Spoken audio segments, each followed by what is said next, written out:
Chapter 1587, Mysterious Expert. Chapter 1587, Mysterious Expert. Players bustled about on the streets of a guild town, protected by tall walls. Quite a few of these players were architects, busily constructing all types of buildings. From the top floor of an open-air restaurant in the town, a middle-aged man in dark gray armor quietly watched these architects. A flame-shaped shield rested beside his chair. Suddenly, a young man burst into the room, running up to the middle-aged man. "Uncle Yuan, something big has happened," the young man excitedly reported. "We just received news that Skyhawk, one of the Flower of Seven Sins commanders, has been killed." The middle-aged man in question was none other than the secret pavilion's Yuan Tiexin. He had already reached level 50 and wore the level 50 fine gold ranked landslide set, a set equipment for shield warriors which could only be obtained from level 50, 100-man team dungeons. "Skyhawk has been killed." Yuan Tiexin turned towards the young man in astonishment. "How is that possible? Did someone organize an expert team to ambush him?" "No, that can't be right. We're talking about one of the Seven Sins commanders here. The Flower of Seven Sins definitely won't take such a blow lying down. Skyhawk was one of only 7 commanders in the Flower of Seven Sins. His individual strength even ranked near the top in the assassination organization." Yuan Tiexin found it truly hard to believe that a handful of players could kill such an expert. The only possibility was that some superpower had organized a small army to ambush the man. They'd also need various powerful tools to ensure that he couldn't escape. No, that's not the case. Based on what we've heard, it seems that Skyhawk and 2 of his close aides attempted to rob another player. In the end, that player turned the tables, and the 3 lost their lives, the young man explained, stammering. Skyhawk led his men to kill a player, but ended up dead instead. How is that possible? Yuan Tiexin was even more shocked. Not only had Skyhawk died, but he had also been killed by a lone player. The man had even had the numerical advantage in the situation. No matter how Yuan Tiexin considered the younger man's words, they sounded like a joke. "It's true. Here's a video of the battle," the young man said as he hurriedly relayed the recording. The video had been recorded some distance from the battlefield, so the fight's details weren't clear. However, Skyhawk's mana cutter was. There was no doubt that the berserker wielding the broken blade was indeed Skyhawk. What powerful skills! Although Yuan Tiexin could not see the entire process of the battle clearly, he could, more or less, deduce the reason that Skyhawk's party had lost. Just who is that player? We're already doing our best to investigate this matter. Unfortunately, we can only glean a limited amount of information from the video. Although the Flower of Seven Sins should have access to more details, our spies in the organization are too low-ranked to gain access to the information. The guild leader has already asked us to find this expert as quickly as possible, and he has stated that we cannot allow the Flower of Seven Sins to reach the player before we do. I understand. I'll do my best to look into the matter. After Yuan Tiexin finished with the video, he became interested in the mysterious expert who had killed Skyhawk's 3-man party. He immediately ordered his subordinates to investigate the battle video. Meanwhile, God's Domain's other superpowers began their own investigations. At this point, Feng, who was wholly ignorant of the commotion he had caused, reached the World Summit's Epic Shrine area. Compared to the Dark Gold and Fine Gold areas, the Epic area was void of players. The majestic Epic shrines in the area remained unoccupied. Feng didn't need to worry about any competition over the shrines. The god crystals aren't as valuable as Epic items, but the shrine's difficulty increases with altitude. Correspondingly, the shrines should offer more treasures. I may be able to find god crystals in the lowermost shrines. After a quick inspection of the epic shrines dotting the mountainside, Feng began his mission. The lowermost region of the epic area had a total of 21 epic shrines. Feng did not put too much thought into the matter and approached the closest shrine. When he reached the shrine's entrance, Feng placed a hand on the doors before him. System, inferior legendary shrine key detected. You are qualified to open the doors of the epic shrine. Do you wish to spend 1000 minutes to open them? Feng clicked agree without hesitation. Immediately, the shrine doors swung open, allowing Feng to enter. The moment Feng stepped into the shrine, he felt as if he had entered a different world. He stood on a platform above the clouds, and from time to time, Feng spotted flying beasts soaring by. These monsters were all frighteningly strong, and even the weakest among them was a level 150 Great Lord. Some of these flying beasts were even level 180 mythic monsters. Any one of these monsters could easily extinguish Feng's life. Multiple, humanoid statues had been erected in the center of the platform, and dazzling items in translucent, crystal boxes had been placed before each statue. Even from this distance, Feng could tell that every one of these items was extraordinarily valuable. When Feng tried to approach one of the statues to inspect the items before it, the sound of another system notification reached his ears. System, you may choose one item before the numerous statues. As long as you fulfill the requirements, you may obtain the item you desire. If you fail to complete the requirements within the given time limit, you will be teleported out of the shrine automatically. Sure enough, the system won't let players take these items easily. Feng wasn't particularly surprised. Although every shrine in the World Summit offered its own rewards, not every shrine granted players a reward upon entry. Some required players to pass certain tests. The Shrine of the Lord of Destruction, which Feng had previously visited, was one such example. If players did not choose the appropriate shrines based on their strength, they might walk away empty-handed. A total of 12 statues occupied the platform. Among the items before the statues, 4 were damaged items, and there were 5 pieces of intact epic equipment, 2 epic weapons, and 1 epic item. According to the acquisition difficulty in God's domain, the epic item would be the most difficult to obtain, while the damaged items would be the easiest. It was relatively easy to determine the various statues' difficulty levels. However, none of this mattered to Feng. After all, he was not here for practical items. The God crystals were his only goal. Please, let this be a God crystal. Feng then approached one of the statues with a damaged item. The moment he made his choice, the stone statue before him began to crack. The cracked stone fell to reveal a stalwart man wielding a 2-handed sword and wearing golden armor. Shrine Knight, High Human, Tier 4 Sword Emperor. Level 100. HP 20.000/20.000/000. The moment the Shrine Knight appeared, Feng felt an unprecedented pressure bear down on him. Normally, NPCs' combat techniques were far stronger than monsters of the same level and tier. Furthermore, the NPC before him was a high human. High humans were unlike the current humans populating the God's domain continent. High humans had long since gone extinct in God's domain.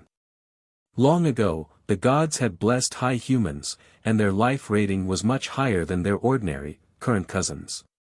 They were bona fide humanoid monsters.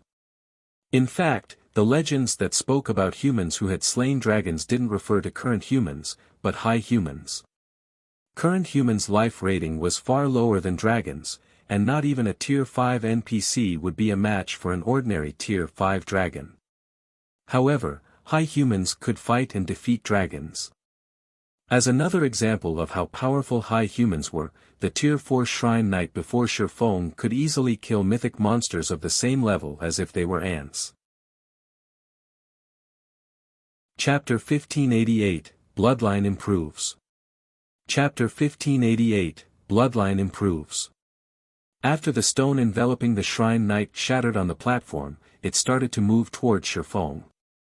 As the situation developed, the pressure Feng felt continued to build. Had Feng not known that the shrine's trials wouldn't kill the challengers, he would have likely used absolute domain to defend himself. Challenger, you have two choices. The first is to dodge all of my attacks, the second is to surpass me in combat standards. Your time limit is 3 hours. You have 3 minutes to consider. If you do not decide in 3 minutes, you'll be forced out of the shrine automatically, the Shrine Knight mechanically explained. Dodge all of his attacks or surpass him in combat standards. Feng took a closer look at the Shrine Knight before him. After a moment of consideration, he declared, I choose the second option. The Shrine Knight was a Tier 4 Sword Emperor. Even if the NPC were the same level as Feng, its attacks wouldn't be a trivial matter. Furthermore, Feng was still in a weakened state. That would make it even more difficult to dodge every one of the Sword Emperor's attacks. Competing against the Shrine Knight in combat standards was his only chance to clear the challenge. Normally, after NPCs reached Tier 3, their combat standards would be on par to ordinary expert players. Some powerful Tier 3 NPCs could even reach the refinement realm. Including NPCs' superior attributes, Tier 3 NPCs were generally far more powerful than Tier 3 players. Even the weakest Tier 4 NPCs' combat standards were at the refinement realm, and the more powerful ones could even reach the void realm. Not even Tier 4 peak experts would have dared to provoke Tier 4 NPCs in the past. As for the heroes who were summoned to protect towns and cities, those capable of reaching Tier 4 had no issue reaching the void realm. This was precisely why they could summon towns and cities. Although Feng bore a weakened state, his combat standards weren't affected. Moreover, competing against a Tier 4 NPC via techniques was a rare opportunity. Unlike players, an NPC's combat techniques were far more refined. Their application could even stun players. Excellent. Let's start the battle, then. During this time, my basic attributes will drop to match yours. I will also be set at Tier 2. Neither of us will be allowed to use any skills or spells during this fight. You're also prohibited from using any tools. You will only complete the trial after depleting my HP completely, the Shrine Knight said, nodding. His aura then began to weaken as the Shrine Knight fell from a level 100 Sword Emperor to a level 61 Sword Master. For a brief moment, Feng felt restricted. A notification then appeared, telling him that he was temporarily barred from using skills, spells, or tools. Shrine Knight now had 1 million HP remaining. It was entirely possible for Feng to end this battle quickly, even while relying on his combat techniques. Before Feng could prepare, the Shrine Knight appeared before him, its golden greatsword transforming into a streak of golden light that struck at Feng repeatedly in quick succession. So fast. Feng promptly executed Sword's Orbit as the Shrine Knight's blade descended. There wasn't a shred of hesitation in the Shrine Knight's movements. It seemed as if the NPC moved on instinct rather than rational thought. He was unlike players, who usually thought before taking action. The near-instinctive movements allowed the Shrine Knight to execute attacks that were so fast that Feng couldn't preemptively defend himself. As a result, Feng had to rely on passive defense techniques like Sword's Orbit to protect himself from the incoming attacks. Dang! Dang! Dang! Metallic clangs echoed across the platform as dazzling sparks lit the air. If other players saw this, they'd be dumbfounded. As time passed, both fighters' movements became faster and smoother, and any ordinary expert would be overwhelmed by the scene. Although Feng and the Shrine Knight's swings were incredibly fast, their speed wasn't a result of high attack speed. Rather, it was due to their instinctive execution. Even after exchanging blows for several minutes, neither side had dealt any damage. As expected of a Sword Emperor, if I don't rely on Sword's Orbit to block his attacks, he'll likely kill me very quickly. Feng could not help his bitter smile as he deflected the NPC's frenzied attacks. Fighting the Shrine Knight reminded Feng of how powerful NPCs were. Despite their equally high attack speeds, the Shrine Knight overwhelmed Feng due to the difference in their reaction speeds. This won't do. I can't allow this to drag on. Realizing that none of his attacks reached the Shrine Knight, Feng retreated to search for more favorable terrain. Although the Shrine Knight had the same basic attributes as Feng, NPCs had far more stamina and concentration. Feng did not doubt for a second that the Shrine Knight could outlast him in a battle of endurance. As Feng retreated, he soon discovered a small grove of tall trees near the edge of the platform. That should work. Feng immediately made his way towards the small grove. Unlike players, NPCs weren't good at taking advantage of their surroundings. This fact even held true for Tier 4 NPCs. If he used the trees to block a portion of the Shrine Knight's attacks, he would have more opportunities to deal damage.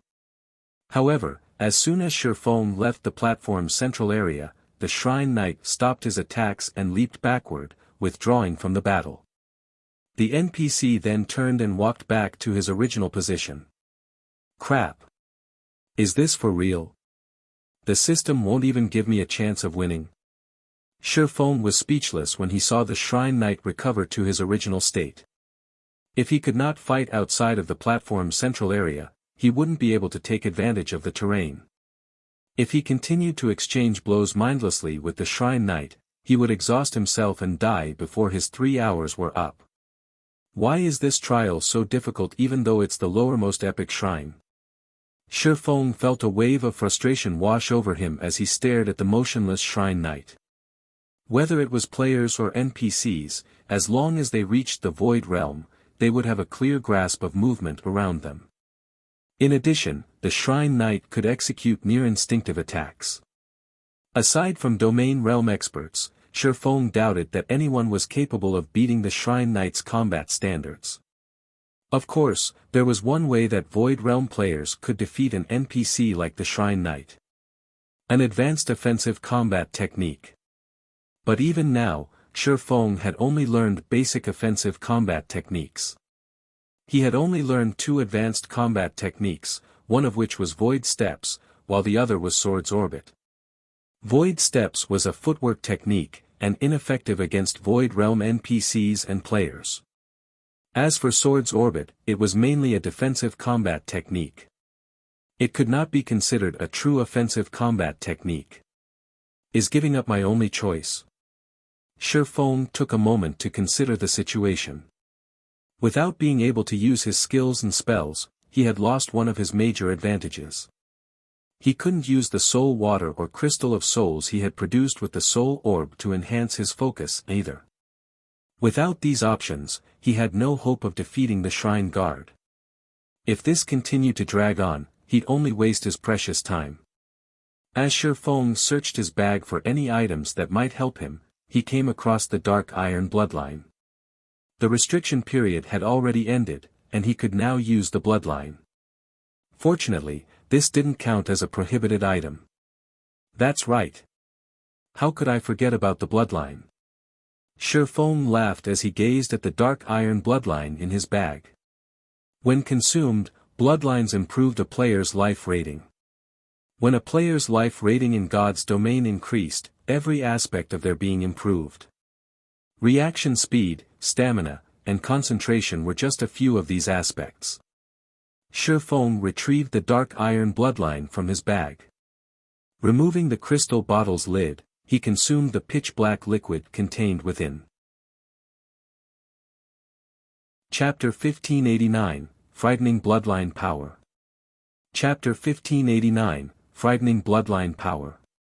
As Feng consumed the Dark Iron Bloodline, the mana on and around the platform began to gather around his body.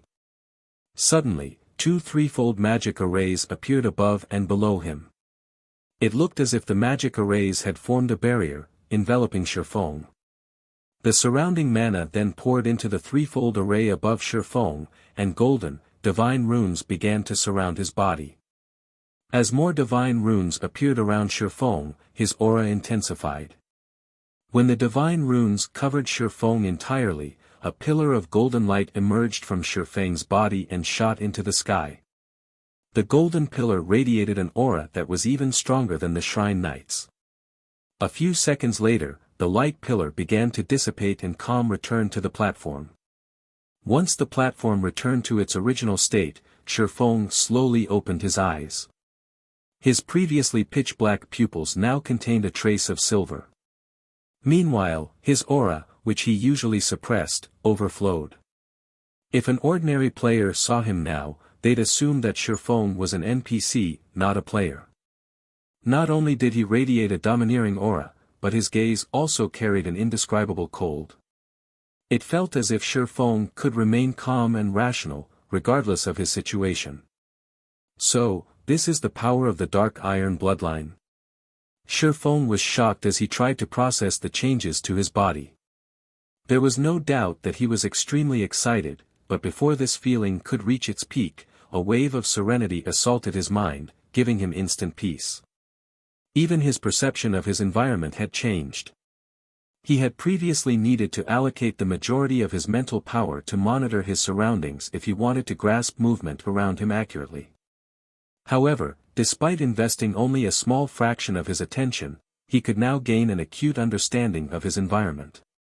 This improvement had exceeded Feng's expectations. Every expert capable of reaching the Void Realm in God's domain was capable of holding a high rank in a super guild. Experts that had just reached the Void Realm still had to focus on observing their environment.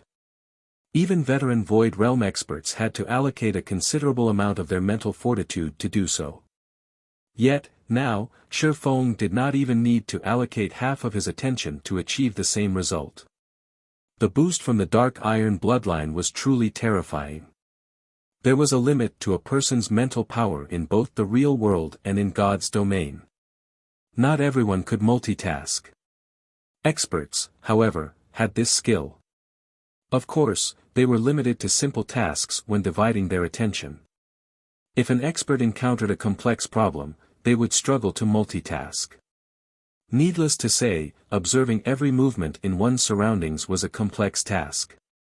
If a Void Realm expert only needed half of their focus to observe their surroundings and could allocate the other half to physical movement, their combat power would soar.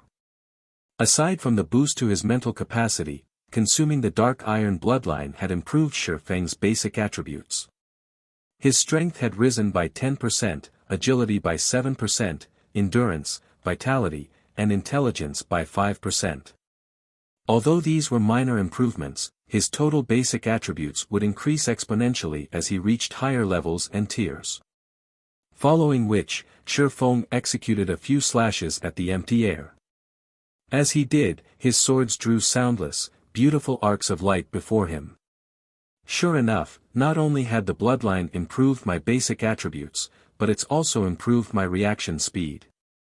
Before this, my reaction time had peaked at 0.1 seconds. Now, I should peak at 0.8 seconds. Bloodlines truly are amazing. It's no wonder why the various superpowers were so desperate for bloodlines in the past. Feng could not help his rueful sigh as he watched the lingering afterimages of his blade.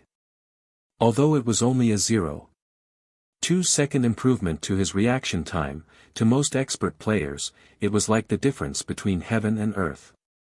Normally, only incredibly talented experts could cross the 0.1 second limit. He had only been able to react, at most, 10 times in 1 second in the past, but he could now react 12 times. Assuming that his physical limit wasn't a factor and his opponents only had a peak reaction time of 0.1 seconds, the 2 extra reactions would allow him to outmaneuver his opponents, utterly overwhelming them. Had he obtained a basic bloodline in his previous life, he could have easily succeeded with his Tier 4 promotion, even if his early development had been lacking. Unfortunately, bloodlines were even rarer than fragmented legendary items in God's domain. Following which, Feng spent the next 10 minutes or so getting used to the new changes. By the time he was satisfied, he was more than eager to resume his battle with the Shrine Knight. As soon as Feng re-entered the platform's central ring, the Shrine Knight awakened and charged at him with his great sword raised. Come! Let me test the Dark Iron Bloodline strength. Feng could not help but grin as the Shrine Knight ran towards him. he immediately advanced to meet the NPC in battle. This time, however, Feng did not execute Sword's Orbit to deflect the Shrine Knight's frenzied assault. Instead, he defended himself with normal swings of his blades. As the swords clashed, sparks and clangs filled the platform once more. Although Feng couldn't execute his attacks instinctively as the Shrine Knight did, he could make up for the missing attacks by relying on his superior reaction speed. As Feng exchanged blows with the Shrine Knight, he gradually became comfortable with his defense. After 3 minutes of battle, he had gone from a passive position to fighting the Shrine Knight on equal footing. Moreover, he had a lot more energy to spare than he had during the previous encounter as he executed void steps to dodge a portion of the Shrine Knight's attacks. The Shrine Knight, who had worn an indifferent expression thus far, now revealed his astonishment. It seems that this is my current limit. Although I still have energy to spare, I haven't mastered enough combat techniques. I still can't exhibit the Bloodline's full power. I'll have to find an opportunity to learn more techniques later. After fighting the Shrine Knight for some time, Feng fully understood what he still needed. Now that he had reviewed his strengths and weaknesses, he adjusted his swings and began to execute Sword's Orbit. Every attack with Sword's Orbit was nearly instinctive. As a result, the speed of Feng's slashes had reached its limit. Suddenly, a cut split the skin on the Shrine Knight's shoulder. The NPC's HP fell by roughly 3,000. After the first cut, it didn't take long for the second, third, and fourth to appear as well. As more cuts split the Shrine Knight's skin, his HP plummeted. Before 10 minutes had passed, the NPC's 1 million HP had fallen to 0. The NPC then collapsed, turned to stone, and shattered. In the blink of an eye, Feng was alone on the platform. Once the Shrine Knight was gone, Feng moved forward to collect his reward. Fortunately, the damaged item turned out to be a God Crystal. However, when Feng plucked the God Crystal from its crystalline prison, he noticed that the God Crystal radiated far more divine might than any he had obtained before. An advanced God Crystal. When Feng inspected the item, he realized why the trial had been so challenging. The power of God in an advanced God Crystal was far denser than in ordinary God Crystals. One advanced God Crystal was the equivalent of 2 ordinary God Crystals, and naturally, it wasn't any less valuable than a piece of ordinary epic equipment. Now, he only needed 1 more God Crystal to remove the mysterious power suppressing the disintegration armor. System, congratulations. You have completed the Shrine's trial. You now have 2 options. 1. Exit the Shrine. 2. Challenge another trial at the cost of 1,000 minutes. Feng chose option 2 without hesitation when he saw the system notification. After all, he needed another God Crystal. This time, however, the trial was much less difficult. This Shrine Knight had only reached the flowing water realm, and as a result, he defeated the NPC very easily.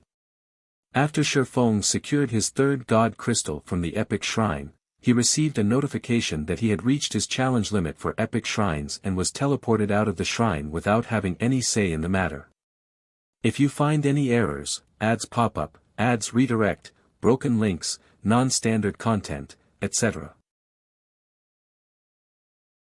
Chapter 1590, Feng returns. Chapter 1590, Feng returns. Outside of the Epic Shrine Feng had previously entered, the space before the shrine's doors shattered. A figure began to emerge from the spatial tear, clumsily falling to the ground.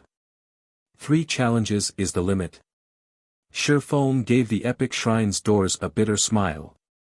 This world summit is really stingy. He had thought that he could challenge the Epic Shrine's trials as long as he still had enough time remaining, but it seemed that that wasn't the case. Even if he had enough time, he could only enter 3 Epic Shrines per visit. In addition, there was a 10-day cooldown after he used his 3 changes, which would only decrease while he was in the World Summit and included all Epic Shrines.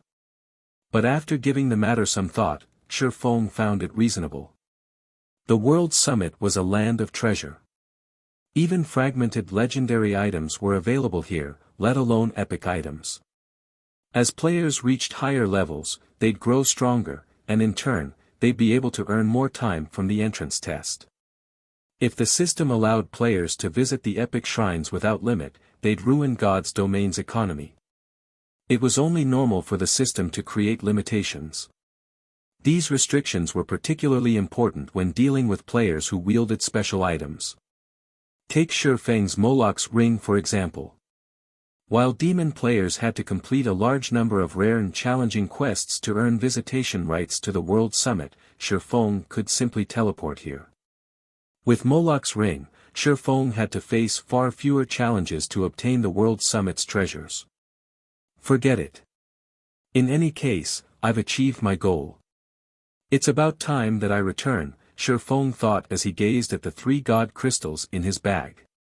He then took out a White River City return scroll and activated it. Although he still had more than enough time to visit a few dark gold shrines, he had spent quite a bit of time away from the God's Domain continent already. Now that he had achieved his goal, and gained an unexpected windfall, he had no reason to linger in the World Summit. It was far more important for him to complete the Recast the Disintegration Armor quest. Otherwise, he'd have to deal with the constant annoyance of the mutated orcs that would target him in the fields, restricting his movement. With a flash of light, Feng vanished from the World Summit. Starmoon Kingdom, White River City.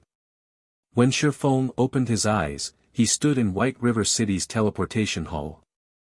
As Feng moved along the city streets, he noticed that White River City had far more players than several days ago. Many of the new arrivals were merchant players, and plenty of well-known adventurer teams had traveled here from other kingdoms and empires. Players' average level had also visibly increased. Now, many of the players exploring White River City had reached level 45. Feng even spotted level 46 and 47 independent players. In addition, the sight of players atop mounts had become more common in the city. During his last visit, only expert players had owned mounts, but now, many elite players had mounts of their own. However, with the increase of White River City's player population, Feng discovered quite a few cloaked players that stood out from the crowd. What made these players stand out in Feng's eyes was their interest in the players that wore Zero Wings Guild emblem. Killing intent would flash in their eyes whenever they spotted a Zero Wing member. By the looks of it, Zero Wings members were just as wary of these cloaked players. It felt as if a fight would break out between them at any moment.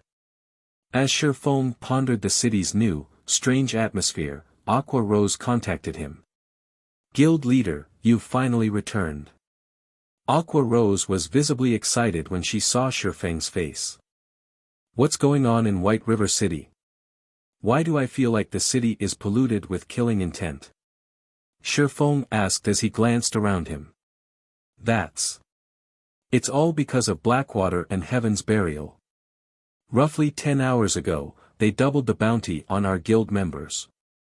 It's tempted many dark and independent players from other kingdoms and empires to take action against us. Now, everyone's hunting our guild members. Some have even found opportunities to strike while in White River City. At this point, other players have ambushed and killed dozens of our core members, Aqua Rose helplessly explained. While Feng had been gone, Zero Wing's expenditures had grown massively due to the war with Heaven's Burial and Zero Wing City's construction costs. Zero Wing had spent practically every coin it earned from the Candlelight trading firm, Stone Forest Town, and Zero Wing City in one way or another. The guild had no way to keep up with the increased bounty. How generous of Blackwater and Heaven's Burial! Feng was astonished. By doubling the bounty, each of Zero Wing's normal members was worth 40 silver, while elite members were worth 2 gold, and killing a core member could earn a player 20 gold. 20 gold. Not even the majority of God's Domain's experts earn 20 gold per day, yet now, one could earn that many coins by killing one of Zero Wing's core members. In addition, players would earn a piece of top-tier equipment when they killed one of these core members. It was no wonder why other kingdoms and empires' dark players had set their sights on White River City. After all, White River City housed the highest number of Zero-Wing members. Besides, these dark players wouldn't have an opportunity to strike in Stone Forest Town or Zero-Wing City. Without the ruling guild's approval, players couldn't wear black cloaks in guild towns and cities. The ruling guild usually killed anyone who wore a black cloak without any repercussions. The only places in which these players could strike were the fields and White River City. Of the two options, it was easier to find Zero-Wing members in the city. Although it was risky to attack another player in an NPC city, the potential profits were just as high. Countless dark and independent players would be willing to take the risk. Guild leader, we've almost run out of guild funds. We are also running out of top-tier weapons and equipment for trade. The situation had disheartened many of our guildmates. We really cannot afford to allow this situation to continue. Why don't we change the direction of our guild's development a little and send more members to the Black Dragon and Apocalypse Empires? Aqua Rose suggested. Although Zero-Wing made a lot of coins from Stone Forest Town and Zero-Wing City, there was a limit to how much top-tier equipment they could purchase. Furthermore, due to the constant fighting with Heaven's Burial and Blackwater's experts, Zero-Wing's ability to gather top-tier equipment and rare materials from team dungeons had weakened. If this persisted, it was only a matter of time before Zero-Wing crumbled. No. Since Heaven's Burial and Blackwater want to increase their bounty, we'll increase ours as well. We'll see who will remain standing in the end. Feng said, shaking his head. Also, notify Melancholic and have her prepare these materials for me. Gather every advanced forger we have, as well. But we have very little spare capital remaining. If we increase our bounty, we'll run out of funds very quickly, Aqua Rose said worriedly. Currently, Zero-Wing's emergency funds only amounted to 22,000 gold. This even included the rent they had received from merchant players in Zero-Wing City. If they increased the bounty on Heaven's Burial's members, that might not even last them one more day. If Zero-Wing couldn't pay the bounties, its reputation would suffer. Relax. I have a way to deal with the money problem. Just make the announcement. Feng simply smiled in response to Aqua Rose's question. He then disconnected the call and made his way towards the candlelight trading firm. Chapter 1591, Producing the Conqueror's Armor. Chapter 1591, Producing the Conqueror's Armor. After Feng disconnected the call, Aqua Rose stared at the dark screen before her in stunned silence. Increasing their bounty on Heaven's Burial's members was easier said than done. The additional expenditure would easily reach tens of thousands of gold. The guild did rake in quite a bit of money from Zero-Wing City. Currently, it earned more than 5,000 gold through the entrance fees alone. However, due to the war of attrition with Heaven's Burial, Zero-Wing struggled to make ends meet. Unless the guild gained an additional 100,000 gold, it couldn't feasibly afford to double the bounty on Heaven's Burial. Where, exactly, were they supposed to get another 100,000 gold? Big Sis Aqua, are we really going to double the bounty? Yaya asked carefully from beside Aqua Rose. Zero-Wing only had a little over 20,000 gold set aside for emergencies. If they used these funds, the guild would be in an even more precarious situation should something unexpected occur. Make the announcement, Aqua Rose said, releasing a deep, powerless sigh. Even if we don't raise the bounty, our remaining stock of top-tier equipment in the guild warehouse won't last long. If we don't increase the bounty, we'll only burn through our stock. If we're doomed either way, we might as well duke it out with Heaven's Burial and Blackwater. Following which, Yaya posted the increased bounty on Star Moon Kingdom's official forums. As the news spread, it attracted the attention of every player in Star Moon Kingdom. Yaya's post quickly garnered over 1 million views. Is Zero-Wing really trying to fight it out with Heaven's Burial? It actually followed Heaven's Burial's lead and doubled its bounty. It seems that Zero Wing is finally getting serious. Heaven's Burial has Blackwater's support, so it's expected that the guild has a massive amount of funding. But how has Zero Wing secured so much money? Maybe Zero Wing's putting up a final struggle, trying to scare Heaven's Burial into backing off. Based on what I've heard, Blackwater mobilized a bunch of experts to help Heaven's Burial and offered the guild an additional 200,000 gold. With the income from Ancient Rock City, how can Zero Wing possibly beat Heaven's Burial in wealth? Indeed. I've heard that Ancient Rock City's player population has already exceeded 6 million. Although Heaven's Burial isn't charging entrance fees, it's still making a ton of money through repair and accommodation fees. Let them raise their bounties on each other. The higher, the better. That way, I can earn enough money to buy my mount. In the public eye, Zero Wing was at an overwhelming disadvantage in its war with Heaven's Burial. And yet, everyone celebrated the war. It wasn't every day that players had such a golden opportunity to make money. Orc Empire, Heaven's Burial's residence in Ancient Rock City. Guild Leader Singular, it seems that Zero Wing has quite the budget as well. Are you sure that you won't have any issues? Lei Jingyang could not help his frown as he read the latest forum post from Zero Wing. To whittle down Zero Wing's strength as quickly as possible, Heaven's Burial had doubled its bounty on the other guild's members. This increased the number of bounties they had to pay by several times. Each day, they had to shell out roughly 60,000 gold in bounties. That was the equivalent of several days of Ancient Rock City's income. Despite what the public thought, Heaven's Burial wasn't as secure as it seemed. Young Master Lei, rest assured, I am very familiar with what Zero Wing is capable of. Based on the reports from my spies in the guild, Zero Wing doesn't have much money left. It's already struggling to maintain its current expenditures.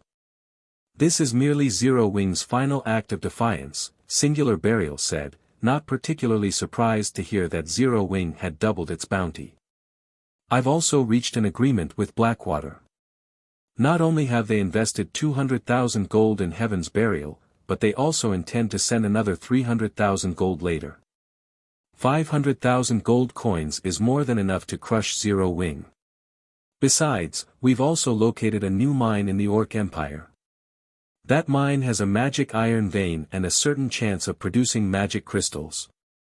As long as we capture the mine, Zero Wing has no hope of outlasting us, even if it gains the Dragon Phoenix Pavilion's full support. Magic iron veins were one of the few ore veins that produced magic crystals, and the vein Heaven's Burial had discovered was only a dozen or so hours walk away from Ancient Rock City. Although other superpowers had discovered the vein as well, their guild towns were much farther away. As a result, these superpowers couldn't compete with Heaven's Burial. I guess you're right. But as a precaution, we should move up our timetable. The other superpowers have already shown interest in the magic iron vein, and although we have the terrain advantage, securing the vein won't be easy. Lei Jingyang nodded his agreement. He was starting to think that he may have overestimated Zero Wing a little. Although Zero Wing was powerful, the guild lacked the support of a major corporation. It relied on its own power. Meanwhile, in White River City's candlelight trading firm. As Feng entered one of the special forging rooms on the building's top floor, he noticed Melancholic Smile and nearly 100 other advanced forgers waiting for him. Guild leader, I've withdrawn all of the materials you've requested from the warehouse.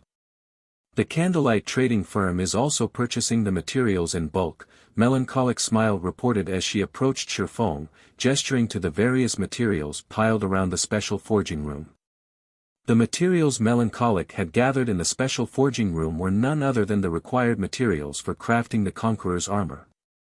The Conqueror's armor's production process was intensely complex. Among the various processes, the most time-consuming were the smelting and material refinement. Fortunately, these tasks could be completed by forgers who hadn't learned the Conqueror's armor forging design, which was precisely why Feng had called upon these forgers to assist. With this, he could focus on forging the Conqueror's armor, saving plenty of time. However, when Feng considered the material's purity, he decided that it'd be best if he left the smelting and refinement to advanced forgers. Good. Put whatever tasks you're currently working on hold for now. I need all of you to smelt these materials, Feng addressed the advanced forgers. He then turned to Melancholic Smile and asked, how is the market for lunar potions right now? Lunar potions? Shaking her head, Melancholic Smile said, although the lunar potion is common, demand has skyrocketed due to the increase in players exploring ruins, yet the Moonlight Flower, the lunar potion's main material, is quite rare. As a result, the Moonlight Flower's market price has increased drastically. Now, each flower sells for 6 silver. As for the lunar potion, it's sold for 12 silver. Although we've tried to purchase the flowers to produce lunar potions, we've only crafted a little over 2,000 bottles thus far. The various large guilds urgently needed lunar potions, but due to the Moonlight Flower's rarity, it was impossible to acquire in large quantities. The fact that the Candlelight trading firm had accumulated a stock of over 2,000 lunar potions was impressive. So, it's finally begun. Feng smiled. The Moonlight Flower's price was already higher than he had expected.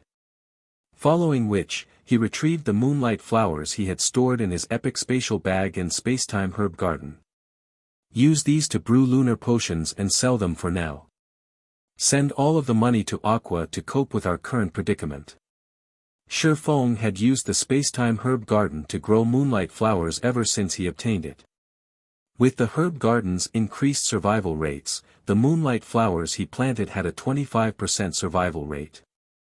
As a result, each harvest netted around 15,000 Moonlight Flowers. He had already collected over 350,000 in total. Since each stack consisted of 100 flowers, he had 3,521 stacks of Moonlight Flowers. When Melancholic Smile saw the stacks of Moonlight Flowers Feng had revealed, her jaw dropped. It was difficult enough to purchase a few dozen Moonlight Flowers from the market, yet Feng had pulled over 3,000 stacks from his bag, almost filling hers. If they used all of these Moonlight Flowers to brew lunar potions, they'd definitely make a fortune. Chapter 1592, Frantic Purchase. Chapter 1592, Frantic Purchase. After receiving Feng's instructions, Melancholic Smile promptly left the special forging room and contacted every advanced alchemist in the Candlelight trading firm, passing on the order to begin the lunar potions mass production. At the same time, Melancholic Smile retrieved the stockpiled lunar potions from the trading firm's warehouse and had her subordinates sell them in Zero Wing's Advanced Auction House and White River City's auction house. In addition, she sent a few other players to the Black Dragon Empire and other kingdoms to sell the potions. Not only could they sell the lunar potions quickly by doing so, but they could also maintain the market value. Meanwhile, in another of the Candlelight trading firm's special forging rooms, Feng took out the Philosopher's Stone, which he had retrieved from his private warehouse earlier, and began to synthesize mana barrier crystals from the mana barrier crystal fragments. Feng had obtained a total of 45 mana barrier crystal fragments from his latest trip to the World Summit. If he had NPC alchemists help synthesize the mana barrier crystals for him, they'd only have a 40% success rate, and each attempt required 10 crystal fragments. He'd be lucky to end up with 2 mana barrier crystals. On the other hand, the Philosopher's Stone provided a 100% synthesis success rate. However, something unexpected and shocking happened when Feng synthesized the first batch of crystal fragments. After placing only 5 crystal fragments into the Philosopher's Stone, a complete mana barrier crystal had appeared on the table before him. What? I only need 5 crystal fragments to form a complete crystal. Feng was astounded as he stared at the mana barrier crystal on the table. If he only needed 5 crystal fragments, he could synthesize 9 complete mana barrier crystals. Meanwhile, teleportation arrays like those in White River City's teleportation hall needed 5 magic crystals for each activation. Hence, they would also need 5 mana barrier crystals to operate normally. As for the 4 Towers of Elements teleportation function, it only needed 3 magic crystals. Originally, Feng had planned to activate the teleportation function only after he had gathered enough mana barrier crystals. After all, it was simply impossible to sustain the teleportation array's consumption with Zero Wing's current magic crystal income. Now, however, it would seem that that was no longer necessary. Fortunately, he could use 9 mana barrier crystals interchangeably. Moreover, in addition to the mana barrier crystal's self-recovery ability, each mana barrier crystal contained as much mana as 100 magic crystals. Feng immediately contacted Melancholic Smile and had her send Aqua Rose the synthesized crystals and a message to activate the 4 Towers of Elements teleportation functions. Once he finished with the mana barrier crystals, Feng took out the Conqueror's armor forging design and began to study. Unlike basic forging designs, players couldn't learn advanced forging designs with the click of a button. Advanced forging designs also contained special forging techniques and magic arrays. Players needed to learn all of these details themselves. This thing is really complex. After looking through the Conqueror's armor's production process, Feng was astonished. It's no wonder why players struggled so hard to produce equipment with battle arrays in the past.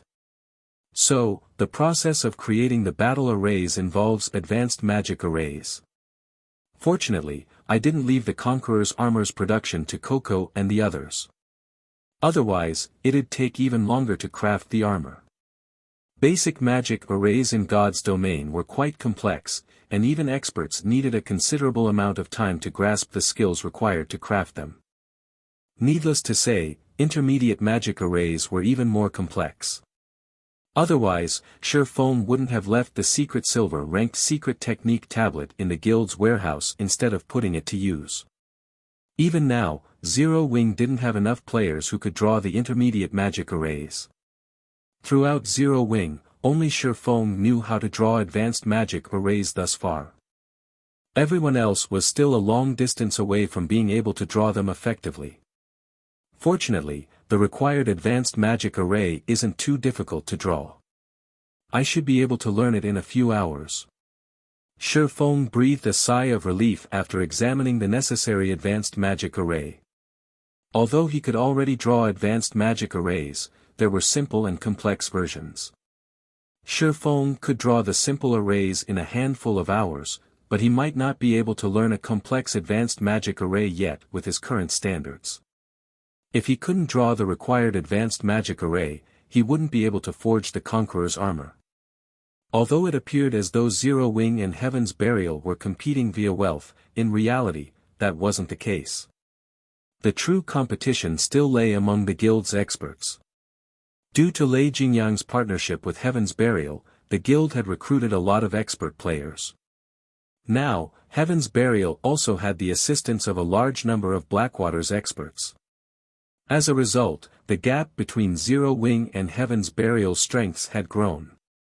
Unfortunately, Zero Wing didn't have enough Tier 2 experts to deal with the enemy's overwhelming numbers. Even if Feng took up arms personally, there was very little he could do to change the situation. But it would be a different story if Zero Wing had the Conqueror's armor. If 5 elite players wore the armor, they would immediately rise to expert status. They might even become more powerful than ordinary expert players. If Zero Wing equipped their ordinary expert players with the armor and activated the basic strength battle array, they'd be as strong as the guild's first-rate experts. If all 5 worked together, they might even display more overall combat power than 5 Refinement Realm experts working together. Refinement Realm experts. Even in super guilds, experts of such caliber were invaluable. In current first-rate guilds, such experts would rank among the top in strength. While Feng studied the Conqueror's armor's advanced magic array, Melancholic Smile posted every lunar potion she had on hand for sale in the various empires and kingdoms' auction houses. She only sold 100 bottles in each location, setting the minimum bid at 10 silver per bottle, slightly cheaper than market value. When these potions went public in the various auction houses, they attracted many guilds and teams' attention. Someone's actually selling so many lunar potions. So cheap. This is wonderful. With these potions, our team can finally explore the ancient ruin we found. Excited, players furiously began to bid on the lunar potions. To the current adventurer teams and guilds, ruin exploration had become a golden opportunity to make a fortune, but without the lunar potion or something similar, exploring the dark ruins was troublesome. Every ruin had its own traps, and locating these traps in the dark was dangerous. If players triggered these traps, even an expert-led team could suffer severe damage or be annihilated. Compared to the risk of triggering these traps, the lunar potion's cost was nothing. After all, players would need several days to recover a lost level at this stage of the game. As players discovered the lunar potions in the auction houses, the potions' prices quickly skyrocketed. 10 silver, 40 copper. 10 silver, 70 copper. 11 silver, 20 copper. After a few short minutes, the average price had reached 12 silver, 50 copper. Meanwhile, this increase was just the beginning. In the end, players only stopped contesting for the lunar potions after the prices reached 17 silver, 50 copper. This was already far beyond the current market value. Although not every lunar potion had sold for 17 silver, 50 copper, on average, they had sold for 16 silver, 40 copper or more. After deducting the processing fees, Zero Wing still earned a considerable profit. In the end, Melancholic Smile had made a massive 262 gold from the 2,000 lunar potions she had sold. Fortunately, she had barely dented the market's demand for the lunar potions.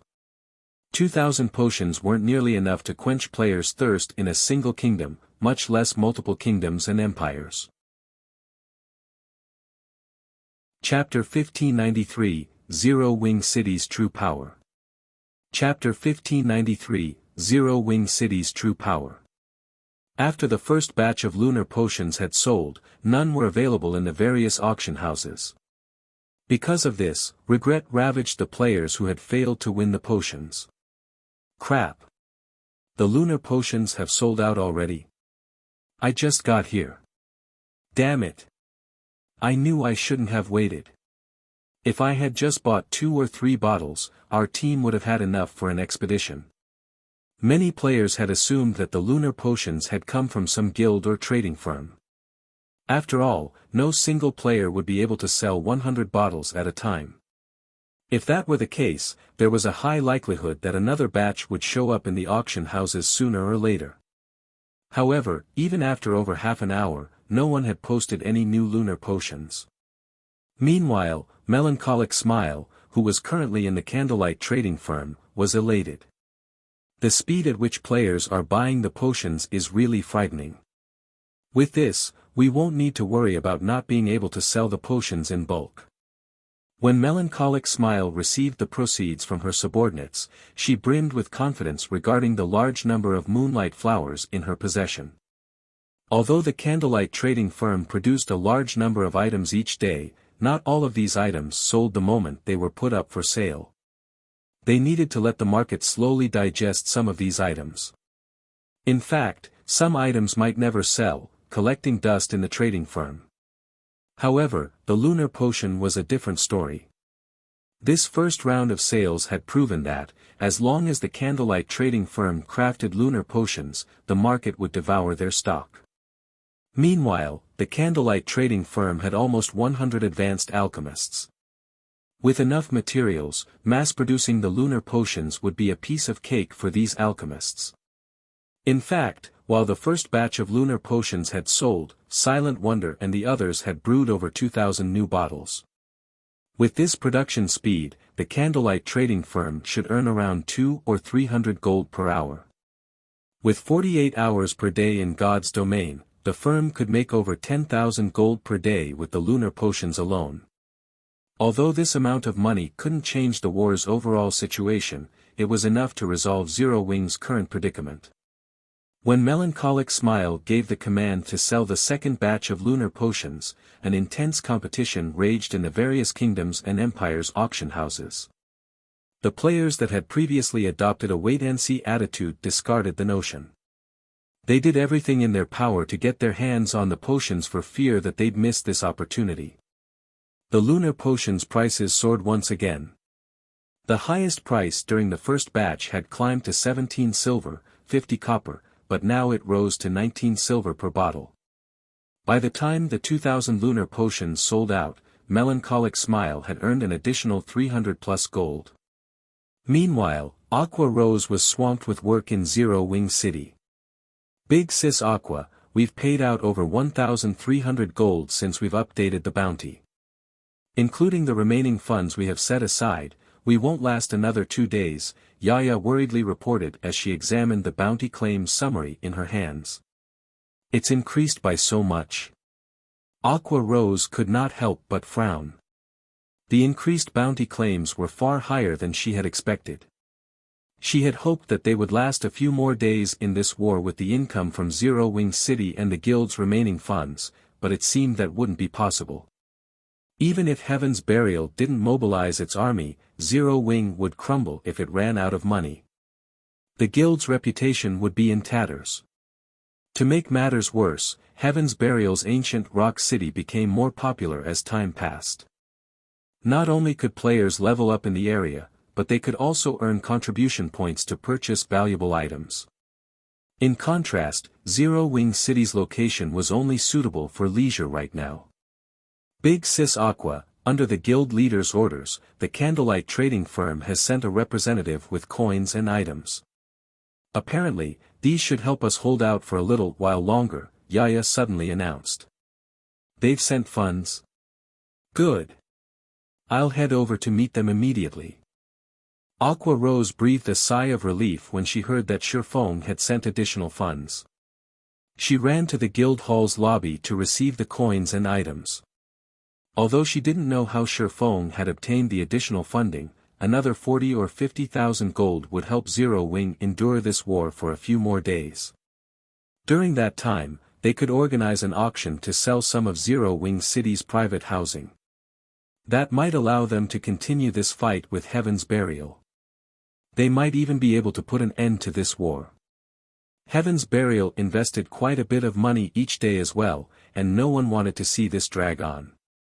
However, when Aqua Rose saw the coins Melancholic Smile's subordinate had traded to her, she was dumbfounded. For a moment, she wondered if she had misread the total. 500 gold.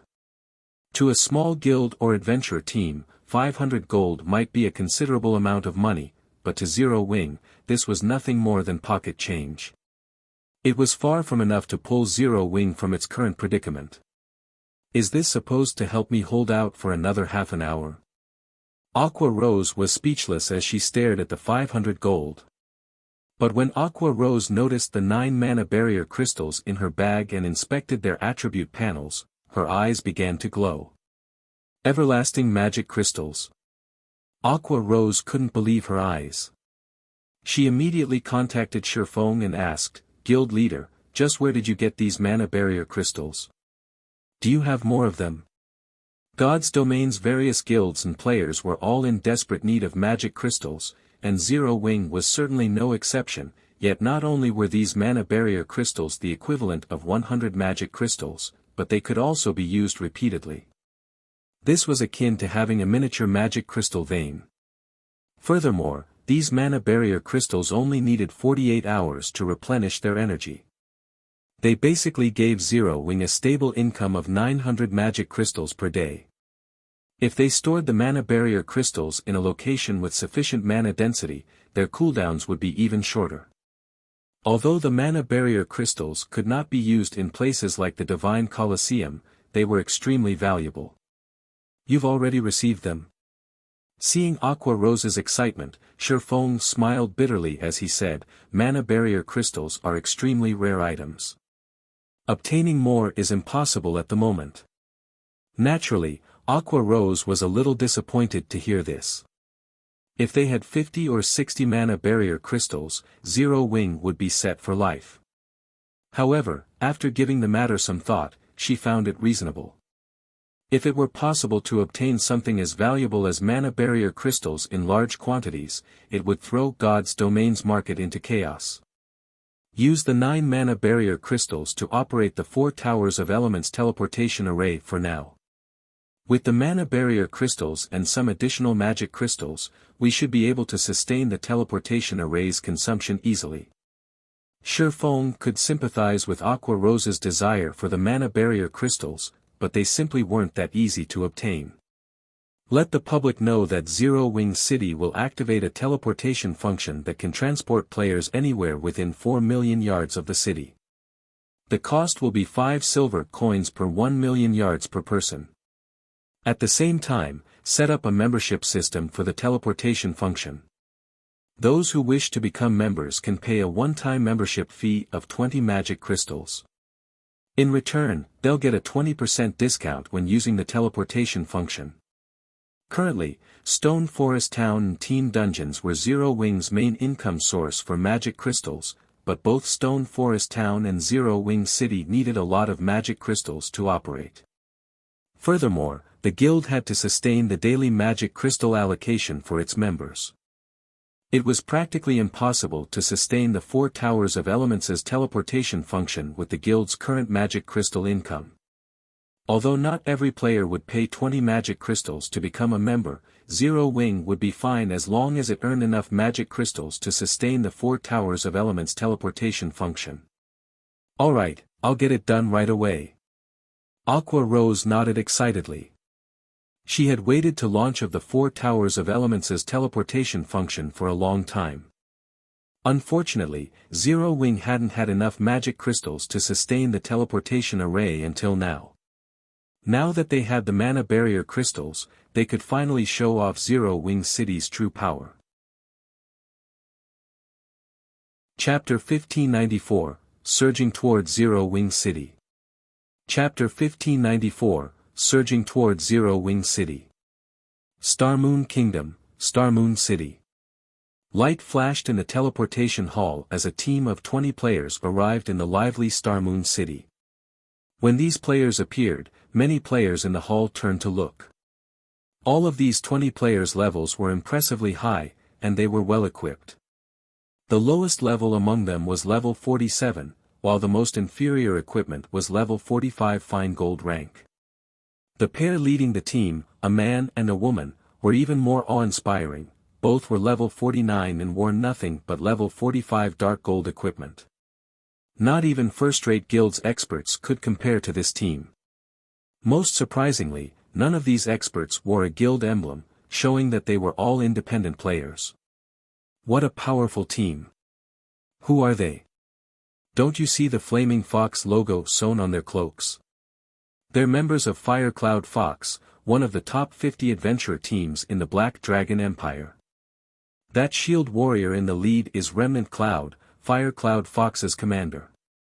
He is one of the Black Dragon Empire's top 100 shield warriors.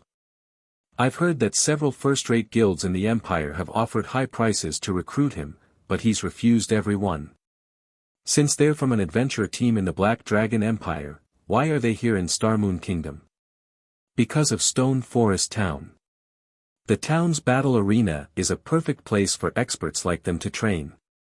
I've also heard that Firecloud Fox plans to move its headquarters to Zero Wing City. Although Zero Wing City's battle arena isn't as effective as the one in Stone Forest Town, the city's mana density is much higher.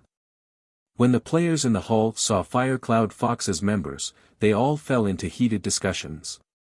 Some players, members of other adventurer teams, gazed at Firecloud Fox's members with envy and admiration. Even first-rate guilds fought to recruit these experts. It was an honor that few adventurer teams received. It really is annoying to travel to and from the Orc Empire every time. Commander, can't we grind somewhere else next time? Graceful Moon, Firecloud Fox's vice-commander, suggested, paying no attention to the gossip around her. Turning to Remnant Cloud, she continued, the Orcs' invasion is getting worse, and over the past few days, we've come across more and higher quality Orcs.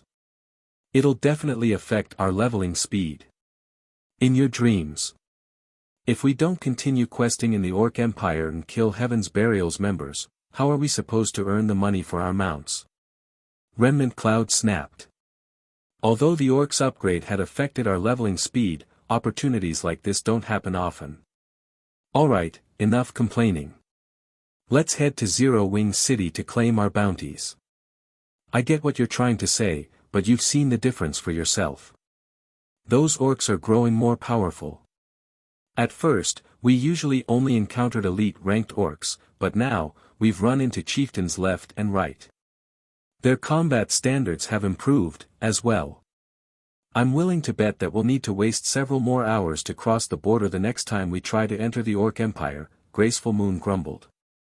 Despite the short distance between Star Moon Kingdom's border towns and the Orc Empire's border, their adventurer team had spent a significant amount of time crossing the border due to Orc patrol squads. To make matters worse, the quantity and quality of patrol squads continued to increase as well. Now, they spent half of their travel time on fighting the Orc patrol squads. Alright, if they've grown stronger by the time we try to cross the border again, we'll find another location to grind and quest. In any case, our adventurer team has earned quite a bit. With today's haul, we should have enough to purchase a private house in Zero Wing City, Remnant Cloud said. After giving the matter some more thought, he saw the logic in Graceful Moon's concerns. While earning money was important, it wouldn't do them any good if it came at the cost of their leveling speed. If the orcs guarding the border grew even stronger, leveling in the Orc Empire would no longer be worth it. In fact, based on what information he had, several adventurer teams, which were only slightly weaker than Firecloud Fox, had already given up on the Orc Empire and opted to grind in other maps. These other adventurer teams' level speed was now slightly faster than his own teams. As Remnant Cloud and his companions prepared to head to Zero Wing City, they overheard nearby players discussing their destination. Is Zero Wing for real? Zero Wing City can actually do that? It can't be true. How could a city possibly teleport players to any location within 4 million yards? If that were possible, wouldn't players be able to teleport to their desired leveling areas instantly? Zero Wing made the announcement personally. Why wouldn't it be true? Players would see through it immediately if this were some kind of ruse. Besides, didn't you see it? The teleportation fee is absurd. Ordinary players barely earn anything each day. If we want to use the teleportation function, we'll have to hand over a whole day's earnings to Zero Wing. Zero Wing is too strong. It actually secured something like this, too. As expected of our kingdom's #1 guild. The players on Star Moon City's streets debated Zero Wing's latest announcement. Meanwhile, the numerous adventurer teams in the city burned with excitement over the news. Zero Wing City's location was no longer news to Star Moon Kingdom's players. The city wasn't far from the front lines of this war between the Orc Empire and Star Moon Kingdom. For the most part, only a large forest separated the city from the front lines. Being able to teleport to any location within 4 million yards of the city would allow players to travel beyond the kingdom's border, bypassing many of the Orc patrol squads. This would save players plenty of travel time and allow them to avoid quite a bit of danger. The teleportation's cost was the only downside. If players teleported across the maximum range, one trip would cost 20 silver per person. However, the price was definitely worth the trip for capable adventurer teams. They could easily earn back several times the money they had spent with the time they saved. After all, Zero Wing had placed a bounty on Heaven's Burial's members. They could earn back the teleportation fees by killing a bunch of the guild's members easily. Moreover, the Orc Empire's maps had far more resources than most of Star Moon Kingdom's. They'd also be able to increase their leveling speed. Commander, it seems that we'll have to save a bit more coins to buy a private house in Zero Wing City, Graceful Moon said, chuckling after she read Zero Wing's announcement. Zero Wing isn't giving us a chance. How wonderful would it have been if they had sold their private housing before this announcement. While Remnant Cloud celebrated the news, he also felt a sting in his pockets. Zero Wing City had already offered amazing benefits, but now it also informed the public of its teleportation function. Needless to say, adventurer teams and experts who wanted to level in the Orc Empire would flood Zero Wing City. To players like them, the teleportation function was a major resource, and 20 silver coins wasn't a significant expenditure. As long as they obtained 1 or 2 pieces of equipment to sell, they would easily earn back what they spent. Furthermore, players could purchase a membership to receive a 20% discount. In fact, Star Moon Kingdom's players wouldn't be the only ones interested in Zero Wing City's teleportation function. Players from other kingdoms and empires would likely visit Zero Wing City to travel to the Orc Empire. As it was, the orcs guarding all of the Empire's borders were growing stronger. As Remnant Cloud fussed over how to earn enough money to purchase a private house in Zero Wing City, the adventurer teams and players in said city were in an uproar. These players, who had initially planned to walk to the Orc Empire, changed their minds immediately and made their way to the nearest 4 Towers of Elements. They then spent 20 silver to travel across Star Moon Kingdom's border. As more players proved the power of the 4 Towers of Elements teleportation function, more adventurer teams and expert players applied for the teleportation membership. 1 short hour after Zero Wing announced the teleportation function, 1,042 players had become members, contributing over 20,000 magic crystals. In total, over 2,000 players had used the teleportation function. Naturally, not everyone wanted to pay a portion of their teleportation fees in magic crystals. After subtracting the maintenance and energy costs, Zero Wing had earned 12 silver coins off of every player that had teleported over the maximum distance. In a single hour, Zero Wing had made over 240 gold in pure profit. However, the truly frightening result of Zero Wing's latest announcement was the number of players who visited Zero Wing City. In just 1 hour, Zero Wing City's player population had shot past the 2 million threshold. Many of these players belonged to adventurer teams from other kingdoms and empires, and in the end, Zero Wing had also earned a fortune from the entrance fees. Chapter 1595, Upgrading the Blacksteel Insignia. Chapter 1595, Upgrading the Blacksteel Insignia. The moment Zero Wing City revealed its teleportation function, the city attracted many major powers' attention. A large number of merchant players also considered conducting their business in Zero Wing City. Some of the guilds in the several kingdoms and 2 empires bordering the Orc Empire even tried to ally with Zero Wing in secret. The situation had completely exceeded Aqua Rose's expectations. All of these guilds offered to sell Zero Wing level 45, top-tier equipment at below market price in exchange for the right to establish a guild residence in Zero Wing City and a 20% discount on the teleportation fees. These guilds were also willing to pay a portion of the teleportation fees with magic crystals. Although mainstream players had already reached level 40, they were still some time from reaching level 45. Only the various guilds' elite members had reached such a high level, and because of this, level 45 fine gold equipment and above was still extremely rare. Although the equipment was available on the market, these pieces usually cost far more than market value. Moreover, there weren't many pieces available. Even if Zero Wing were willing to purchase the overpriced equipment, it wouldn't secure many pieces. Yet, these large guilds had offered level 45, top-tier equipment as payment. Aqua Rose had never expected this. If she accepted their offers, she'd solve the guild's shortage of funds and top-tier equipment. Furthermore, even after giving these guilds a 20% discount on teleportation fees, Zero Wing would still make quite a bit of profit. Guild Leader, 3 first-rate guilds and 11 second-rate guilds have expressed interest in partnering with us thus far. If we agree, replenishing our top-tier equipment in the guild warehouse won't be an issue anymore, Aqua Rose said excitedly as she read the report in her hands.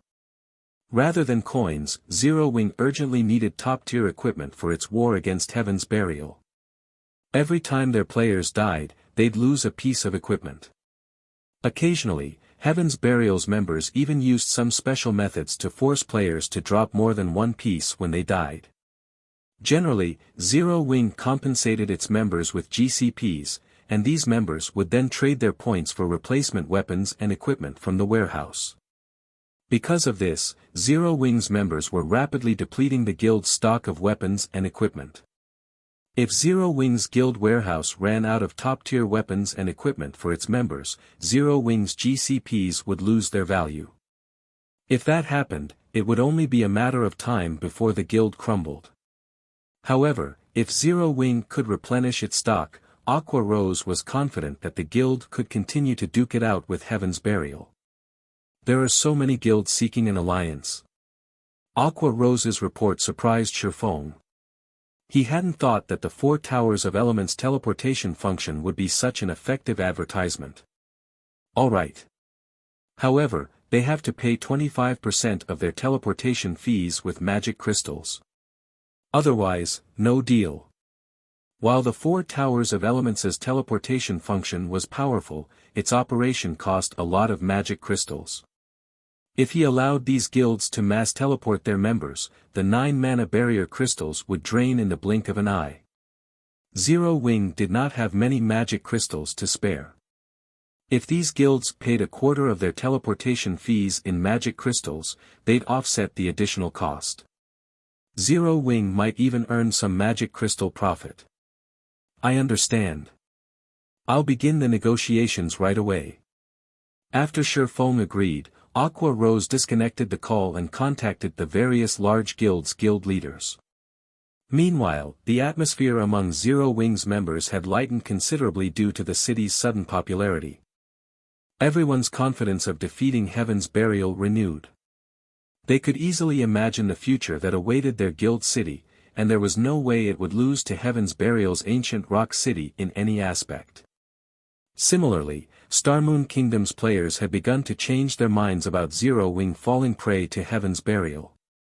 They now thought that Zero Wing had some hope of victory.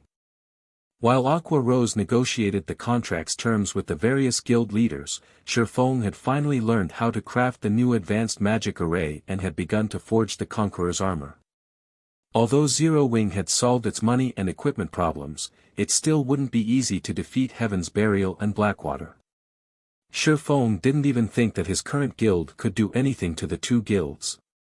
The difference between their expert counts was just too massive, not to mention financial strength. If Zero Wing wanted to end this war of attrition, it would have to rely on the strength of its guild members. In fact, this was God's domain's infallible truth. Otherwise, guilds wouldn't pay so much attention to nurturing their experts. Now that I've learned how to draw the magic array, I need to find a way to improve my success rate. Although it is somewhat wasteful, I'll have to upgrade the Blacksteel Insignia. When Feng had tried to forge the Conqueror's armor and saw his theoretical success rate, he steeled himself and made his way to White River City's bank. Forging the level 50 fine gold ranked Conqueror's armor would be even more challenging than forging level 50 dark gold equipment. Despite his status as a master forger, he only had a theoretical success rate of 18%. Even with his various support tools, he only increased that success rate to around 28%. Although it seemed relatively high, he'd be fortunate to succeed once out of every 5 attempts to produce the armor. This was due to the Conqueror's armor's complex forging process. Unfortunately, the required materials weren't cheap, and each attempt would cost around 50 gold. With that kind of money, he could already purchase a piece of level 45 fine gold equipment. Because the required materials were also rare and difficult to obtain, he also had a limited number of attempts. Feng simply couldn't bear to forge the Conqueror's armor with such a low success rate. If he had to craft the armor, he'd have to reach a 30% success rate at the very least. His only solution was the Holy Grail's power of evolution, which he could only use once every 10 days. Feng quickly arrived in his own large private warehouse and carefully retrieved Zero Wing's greatest secret weapon, the Holy Grail. He had planned to save the power of evolution to upgrade items with special abilities to epic rank, but he couldn't care less right now. He immediately retrieved the Blacksteel Insignia and scanned it with the Holy Grail. Suddenly, purple fog leaked from the Holy Grail and enveloped the Blacksteel insignia. The system soon notified Feng of the evolution cost. System, are you willing to permanently lose 1000 HP to evolve the Blacksteel insignia? What? This thing actually requires 1000 HP? Feng was astonished. The Blacksteel insignia was currently fine gold rank. Even if he evolved the item, it would only become dark gold rank, yet the evolution cost was as high as the cost of evolving the Holy City's emblem. Losing 1000 HP was no trivial matter. It was the equivalent of losing 50 endurance permanently. Even a tier 2 player would have to level a few times to make up for this loss. Moreover, the evolution success wasn't guaranteed. There was still a chance of failure. But Feng did not hesitate long before he clicked agree. He might have decided against evolving the Blacksteel insignia in the past, but now that he had the Dark Iron Bloodline, things had changed. The Bloodline provided some additional basic attribute points with each level up. Moreover, the bonus would grow as he reached higher levels. He could recover the lost 50 endurance very quickly. After Feng agreed to the evolution, the Holy Grail's purple fog wrapped around him. Immediately, Feng's maximum HP fell by 1000. Meanwhile, the Holy Grail radiated a purple glow as it absorbed the life force. Following which, plumes of purple fog seeped into the Blacksteel insignia. Suddenly, the Blacksteel insignia released a blinding glow that enveloped the private warehouse. This should mean it succeeded, right? Feng's heart pounded as he stared at the Blacksteel insignia in his hand. Chapter 1596, Budding Threat. Chapter 1596, Budding Threat. The Holy Grail's power of evolution did not have a 100% success rate. Moreover, the success rate would drop as Feng chose higher-ranked items. The cost would also increase. Even if the evolution failed, the Holy Grail would still have a 10-day cooldown. Although the Blacksteel insignia was only fine gold rank, it was an extremely precious support tool for forgers. It was far more valuable than ordinary dark gold items. Hence, in Feng's opinion, the success rate for evolving the Blacksteel insignia would be on par with evolving a dark gold item to epic rank.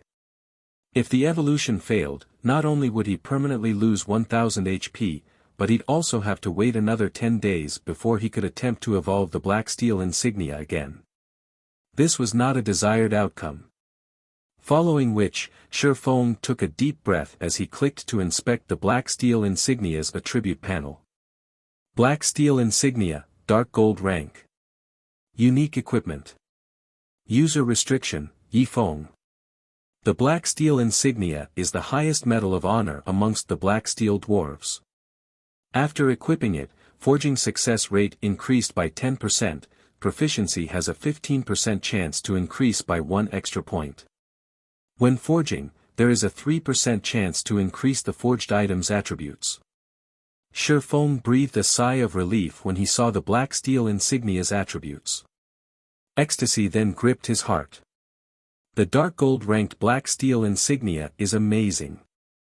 No wonder the evolution required so much HP. The Blacksteel insignia's upgraded attributes shocked Feng. Not only had the bonus forging success rate risen from 5% to 10%, but the chances of increasing a forged item's attributes had also increased from 1% to 3%. Now, he'd have a considerably higher chance of improving his crafted item's attributes. In God's domain, producing higher rank items would become exponentially more difficult. Although it wouldn't be a direct rank increase, the Blacksteel insignia could raise a fine gold item's attributes to be only slightly inferior to a piece of dark gold equipment of the same level. This meant that the Blacksteel insignia's wielder could forge items one rank stronger than their intended rank.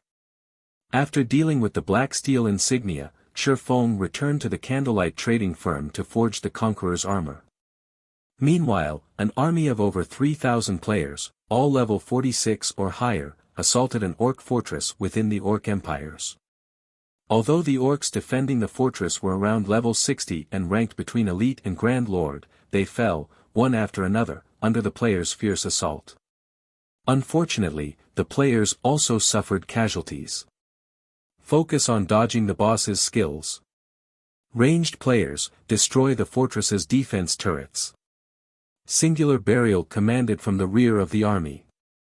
As the orcs worked to strengthen their empire's defenses, they had constructed temporary fortresses as resting points for the armies. Because of this, more orcs operated around these temporary fortresses, troubling the players in the area. Meanwhile, the orcs' mines were usually surrounded by several temporary fortresses. If players wanted to secure an orc mine, they'd have to deal with the fortresses first. Singular Burial was confident that he could secure the orc mine, which many of God's domain's superpowers drooled over, once Heaven's Burial dealt with the temporary fortresses. Once they succeeded, Heaven's Burial wouldn't have to worry about coins or magic crystals. Daybreak Fog, who wore a cyan mage robe, suddenly approached Singular Burial and quietly reported, "Guild leader, our spies in Zero Wing have reported that the guild has somehow obtained a teleportation function that allows players to teleport from Zero Wing City to the border between the Orc Empire and Starmoon Kingdom. With this teleportation function, players can save a massive amount of time. In fact, many players have already used the service, contributing to Zero Wing's wealth. Moreover, we've received news that plenty of guilds have begun negotiations to ally with Zero Wing. By the looks of it, they plan to sell level 45 top-tier equipment to the guild. I'm afraid this will affect our plans severely at this rate." According to previous reports, Zero Wing should have been on its last leg, yet due to Zero Wing City's teleportation function, Zero Wing had pulled itself out of its predicament. In fact, the teleportation service had become so profitable that Zero Wing was now able to continue its war of attrition against them. This was not good news. The long-term attrition war was a painful burden on Heaven's Burial's finances and development. They had already suffered significant casualties thanks to Zero Wing's bounty. This had impacted the guild members' leveling speed. Moreover, guild members had to stay alert for ambushes in the fields. Many players who had originally wanted to join Heaven's Burial had begun to change their mind. If they did not deal with Zero Wing quickly, their guild's development would stagnate, and they wouldn't be able to keep up with God's domain's other superpowers even with Ancient Rock City. Zero Wing is a tenacious cockroach. Singular Burial could not help but frown. Immediately, he commanded, "Notify young Master Lei and tell him that it's time for his Thunder Legion to take action. Contact Blackwater as well, tell them that if they still want a share of the orc mine, they should send more top-tier experts and help us finish off Zero Wing quickly. We're taking action now." Daybreak Fog was stunned. She hadn't expected Singular Burial to switch tactics so soon. Until now, their experts usually attacked in small groups, fleeing the moment they killed Zero Wing's members and minimizing their casualties. However, if they started team battles in the fields, they would suffer more casualties even if they dealt greater damage to their enemy. That was why they had avoided doing so thus far. Now that Singular Burial had approved team battles, he had proven that Zero Wing was a major threat to their guild. Thus, he decided to put a swift end to this war, regardless of cost, and exterminate the budding threat before it did permanent damage. I want to see how long Zero Wing can hold on." Singular Burial nodded. Zero Wing's sudden transformation had exceeded his expectations and left him with no other choice, but he also wanted to use this opportunity to show Zero Wing how wide the gap was between their expert counts. Starmoon Kingdom, White River City, in a special forging room located on the Candlelight Trading Firm's top floor. Feng sat alone beside a furnace, repeatedly swinging a hammer as he forged the Conqueror's armor. To sharpen his focus, he had even used the precious soul water. The Conqueror's armor required a lot of materials, including over 10 main materials and over 20 support materials. Every material needed to be smelted carefully. Just the smelting and refining all of the involved materials took more than half an hour. If Feng had gone through the entire forging process alone, he would have only had time to forge a few pieces of the Conqueror's armor each day. Fortunately, he could rely on Candlelight's advanced forgers to help him with the smelting and refining processes, saving him plenty of time. Fortunately, with the improved Blacksteel Insignia, Feng's forging success rate had broken past the 30% threshold. Fusing, stacking, stacking. As he continued to fuse and shape the extracted materials, the Conqueror's armor began to take shape. Once the armor was perfect, Feng released a deep sigh of relief and began to draw the advanced magic array. Due to the soul water's effects, Feng was able to complete the advanced magic array naturally and without pause. The instant he completed the advanced magic array, the Conqueror's armor released a mesmerizing, crimson glow. This is the first Conqueror's armor I've forged, and I've already triggered the strengthening effect. Feng's excitement grew as he watched the crimson light, completely different from the usual glow on fine gold equipment. Chapter 1597, Improved Conqueror's Armor. Chapter 1597, Improved Conqueror's Armor. Despite being a master forger, Feng didn't have a particularly high success rate with forging the Conqueror's armor. Although God's domain had plenty of support tools, these tools would become less effective with more complex items. In fact, most support tools were nullified when producing an epic item. Only a small number of support tools could help a player craft an epic item. Feng hadn't expected, despite having barely over a 30% success rate, he would actually forge a successful Conqueror's armor on his first try. Moreover, he had triggered the Blacksteel Insignia's strengthening effect. After gazing at the armor for a moment, Feng clicked to inspect its attributes. Immediately, the system analyzed the Conqueror's armor statistics. System, Blacksteel Insignia's effect triggered, attributes increased. System, Conqueror's armor has been forged successfully. Forging proficiency increased by 4 points. Obtained 3 million EXP. Conqueror's armor, chest piece, plate armor, fine gold rank. Level 50. Equipment requirement, strength 730 and agility 730. Defense plus 2350. Strength plus 75, endurance plus 84, agility plus 72. Additional passive skill dash. Life sacrifice. The wearer will receive more power as their HP decreases to a maximum of 15% strength and 25% attack speed. Additional active skill dash. Basic strength battle array. Activation requires 5 or more players wearing the Conqueror's armor. Upon activation, wearer's strength increases by 25%, agility by 15%, endurance by 15% and physique by 10%. Grants basic perception sharing buff. Stamina and concentration consumption rates increase by 400%. Maintaining the battle array costs 1 magic crystal every 5 minutes. The Blacksteel Insignia is really quite amazing. Not only did it improve the armor's basic attributes, but it also boosted one of the armor's skills slightly. Although this Conqueror's armor still is not a match for level 50 dark equipment individually, it is not far from it. Feng was delighted as he read the Conqueror's armor's attributes. Level 50 was a major turning point in God's domain. Top-tier equipment past this level would become incredibly difficult to obtain. Even level 50, 100-man team dungeons only dropped level 50 fine gold equipment and set equipment at best. Generally, players could only obtain level 50 dark gold equipment from super large-scale team dungeons.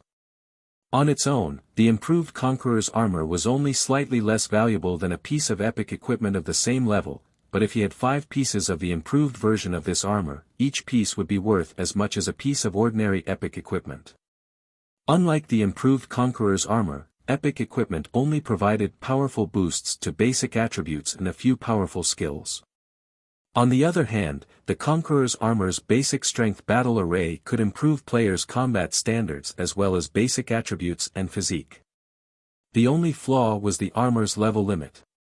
At best, Players could use the armor until level 60. Most epic equipment, in contrast, could be used past level 100. Gazing at the improved Conqueror's armor before him, Feng's passion to forge the armor ignited. If he could mass-produce the Conqueror's armor and equip a 1,000-man legion, the result would be mind-blowing. If he geared a legion of 1,000 expert players in the Conqueror's armor, he'd have a legion of refinement realm experts instantly. Such a legion would be unstoppable on the battlefield. He'd even dare to challenge a true super first-rate guild head-on with such a force, not to mention Heaven's Burial. Dreaming of such a powerful legion, Feng continued to forge one Conqueror's armor after another, not resting for a moment. Since Feng had nearly 100 advanced forgers to handle the most time-consuming process, smelting and refining, he could complete each forging attempt in roughly 10 minutes. As he became more familiar with the process, he was even able to work faster than that. Perhaps he had used all of his luck during the first attempt because unfortunately, the next 4 attempts all failed. In the blink of an eye, he had wasted over 200 gold in materials. If any other trading firm suffered such a loss, they'd likely halt production immediately, but Feng was unfazed. If equipment with basic battle arrays were that easy to produce, the various super guilds wouldn't have struggled so much in the past, mass-producing such equipment. However, as Feng continued his forging attempts, he became increasingly familiar with drawing the crucial advanced magic array. He'd even use divine providence to improve his success rate later. Although luck was insubstantial, it could, more or less, affect production success rate. Before Feng had realized it, he had already gone through 300 material sets. In the end, he had successfully forged 96 pieces of Conqueror's armor. His overall success rate was slightly higher than the theoretical success rate the system had given him, and among the 96 chest pieces, Feng had forged another 3 pieces of improved Conqueror's armor, securing a total of 4 improved chest pieces. Meanwhile, Feng's experience bar had risen steadily due to his diligent work to craft the Conqueror's armor. His leveling speed was 3 to 4 times faster than God's Domain's other peak experts. Although his leveling speed was impressive, there likely wasn't another player in God's Domain who would dare to replicate Feng's leveling method. The 300 material sets Feng had used were worth 15,000 gold in total, and this was only the current market value. Players would likely have to pay far more than that if they tried to purchase the materials in bulk. As Feng was about to use up the remaining 24 or so material sets, Aqua Rose contacted. Guild leader, Heaven's Burial and Blackwater have suddenly increased the force they've mobilized against us. They've organized 100-man teams to ambush our dungeon raiding teams. Our casualty count is rising rapidly. We've already lost over 5,000 lives since they bolstered their forces. Although we've tried to retaliate, we're too outnumbered. We simply can't keep up with all of the attacks. Should I recall our guild members from the dungeon raids and grinding in the high-resource maps for now and concentrate on leveling up in a few safe maps? Due to Zero Wing City's rise in popularity, Aqua Rose was relatively confident that Zero Wing would survive the war with Heaven's Burial, but now Heaven's Burial and Blackwater had dispatched more experts to ambush their players in the various high-resource maps they occupied. The 2 guilds even targeted their 100-man elite and expert teams. This had never happened before. The wisest move right now would be to gather their members in a few, specific leveling maps close to each other. Although this would limit their members' leveling speed, it would provide more security. Zero Wing could also send their limited number of experts as reinforcements far faster. They're finally done sitting by, huh? Feng frowned. He hadn't thought that Heaven's Burial would attempt to end this war so soon. Immediately, he commanded, I like your suggestion. We need to concentrate our forces, but move them to the targeted, high-resource maps, instead. But the level 40 and 50 high-resource maps are too far apart. If a battle breaks out, our reinforcements will need some time to get there. Aqua Rose had also considered the idea, but it wasn't a wise move. Zero Wing had a limited number of experts, and they weren't enough to cover multiple maps that were so far apart. It's fine. Just do as I say. Leave the rest to me. Feng simply smiled, not bothering to offer any further explanation. Select 100 skilled plate armor classes from the Dark God's Legion and send them my way. They have to be level 50 or higher. 100 people. Aqua Rose could not figure out what Feng intended to do. Currently, only a few of Zero Wings players were capable of standing against Heaven's Burial and Blackwater's experts. If they wanted to suppress the enemy's teams, they'd have to form a team of the guild's tier 2 players. Even a 100-man expert team's ability to turn the tide of battle would be limited. But since Feng had given the command, she had no choice but to follow it. Chapter 1598, Exterminate Heaven's Burial. Chapter 1598, Exterminate Heaven's Burial. Starmoon Kingdom, Pyroxene Hills. As one of the many level 50 maps in Starmoon Kingdom, it housed plenty of ancient ruins, even if it weren't particularly resource-rich. Hence, many guilds and adventure teams in the kingdom loved to explore the map and its ruins. The Pyroxene Hills was also home to some rare herbs and ores. Many independent players came to harvest these materials while grinding. Currently, 2 groups of players clashed outside one of the Pyroxene Hills' dilapidated ruins. All of the players were high-leveled, with the lowest at level 50, and the strongest players at level 52. One of the 2 groups wore Heaven's Burial's guild emblem, while the other players wore Zero Wings. Amazing! So, this is a team battle between guilds. The players passing by could not help but pause to watch the battle. They were captivated.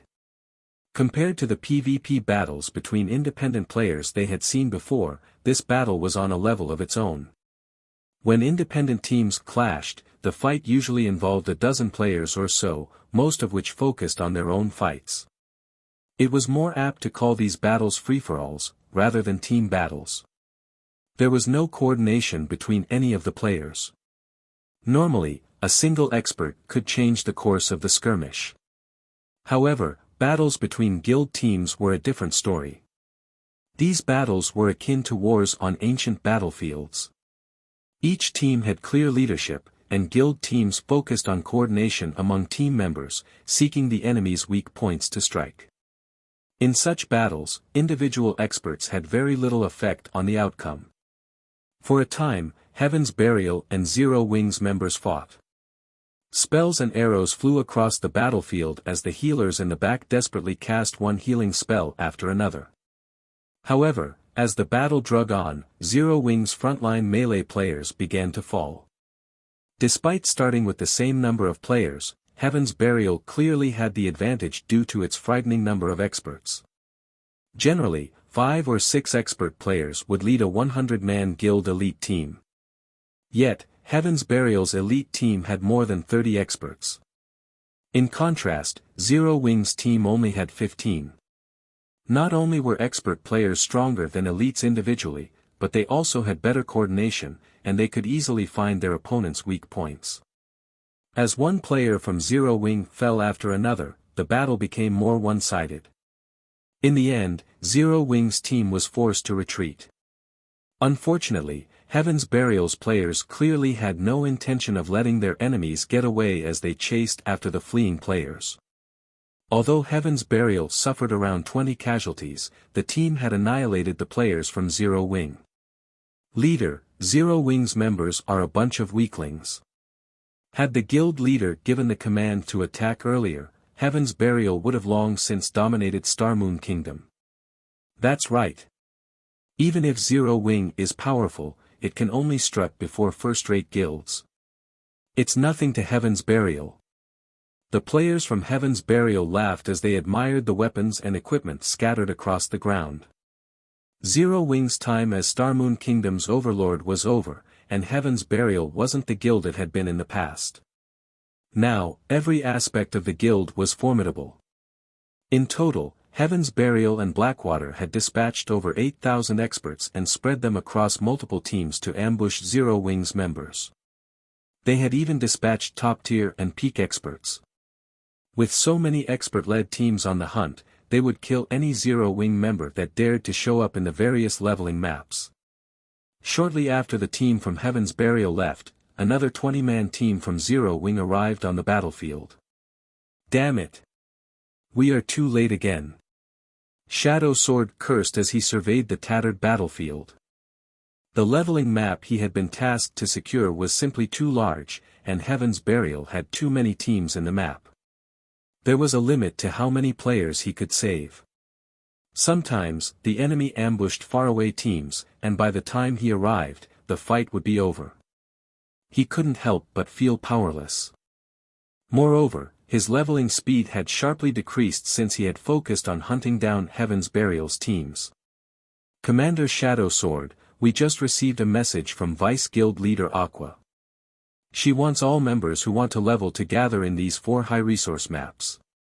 She's also ordered these specific Dark Gods Legion members to gather in White River City's guild residence immediately, a level 50 ranger reported as he handed Shadow Sword a list.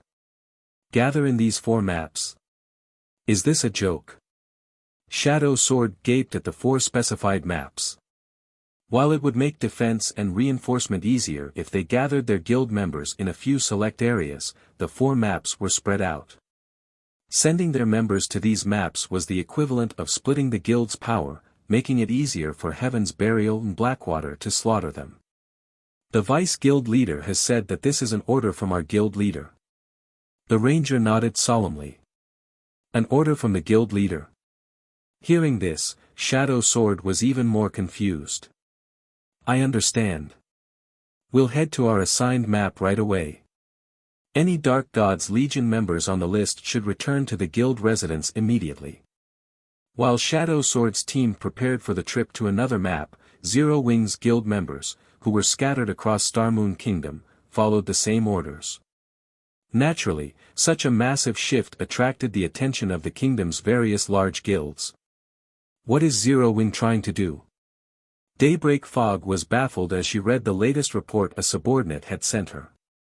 Ha ha ha. Truly foolish. Do they think this will scare us? Singular Burial chuckled at the report. Notify our generals and dispatch our forces to these 4 maps. Tell them to move in 100-man units or less. Do not start any large-scale fights with Zero-Wing. I want to see how Black Flame intends to cope with so many teams. He had discovered Black Flame's capabilities long ago. Not only did the man wield large-scale destruction spells, but he also possessed a large-scale silencing skill. In battles involving thousands of players, these abilities worked wonders. Even if Heaven's Burial won due to its numeric advantage, the guild would suffer drastically, and that wasn't something he wished to see. Had Zero-Wing gathered its members in a single map, he wouldn't have dared to send his guild members. Of course, he'd be more than happy to see Zero-Wing do just that since only so many resources were available in a single map. If every Zero-Wing member cowered in one area, even if it were a high-resource map, there wouldn't be enough resources to go around. Ultimately, it would damage the guild members' leveling speed. However, to ensure that its members could level normally, Zero-Wing had split its players across 4 high-resource maps that were fairly far from each other. With Zero-Wing's limited number of experts, it could only dispatch a few to protect each area. As long as Heaven's Burial continued to start small-scale battles, Zero-Wing would fail to keep up with the enemy guild's numeric advantage. If this drug on, it would only be a matter of time before Zero-Wing crumbled. Meanwhile, in Zero-Wing's residence in White River City, 100 players wearing the core members' guild emblem sat in the residence's meeting room. The lowest level among the crowd was level 50, while the highest had reached level 52. All of these players could rank among the top regarding levels in any guild. As for their combat standards, the weakest among them had reached the middle stage of the Trial Tower's 6th floor, and the most powerful had reached the 7th floor. None of these players dared to utter a word as they watched the cloaked man before them, reverence and admiration filling their gazes. This cloaked man was none other than Black Flame, Zero Wing's guild leader and an expert of his own legends. Since everyone's here, let's get straight to business, Feng said as he glanced at the players in the room. Once he verified that there were enough players, he continued, from now on, I have an extremely important task for you, but before carrying it out, you'll have to sign a confidentiality contract. If you don't wish to sign, you may leave, and I'll find a replacement. If you have any questions, ask now. A confidentiality contract? Guild leader, can you tell us what kind of task we'll be doing? Everyone stirred for a moment when they heard Feng mention a confidentiality contract. They were all profoundly curious about what Feng had in store for them, and not a single player among the crowd showed any signs of abstaining from the challenge. I'm sure you are all aware that Heaven's Burial has caused our guild quite a bit of trouble lately. The task I have for you is very simple, you'll annihilate Heaven's Burial.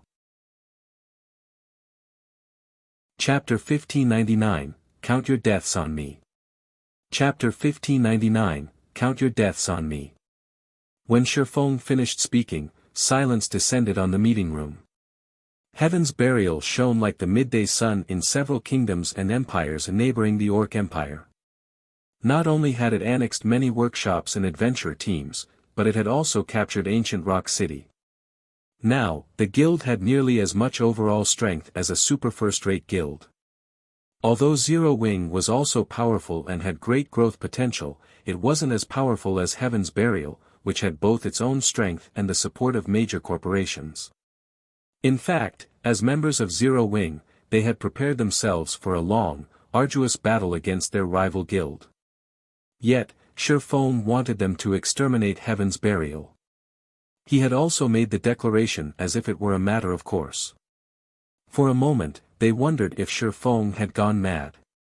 However, they couldn't help but burn with fighting spirit, knowing that Feng had chosen them for this task. Those bastards from Heaven's Burial have always been an eyesore. Guild leader, just tell us what we need to do. We finally get to start a real fight with Heaven's Burial. I've been waiting to duke it out with Heaven's Burial for a long time. Those cowards only know how to hit and run. If given the chance, I'll beat them until not even their mothers recognize them. Everyone's blood boiled with excitement as they looked at Feng. Their hatred for Heaven's Burial was nothing new. In fact, that hatred had only increased due to the guild's shameless tactics. Alright, since none of you have any issues, sign these confidentiality contracts. Feng nodded in satisfaction before handing out a contract. When players signed confidentiality contracts, they wouldn't be able to discuss the relevant information while logged into God's domain. Although the main God system could not regulate information in the real world, if one found evidence of someone violating their contract in the real world, they could hand the evidence over to the main God system. If the evidence were valid, the player would receive their deserved punishment, the severity of which would depend on the terms of the contract. Feng wanted to keep the Conqueror's armor's battle array a secret. Although God's domain's various powers and players were bound to discover battle arrays eventually, he wanted to reserve the armor as one of the guild's trump cards. The later the various major powers discovered battle arrays, the better. The penalty Feng had set for breaking the confidentiality contract wasn't unusual, any player who violated it would have their account permanently suspended. In general, guilds chose a consequence that would bar players from God's domain permanently if they violated a confidentiality contract regarding extremely important secrets. It would not even matter if players deleted their accounts, they'd never be able to log back in. Hence, guilds' core secrets hadn't often leaked in the past. The consequences of doing so would be devastating to players who had grown comfortable with God's domain's lifestyle. Permanently losing access to the game was more of a punishment than death itself. This was especially true for players who earned access to their guild's core secrets. Of course, there were bound to be players who would take the risk when offered an astronomical price. Once the 100-plate armor players from the Dark Gods Legion signed the contracts, Feng pulled one Conqueror's armor after another from his bag. While Aqua Rose had gathered the necessary players, Feng had successfully forged another 4 pieces of the Conqueror's armor. Among these 4 pieces, one was even an improved Conqueror's armor. This increased the count to 5 improved pieces, just enough for a 5-man party to activate the basic strength battle array. What? There's so much level 50 fine gold equipment here. Wait, look at the attributes. They're insane. This basic strength battle array is amazing. It's basically a mini berserk skill. Moreover, it doesn't have a cooldown and only costs 1 magic crystal per 5 minutes. It can last until players run out of stamina. Everyone was flabbergasted over the 100 chest pieces Feng had revealed. They frequently grinded in level 50 plus maps, so they knew just how difficult it was to obtain level 50 equipment. Even mysterious iron equipment was incredibly rare, let alone secret silver rank.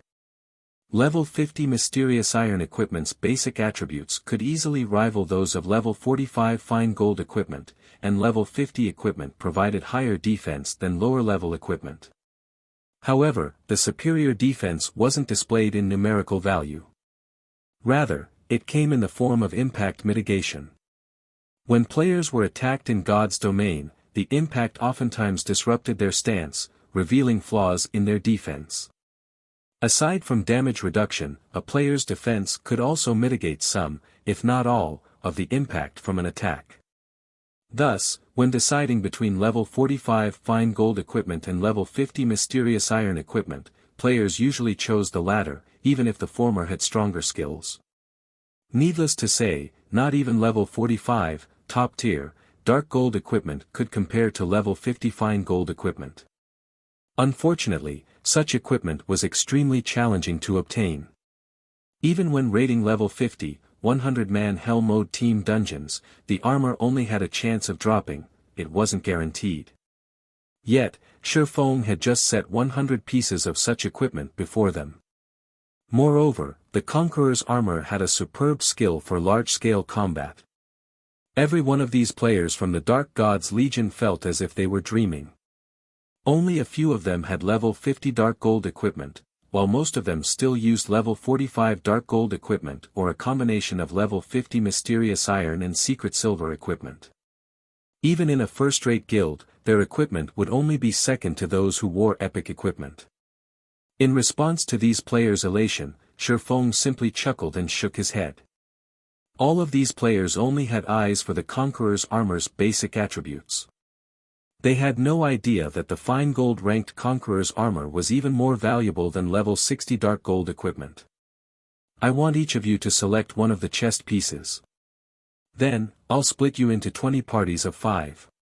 Each party will take a healer and head to the 4 high-resource maps where we've sent our guild members to grind. I need all of you to continue the search for Heaven's Burial and Blackwater's members. If you find a group of 100 or fewer, kill them all. If the enemy overwhelms your team with numbers or peak experts are among their teams, notify the commanders responsible for the region, then send you reinforcements. If that is the case, you just need to keep an eye on the enemy. If they chase after you, try to kite them and regroup with the reinforcements. Feng strictly explained the details of their task as he eyes the players before him. By having the Dark God's Legion members move in 6-man parties, they could move swiftly and stealthily. Although splitting these Dark God's Legion members into 6-man parties, rather than 100-man teams, would limit the Legion's combat power, the smaller parties would seem like less of a threat to their enemies. This would make it easier for the Dark God's Legion members to evade the enemy's detection. When Feng fell silent, everyone in the meeting room was dumbfounded. They even wondered if they had heard wrong. Feng actually wanted them to form 6-man parties to take on Heaven's Burial's 100-man teams. If they targeted ordinary 100-man teams, they'd be confident of their victory, but Heaven's Burial's teams were anything but ordinary. Each team was normally led by dozens of experts. If they assaulted such a force, they'd be attempting suicide, not starting a battle. Relax. I'll take responsibility for any of your deaths. Feng could see these players' confusion regarding his decision. However, he simply chuckled and said, "Or don't you have the courage for a task like this?" So what if these 100-man teams are from Heaven's Burial? Guild leader, just you wait. Even if we don't kill them all, we'll definitely make them suffer. Initially, worry had gripped everyone's hearts, but after Feng had told them off in such a way, their fighting spirit began to burn anew. As Feng had implied, if they weren't even brave enough to do this, they might as well stop calling themselves experts. Good. Also, the 3 parties with the highest kill counts will receive a large number of GCPs and gain 1 opportunity to learn an advanced combat technique. Whether or not you earn the opportunity will depend on your effort, Feng said, nodding in approval at everyone's high spirits. Immediately, he organized his players into parties before sending them off to the 4 high-resource maps. When they had heard that they might be able to learn an advanced combat technique, these players couldn't help their growing excitement. Advanced combat techniques were the guild's core secrets. It was extremely difficult to earn the opportunity to learn one. Normally, they'd only have the chance to earn the opportunity if they achieved some impressive feat or were selected by the guild for training, yet all they needed to do was rank among the top 3 for kill counts. Why wouldn't they be excited? After Feng finished with the Conqueror's armor and the 20 teams, he made his way toward Silura's smithy in White River City to repair the Disintegration armor. Chapter 1600, Legendary Armor's Power. Chapter 1600, Legendary Armor's Power. The Disintegration armor's existence was giving Feng a huge headache right now. As he was no longer at the World Summit, the Disintegration armor's disintegration power was not being suppressed anymore. Meanwhile, with the dispelling of a portion of the evil power, the disintegration power leaking from the Disintegration armor had intensified. As a result, the disintegration power, which initially suppressed his basic attributes by only 50%, now suppressed them by 60%. He didn't dare to recklessly remove the evil power suppressing the Disintegration armor any further. After all, if he removed the evil power entirely, the suppression on him might become even stronger. If that happened, he would definitely be doomed. Hence, as a precaution, he decided to meet with Silura first before doing anything else to the Disintegration armor. Upon arriving at Silura's smithy, things were just as usual. There were no guests before the cozy wooden house. Only the clangor of hammering came from it. There was nothing unusual about this place whatsoever. However, when Feng stepped into the smithy, it was as if he had entered an entirely different world. The mana density inside the smithy was far superior to even that of Zero Wing City. Meanwhile, at this moment, Silura stood before a furnace smelting materials. Upon seeing Silura's actions, Feng had to admit that a Grandmaster Forger was indeed different from a Master Forger. Master Forgers would normally use only flames when smelting and refining materials. However, Silura was actually controlling a threefold magic array to imbue an oceanic amount of mana into her materials first before refining them using flames, which boosted the quality of her materials. Meanwhile, upon sensing Feng's entry into the smithy, Silura sent him a glance. Although Silura herself was not a combat-specialized NPC, Feng still felt as if Silura saw through his soul when she looked at him. It seems you managed to find some god's power to remove that evil power while you were gone.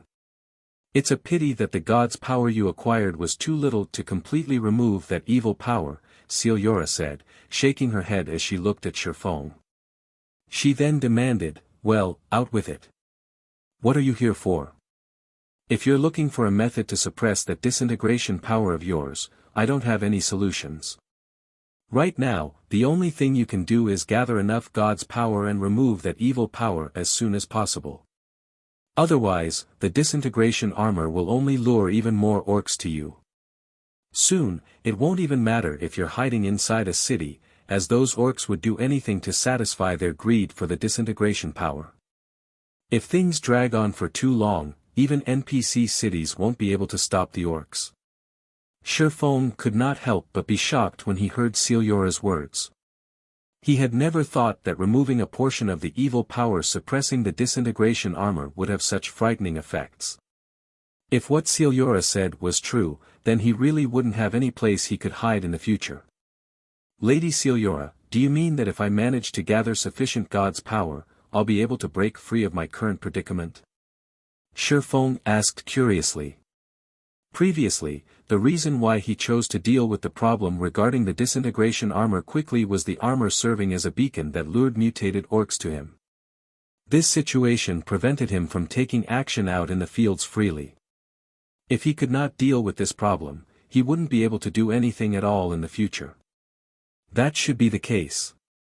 After all, the only reason the disintegration armor is leaking disintegration power is the loss of its channeling abilities. If the materials making up the disintegration armor recover, they should be able to control this disintegration power, Celiora said, a hint of uncertainty in her tone. Upon hearing Celiora's explanation, Feng breathed out a sigh of relief. He then took out the disintegration armor and had it absorb the God crystals inside his bag. The advanced God crystal and the basic God crystal there shattered and transformed into streams of golden mist that flowed into the disintegration armor. When the golden mist suffused the disintegration armor, streams of pitch-black energy started flowing out of the armor. When Celiora saw this pitch-black energy corroding its surroundings, she could not help but be surprised and hurriedly activated the magic array set up inside her house. The magic array immediately started suppressing the pitch-black energy, nullifying its corrosive capabilities. Although the pitch-black energy's corrosive capabilities were suppressed, the energy itself showed no signs of disappearing. Instead, it actually started condensing.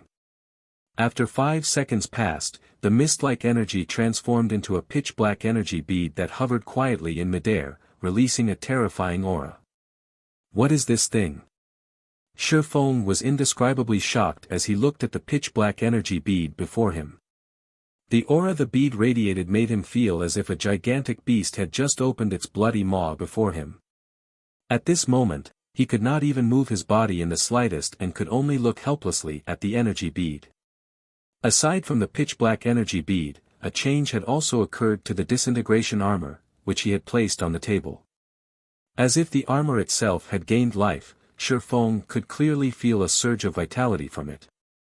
Rather than an inanimate object, the disintegration armor before him felt like it was some kind of life form, instead. As the evil power no longer tainted the disintegration armor, the magic circuits covering the surface of the armor released a dazzling glow. Aside from the house becoming brightly lit, the mana inside the house had also frozen. Feng could not sense the slightest flow of mana whatsoever right now. However, this situation persisted for only a few short seconds, after which the entire house returned to its normal state. As for the disintegration armor, it was as if the armor had just received a complete makeover. Both the armor's external appearance and aura had changed significantly.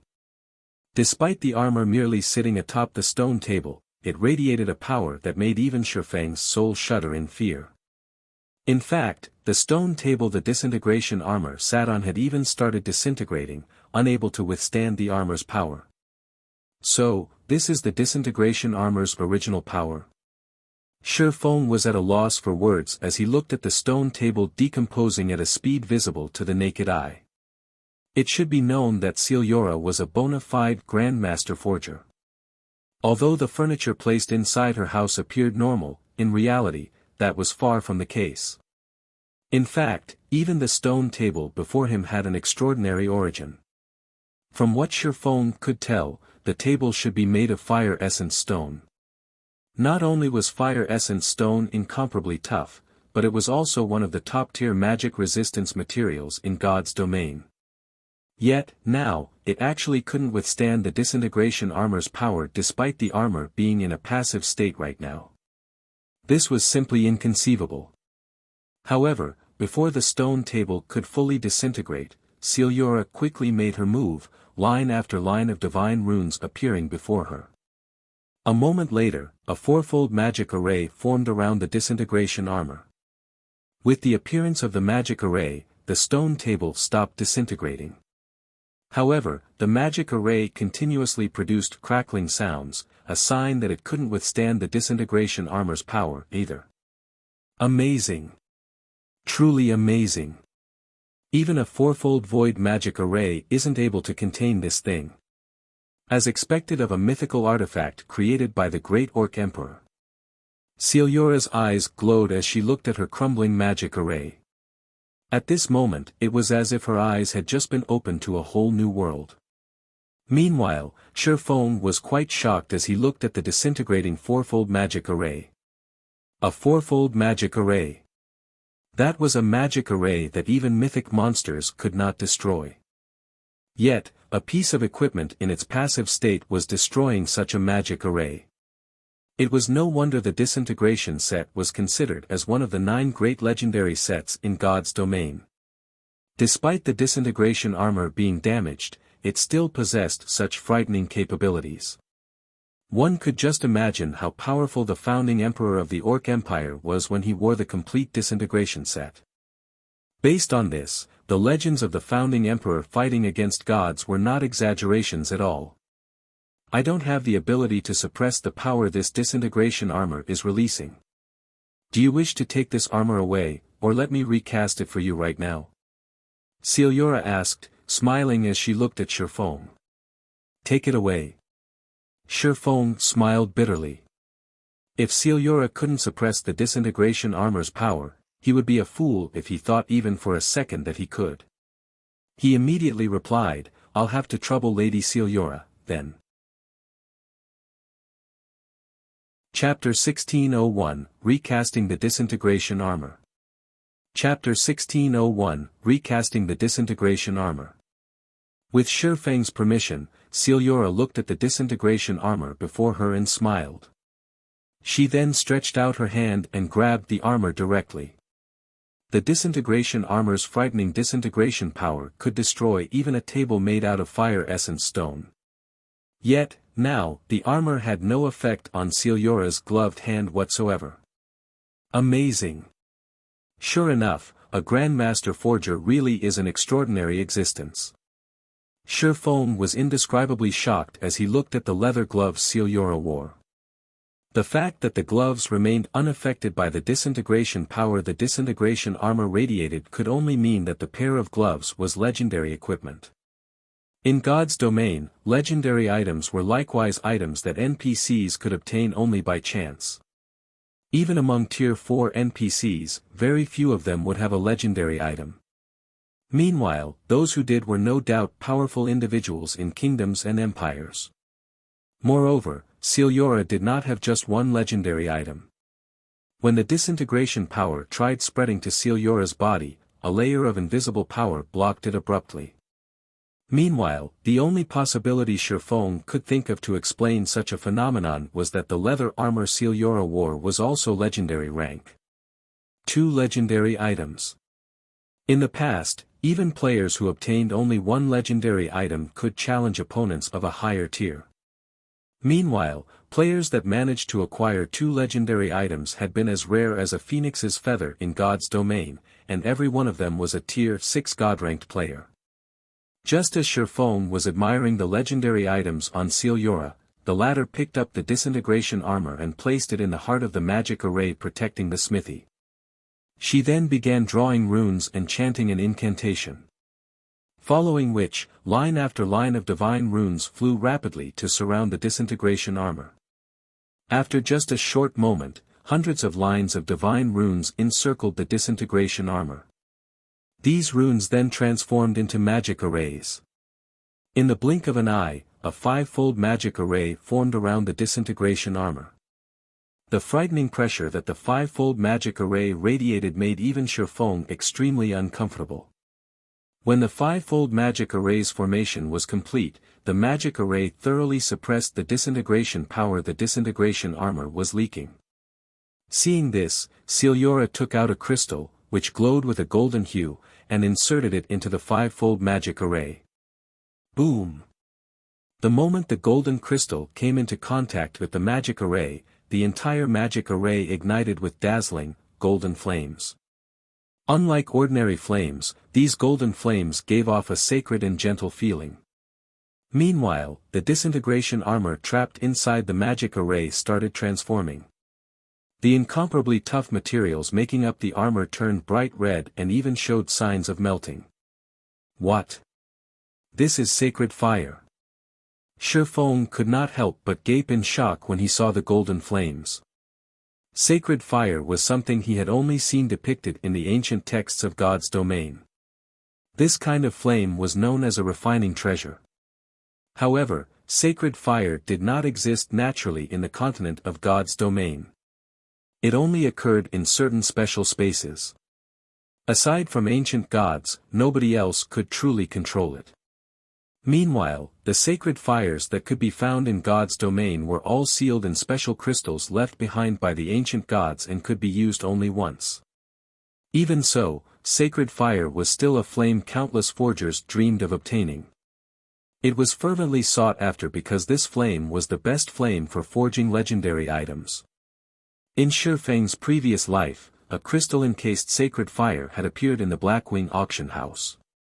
Back then, many wealthy players and NPCs had contested over the item. In the end, though, the Super Guild Battle Wolves had purchased it for an astronomical price of 310,000 gold, shocking the entire God's domain. Back then, many superpowers had ridiculed the Battle Wolves for being foolish. After all, the Super Guild had spent 310,000 gold for a one-time use item, which was a massive expenditure even for a Super Guild. However, in the end, one had to admit that it had been money well spent. Using the sacred fire, the Grandmaster Forger working for the Battle Wolves had created a legendary item. Although its performance was below average, it was still a legendary item at the very least. Fragmented legendary items could not compare to it. This outcome had also further whetted the various superpowers' desire for sacred fire.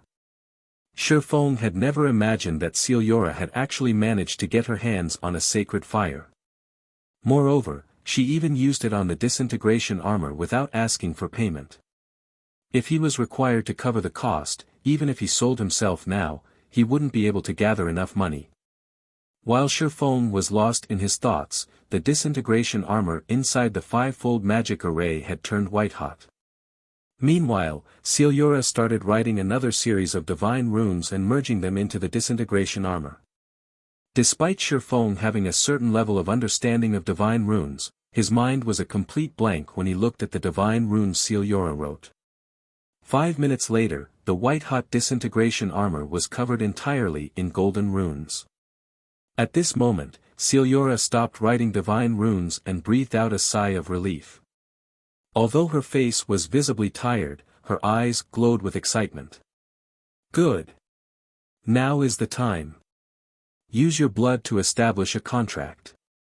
Celiora suddenly shouted to Feng. As soon as Celiora said these words, a system notification entered his ears. System, do you wish to establish a blood contract and permanently contribute 200 points of every basic attribute to the disintegration armor? 200 points of every basic attribute. Feng could not help being shocked as he looked at the system notification. Permanently losing 200 points in every basic attribute was equivalent to losing 1,000 attribute points. Losing so many attribute points was no laughing matter. If an ordinary expert were placed in such a situation, their accounts would be crippled instantly. Even Feng would have great difficulty making up for such a loss. Feng had never expected the price of the disintegration armor to be so huge. System, you have 5 seconds remaining to make a decision. If you refuse, you will not have another chance in the future. Alright, I agree. Feng declared while clicking agree. Just like the system had stated, this was an opportunity for him.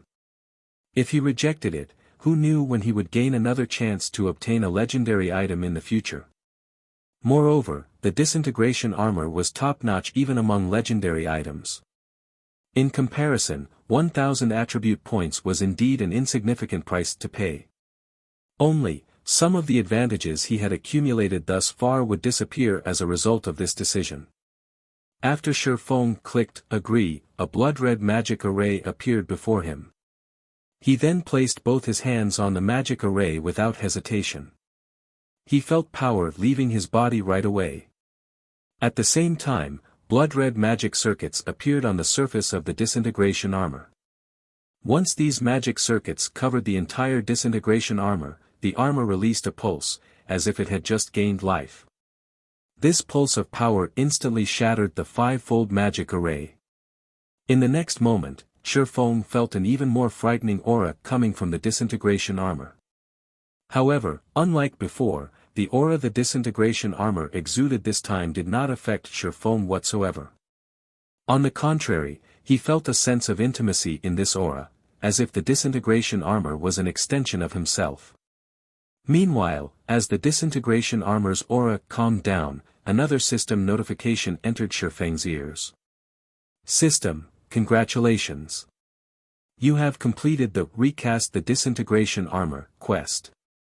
Rewarding 20 legacy skill points, 100,000 free skill proficiency points, 100 free mastery points, 50 humanity reputation points, 2 level increases, and the Disintegration User title. Chapter 1602, Legendary Reward. Chapter 1602, Legendary Reward. When the system notification ended, Feng's experience bar started increasing rapidly. In the blink of an eye, he went from level 61 to level 63. Meanwhile, his legacy skill point count, which had stagnated for a long time now, also increased by 20 points. What a bountiful reward! Feng could not help getting a little excited as he looked at the quest reward. Normally, aside from completing special quests, players would receive only one legacy skill point for every 3 level-ups. To put it simply, legacy skill points were extremely rare. Yet, now, he had obtained 20 points from a single quest, enough for him to exchange for 1 or 2 Tier 2 legacy skills. In God's domain, skill books for the Tier 2 standard and higher were extremely rare. Normally, players could obtain skills and spells at Tier 2 and above only by using legacy skill points. Hence, even after reaching Tier 2, players would not have a lot of Tier 2 skills, they would mostly use Tier 1 skills for combat and keep Tier 2 skills as trump cards. In other words, gaining an additional Tier 2 skill was equivalent to gaining another trump card. Moreover, aside from legacy skill points, the quest had also awarded him with 100,000 free skill proficiency points, which would allow him to fast-track leveling up his skills. Needless to say, as a skill's level increased, its overall performance would improve as well. This, in turn, would enhance his combat power. Following which, Feng spent all of his legacy skill points to learn Purgatory Pentaslash, a Tier 2 legacy skill with maximum explosive power. Purgatory Pentaslash, Action Type. Requires, Sword. Tier 2, Level 1. Proficiency 0/30,000. Instantly execute 5 slashes, with each slash being stronger than the former. Each subsequent slash gains an additional 20% strength and 10% attack speed. Cooldown, 20 seconds. After learning the skill, Feng immediately invested 30,000 proficiency points to upgrade Purgatory Pentaslash to Tier 2, Level 2. Now, each subsequent attack gained an additional 21% strength and 11% attack speed. Although the improvement was small, to a Tier 2 player, an addition of 1% strength could mean an increase of 10 strength. Not to mention, this addition would be repeated 4 times in total. As for the remaining 70,000 proficiency points, Feng used them to upgrade the Tier 1 Chop. Chop was a skill that swordsman players could learn at Tier 0. The skill could be upgraded only to the Tier 1 standard at maximum. However, it was a skill that players would frequently use in battle, as it had a very short cooldown. At the same time, the skill also dealt a relatively significant amount of damage. Hence, as long as swordsman players upgraded their chop skill, their overall DPS would improve as well. After Feng invested his remaining 70,000 proficiency points, his chop skill leveled up twice, instantly going from Tier 1, Level 3 to Tier 1, Level 5. Chop, Action Type. Requires, Sword. Tier 1, Level 5, proficiency 12, 612/30,000. Additional 1,600 base damage. Deals up to 3 consecutive hits in 1 second. If attacks land in the same location, damage is increased by 60%. Attack range, 7 yards. Cooldown, 3 seconds. Compared to when the skill was at Tier 1, Level 1, after it reached Tier 1, Level 5, not only did the additional base damage it dealt increase by 1,000 points, but the bonus damage multiplier provided, if all 3 attacks landed on the same spot, had also risen from 50% to 60%. There was a significant improvement in damage. Most importantly, the attack range had also extended from 6 yards to 7 yards, which made it even more difficult for enemies to dodge the skill. Feng felt very satisfied with this outcome. In the past, level 60+ swordsmen normally managed to level up their chop only to Tier 1, Level 2 or Level 3. Very few had been able to level up the skill to Tier 1, Level 4, much less Level 5. After distributing his free skill proficiency points, Feng set his eyes on the Disintegration User title. Disintegration User, Advanced Title. The proof of ownership for the disintegration power. Endow disintegration power to a maximum of 30 players within a 200-yard radius, increasing their basic attributes by 10% and damage by 20%. The magic damage and physical damage they receive will also be decreased by 30% and 15%, respectively. Reading the introduction for the Disintegration User title stunned Feng. Titles were different from domain skills. In the case of domain skills, the simultaneous use of multiple domain skills would weaken their effects slightly, there might even be a counter-reaction. However, it was a different story for titles. The effects of titles could be stacked with the effects of domain skills without them interfering with one another. Although he could only endow disintegration power to a maximum of 30 players, it was still plenty amazing. The Disintegration User title would work wonders in team battles and dungeon raids. Meanwhile, although the Disintegration User title's effects were wonderful, Feng had noticed an even more exciting matter. And that was the increase to his basic attributes. Due to the improvement of his life rating, each time he leveled up, he would gain more basic attributes than he did before. After leveling up twice in a row, not only had he acquired a large number of free attribute points, but his basic attributes had also received a significant boost. Overall, he now gained 20 more attribute points each time he leveled up. So, this is the power of the Dark Iron Bloodline. Feng was at a loss for words as he looked at his improved basic attributes. Currently, he was still only a level 63, Tier 2 player, yet the Dark Iron Bloodline was already providing him with an additional 20 attribute points with each level up. Moreover, this number would increase as he reached higher levels and tiers. He might even be able to recover the 1,000 attribute points he lost today before he got to level 100. Just as Feng was feeling shocked by the power of his bloodline, Celiora turned her gaze to him. "You're very lucky." The recasting this time was extremely successful. However, as you are too weak right now, despite having established a blood contract with the disintegration armor, you still cannot fully control the disintegration armor. Right now, all the blood contract is doing is preventing you from being affected by the armor's power. If you wish to fully control the armor, you'll need to become stronger, Celiora said as she turned her gaze back to the disintegration armor, which was still sitting in the center of her smithy's magic array. However, you don't need to feel dejected. Although you cannot use the disintegration armor now, since you've already established a blood contract with it, you can utilize a small portion of its power. Although she had managed to recast the disintegration armor, at the end of the day, she was not the armor's creator.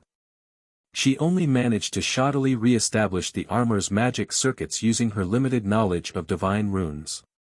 The divine runes she drew simply could not compare with those of the disintegration armor's creator.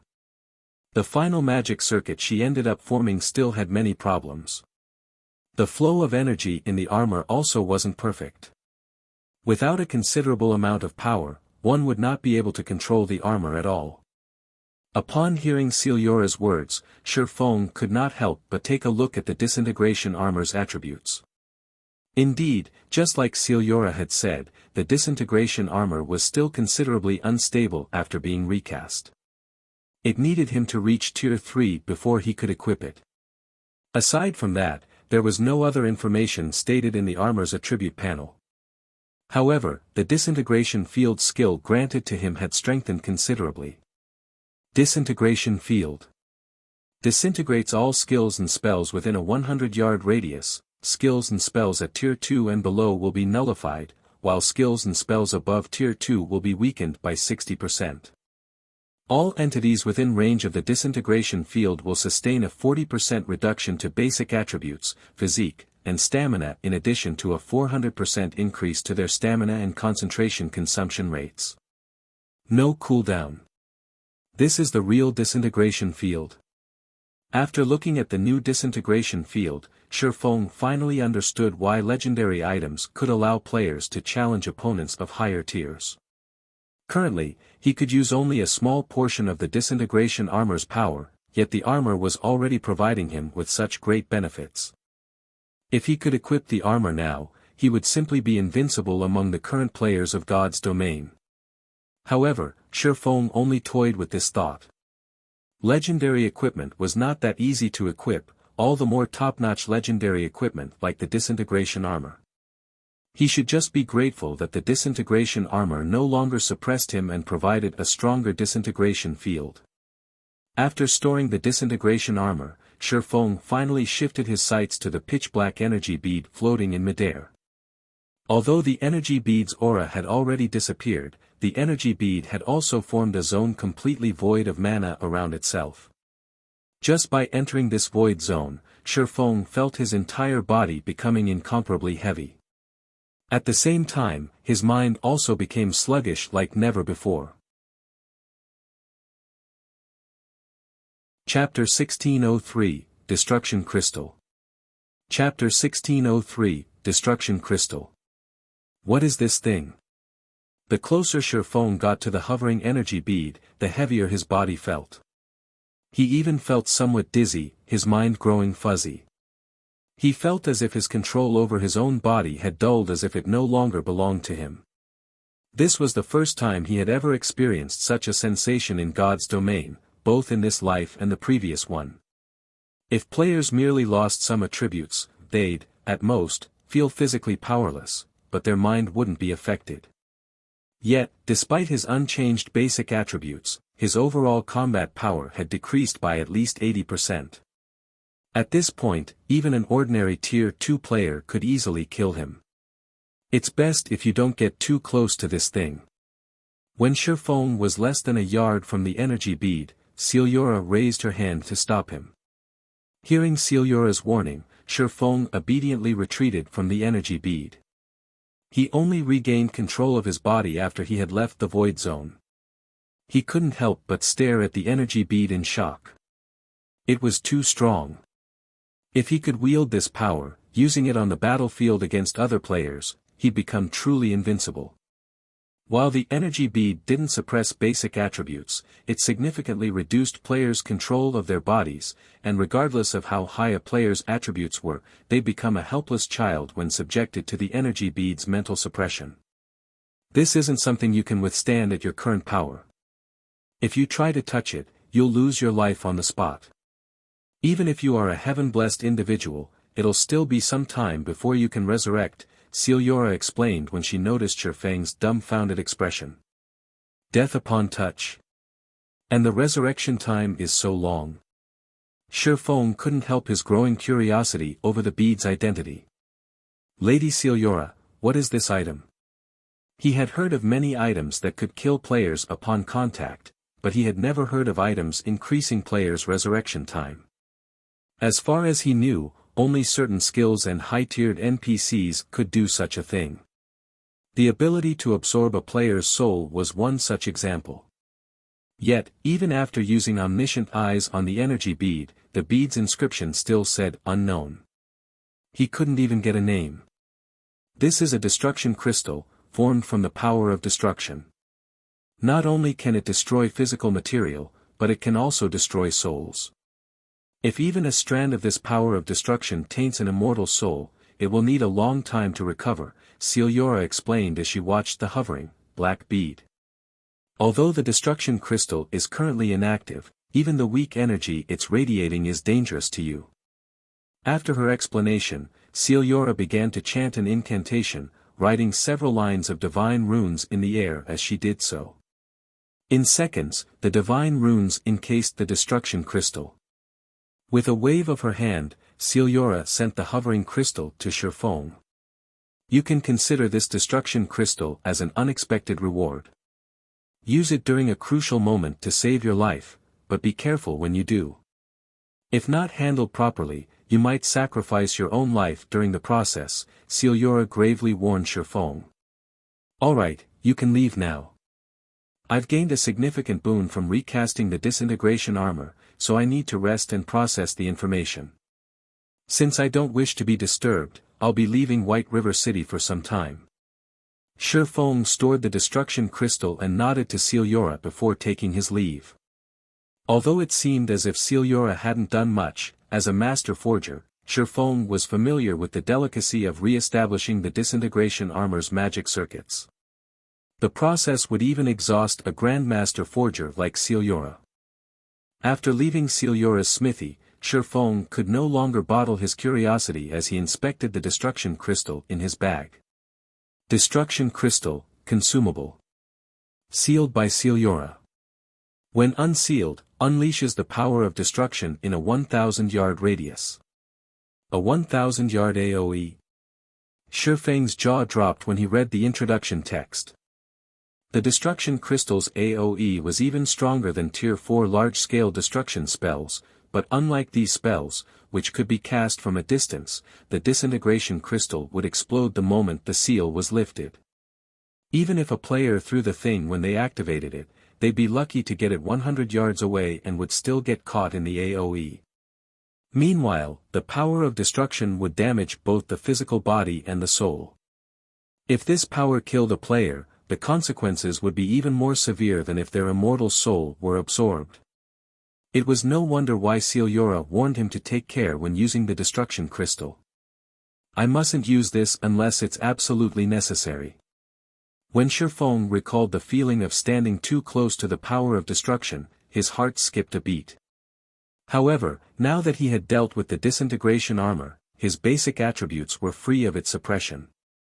Moreover, he no longer had to worry about mutated orcs targeting him out in the fields. He could now execute his plans without worry. As Feng prepared to visit Zero Wing City to check on its situation, his system communicator rang. Phoenix Rain. Feng could not help his curiosity when he saw the caller ID. Phoenix Rain had been very busy lately. After gaining control of a portion of Thunder Island, she had quickly taken advantage of the opportunity to grow her faction's strength. In addition, she still had to keep an eye on Nine Dragons Emperor. She should be busy as hell, without a minute to spare, yet she was contacting him. Naturally, Feng picked up the call. Yi Feng, I've just received some important information. You should be very careful of Heaven's Burial, Phoenix Rain said somberly. Since Nine Dragons Emperor gained nothing on Thunder Island due to our partnership, he's secretly colluded with Beast Emperor. From what my subordinates discovered, Nine Dragons Emperor has only made one demand of Beast Emperor, Zero Wing's destruction. Furthermore, Beast Emperor has deep ties with Heaven's Burial. Now that your two guilds are at war, Beast Emperor won't miss this opportunity. Beast Emperor? Feng frowned. Previously, due to his focus on the war with Heaven's Burial, he had temporarily set aside the issue of Beast Emperor and the Black Dragon Empire's evil god's temple. If Beast Emperor really got involved in this guild war, Zero Wing would be at a disadvantage, yet Feng didn't know the evil god's temple's exact whereabouts in the Black Dragon Empire and Starmoon Kingdom. Beast Emperor also moved like a ghost, and right now, Feng had no way of dealing with the man. You should also be careful of Heaven's Burial's Lei Jingyang. Although Lei Jingyang only leads a workshop, the Thunder Legion under his command has quite a few refinement realm experts. Moreover, the Thunder Legion's members are extremely adept in field combat. When Crimson Emperor tried to contest Lei Jingyang's group over an ancient ruin, the guild actually lost. Even Cuttlefish, the commander of Crimson Emperor's Trump Card Legion, died. It's best if you avoid small-scale field battle with Lei Jingyang's people, Phoenix Rain warned. Even Cuttlefish lost? Feng was surprised. Crimson Emperor was a super first-rate guild and in no way weaker than the Dragon Phoenix Pavilion. Naturally, Cuttlefish, who commanded the guild's Trump Card Legion, was a powerful individual. Although he was not a domain realm expert, he had a wealth of combat experience. He was also the Guardian Knight and ranked 77th on the God's Domain Experts list, earning the nickname Iron Wall. In a one-on-one fight, even domain realm experts would struggle to kill him. Furthermore, Cuttlefish was constantly surrounded by his own experts. Feng found it hard to believe that Lei Jingyang had actually killed the man. In any case, just be careful, Phoenix Rain reiterated. If you lack manpower, I'll send Blue and a group of experts to help. I'm sure that Heaven's Burial will hold back from doing anything drastic with the Dragon Phoenix Pavilion's members around. Thank you for the offer, but we'll handle this ourselves. After all, I'm sure that you have your own issues to deal with. I've heard that Nine Dragons Emperor has been causing quite a bit of trouble for you lately, Feng said, smiling as he rejected Phoenix Rain's offer. While Heaven's Burial wasn't an easy foe, Zero Wing was no pushover either. Alright. Phoenix Rain sighed. She felt that Zero Wing was too stubborn. Although Zero Wing had grown quite strong, it still wasn't a match for Heaven's Burial. Moreover, its enemy had the support of Blackwater and Beast Emperor. If this war weren't dealt with properly, it might mean the fall of Zero Wing. After Feng disconnected the call, he contacted Aqua Rose and instructed her to gather the guild's internal members and the disciples from the White Tiger Dojo in White River City's guild residence. He had been preoccupied with his own matters, but now that he was free, it was time to introduce some new blood to the guild. Chapter 1604, Raising Levels. Chapter 1604, Raising Levels. Guild Leader, do you intend to include them in the guild's war of attrition? When Aqua Rose received the order to gather the experts the guild still nurtured, she could only assume that Feng wanted to use them in the war against Heaven's Burial. Currently, Zero Wing severely lacked expert players. Moreover, both the guild's internal members and the disciples from the White Tiger Dojo had improved their standards considerably. Some of the more powerful players had already reached the Trial Tower's 6th floor. Even in a super guild, these players would be considered experts. If they could send these players to the field, they could help make up for Zero Wing's lack of experts. Amicham. In any case, they need training to improve their techniques. They'll grow much faster in live combat. Feng nodded. Although that is true, their levels aren't high enough. The highest leveled among them is only level 39, while most of them aren't even level 35 yet. With such a huge gap in equipment and levels, their techniques won't add to the guild's combat power regardless of how good they are, Aqua Rose said, shaking her head. The various large guilds' elite members were, on average, level 45. There was easily a 10-level gap between these elite players and Zero Wing's internal members. Meanwhile, every 5 levels was a minor turning point when it came to weapons and equipment in God's domain. Techniques couldn't make up for such a massive difference that easily. I know. That's why I'm taking them out to level, Feng said, smiling. He still wasn't satisfied with these internal members' standards, and since he had been busy with his own matters, he had set aside the issue of helping them level. But now that their combat standards had reached a sufficient level, he had to help them level up, transforming them into usable combat power for the guild. Zero Wing had nearly 200 internal members, and the White Tiger Dojo had sent him 500 disciples. Although the White Tiger Dojo's disciples weren't Zero Wing members, they were under his command while they trained with the guild. It'd be a waste not to put them to good use. With this, he could add nearly 700 experts to the guild's forces as they fought Heaven's Burial. Thus far, Zero Wing had only accumulated a little over 2,000 experts who had reached the Trial Tower's 5th floor or beyond. Another 700 experts would increase the guild's overall combat power by a massive 1/3. Taking them out to level. Aqua Rose's eyes lit up when she heard Shifeng's plan. She was very familiar with Shifeng's leveling capabilities, knowing that his leveling speed was at least 2 or 3 times faster than other peak experts. He was also more than capable of helping others level up as quickly as he did. If he took command, it wouldn't be long before Zero Wing had another 700 experts, which would make it much easier to defend the 4 high-resource maps. However, after giving the matter some more thought, Aqua Rose shook her head and said, "Guild leader, I'm afraid helping them level up will be difficult right now. Heaven's Burial is constantly watching our people.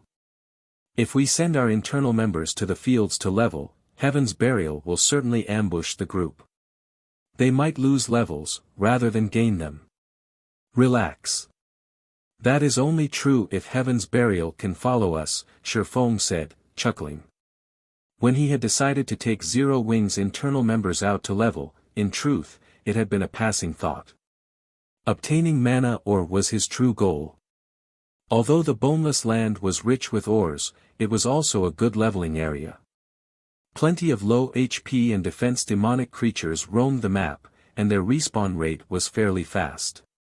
These demonic creatures' high magic resistance and combat standards were the only issues, making them difficult to deal with for magical class players. To Feng, however, these monsters were not a problem. After all, he had the Bible of Darkness, and in that map, he'd be in his element. Following which, Aqua Rose notified Zero Wing's internal members and the White Tiger Dojo's disciples to gather in White River City's guild residence. While he waited, Feng made a trip to the candlelight trading firm to grab pickaxes before heading to the residence himself. When Feng arrived, the gathered crowd stirred. They had never expected their guild leader to take them out to level, and for a moment, they were all immensely excited. Every player who had played God's Domain for some time knew of the title, Sword King. Feng's battle records were also listed on the God's Domain experts list, and many swordsman players had long since analyzed these records, using them as reference. Feng didn't bother to waste time with words. Instead, he had everyone head to the teleportation hall and travel to one of Star Moon Kingdom's border towns. He then found a relatively deserted location and activated Spatial Gate. To get to the Boneless land, one had to cross more than 10 high-level maps. If players tried to do so on their mounts, they'd have to ride for several days and would encounter many level 100+ monsters during the trip. Not even Feng would dare to take on such a high-level monster right now, not to mention other players. After ensuring that everyone had made it through the Spatial Gate, Feng stepped through and closed it. Shortly after Feng's group had disappeared into the Spatial Gate, a few assassins, who had hidden in the distance, revealed themselves. All of these assassins wore Heaven's Burial's guild emblem and were level 47. They were also fully equipped in level 45 fine gold and dark gold equipment. "Boss, what should we do? They left using a teleportation gate. How are we supposed to track them?" "Forget it. This is outside our abilities. Let's just report this to the higher-ups." After the several assassins discussed the situation amongst themselves, they returned to Singular Burial and told him of the teleportation gate. Teleportation gates did not reveal players' destinations, and players would only discover where the gate led to after they entered. However, Feng was the last person to step through, and once he had, the gate had disappeared.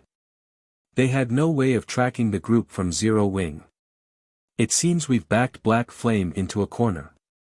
At such a crucial moment, a guild leader like him is taking a bunch of level 30+ players out to level. Singular Burial could not help but laugh when he read the report. He then turned to Daybreak Fog and asked, "Have Lei Jingyang and Blackwater's men gathered in their designated locations?" "Most of their forces have arrived. They can take action at any time," Daybreak Fog replied. "Good. Have them activate the war barriers to lock down the maps. It's about time we give Zero Wing a taste of hell. Singular Burial said, laughing madly.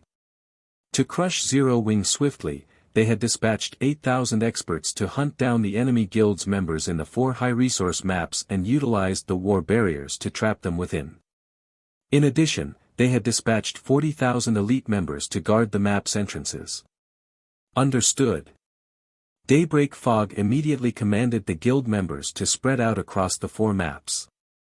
With Daybreak Fog's command, Heaven's Burial's members went into action, activating the war barriers and preventing every player in the 4 maps from using return scrolls. If players wished to leave the maps, they'd have to do so through the map's entrances. Meanwhile, Heaven's Burial and Blackwater's experts scoured the maps for Zero Wing's members in 100-man teams.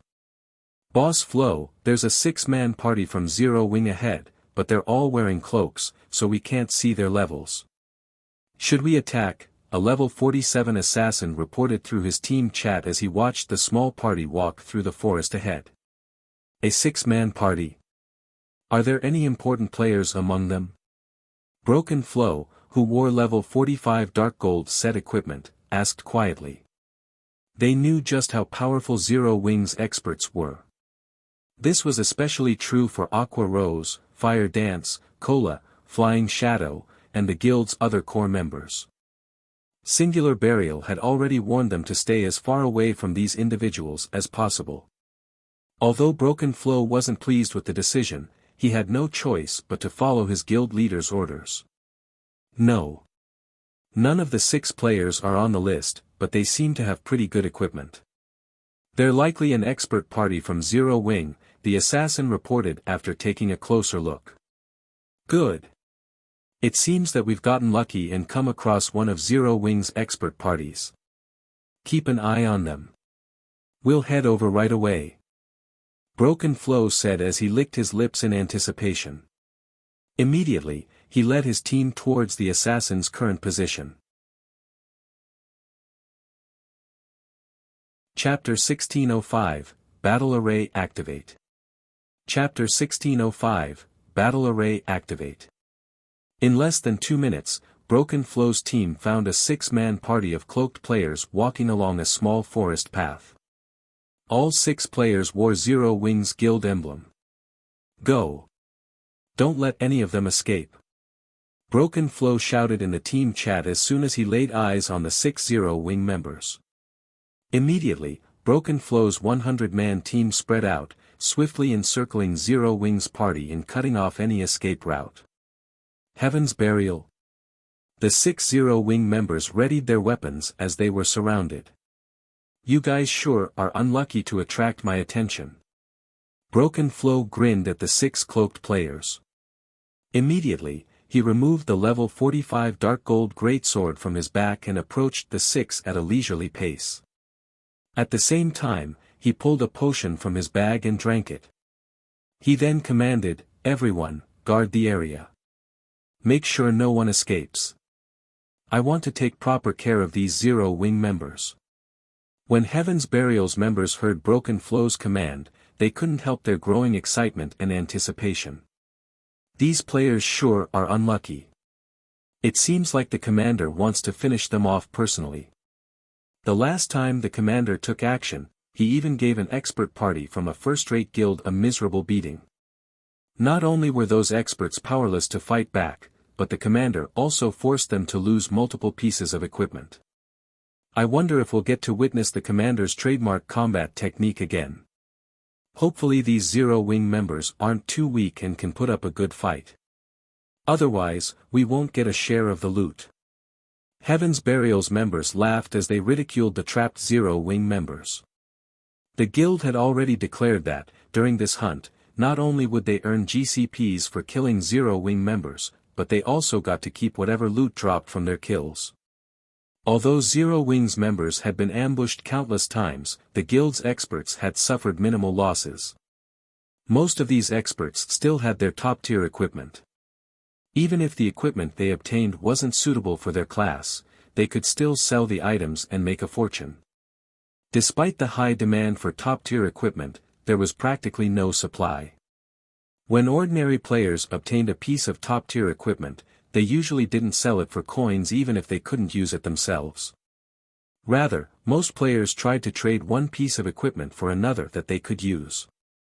Now that they had come across 6 zero-wing experts, this was a golden opportunity to walk away with massive profit. Of course, Broken Flow didn't care about the equipment. Rather, he wanted to relieve some stress.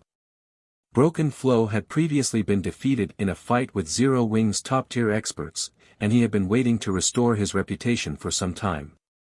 Now, however, the guild had forbidden its members from fighting Zero Wing's top-tier experts. Naturally, Broken Flow was annoyed. However, killing Zero Wing's elite members was boring. Only Zero Wing's experts could pique Broken Flow's interest. You don't have to worry. Without my command, they won't move, Broken Flow told the 6 players from Zero Wing, who watched their surroundings warily. With a calm smile, he continued, if you want to leave this place alive, there's only one way to do it, defeat me. I don't mind if you come at me one by one or all together, but I advise you not to attempt an escape. My team includes over 60 experts from Heaven's Burial. If we attack as one, none of you will survive. If you don't have any problems, let's begin. After saying so, Broken Flow continued towards the 6-man party before him. His lax attitude proved that he didn't view the 6 experts before him as proper opponents whatsoever. Tiger, what should we do? The cleric from Zero Wing asked the robust youth in front of the party in a hushed tone. We're too outnumbered. There's no way we can break through this encirclement. It seems we have no choice but to fight this Broken Flow fellow. Infant Tiger, the party's leader, realized their situation had taken a turn for the worst.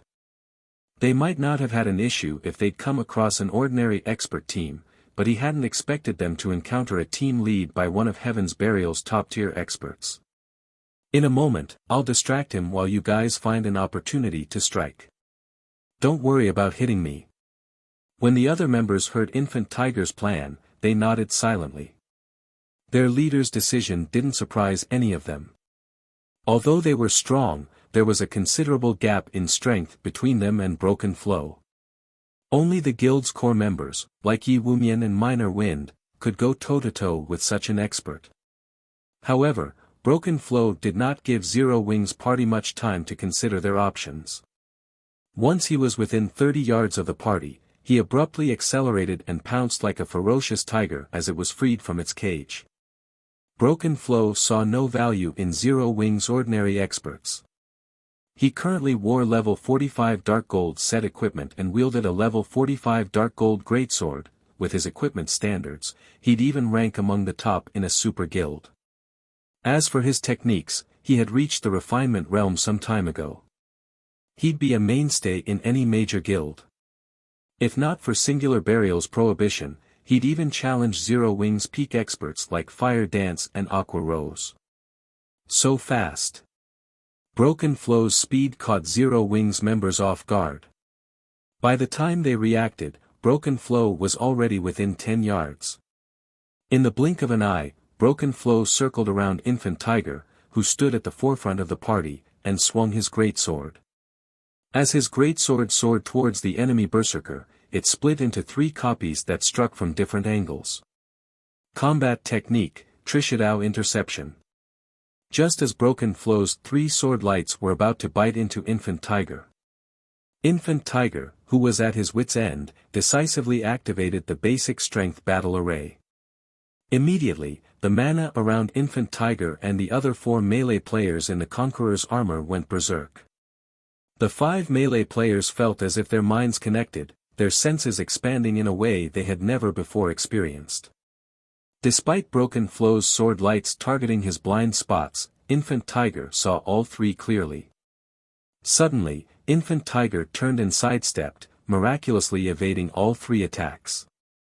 Without even turning to look at Broken Flow, Infant Tiger swung his own blade, sending an arc of silver slicing through Broken Flow's side. Broken Flow panicked. Since his attacks had missed, his stance was off balance, and his defense was riddled with holes. Instinctively, he activated Whirlwind Slash and rotated his body despite his awkward stance. Boom! When the two great swords collided, brilliant sparks surrounded the fighters. Due to the impact, Broken Flow was forced back 2 steps. Infant Tiger, however, hadn't moved. The difference between the Berserkers' strengths was obvious. When Heaven's Burial's members saw this, they were dumbfounded. They had never thought that their commander would be at a disadvantage against an ordinary expert. As for Broken Flow himself, he stared at Infant Tiger with a grim expression. Although he had only exchanged 2 moves with the enemy Berserker, he realized that not only was Infant Tiger's strength higher than his, but the enemy's combat standards were also extraordinary. No ordinary expert could evade his 3 accurate and fast attacks. However, the situation also confused Broken Flow. When did Zero Wing obtain an expert Berserker as powerful as he was? Who are you? Broken Flow shouted at Infant Tiger. Chapter 1606, Might of a Battle Array. Chapter 1606, Might of a Battle Array. As Broken Flow questioned Infant Tiger's identity, he took a huge step backward. Starmoon Kingdom's general masses were no strangers to Zero Wing's top-tier experts, not to mention Heaven's Burial. In fact, Heaven's Burial was very familiar with the standards of the internal experts Zero Wing nurtured. However, Broken Flow had no recollection of Infant Tiger among Zero Wing's top-tier experts. The only possibility was that Zero Wing's top-tier experts had used disguise tools, playing the pig to eat the tiger and wound Heaven's Burial's expert teams. But before Broken Flow could listen to Infant Tiger's reply, the other 4 melee players from Zero Wing appeared beside him, launching their attacks.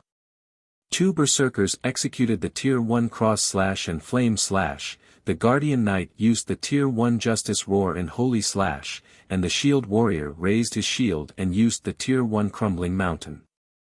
When the 4 melee players attacked Broken Flow, they moved like a single entity. Their various skill flew towards Broken Flow's blind spots almost simultaneously. Their attacks were as fast as lightning. What? Broken Flow was shocked yet again. When he sensed the 4 melee players' combination attack, he felt the threat of death looming over him. On instinct, he activated the Tier 1 Taboo skill, Hurricane's Descent, and created a powerful hurricane around himself using his greatsword. The Taboo skill incorporated both offense and defense in a perfect balance. Pang! Pang! Pang! A series of clangs echoed around the fight. The 4 melee players that had attacked Broken Flow were forced to retreat 2 or 3 steps, but once they stabilized, they launched another uniform assault, not giving the Berserker a moment to catch his breath. This time, the Guardian Knight and Shield Warrior rushed at Broken Flow from the front, whereas the 2 Zero Wing Berserkers approached from Broken Flow's sides.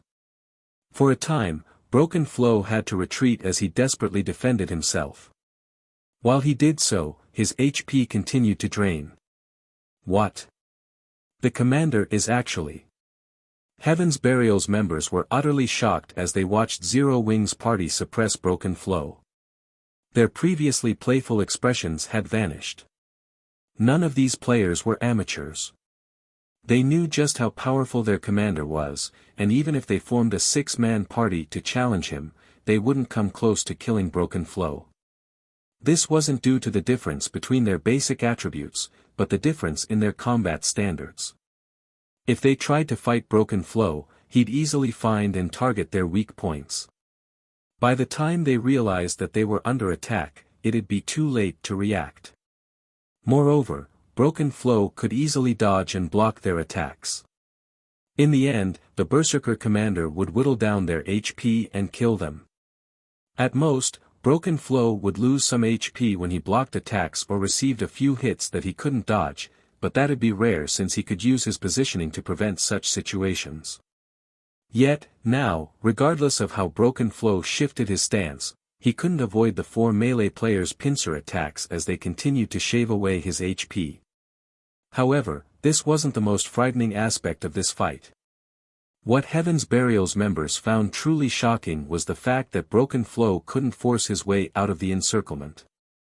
No matter how he tried to counter the 4 melee players, the outcome was the same.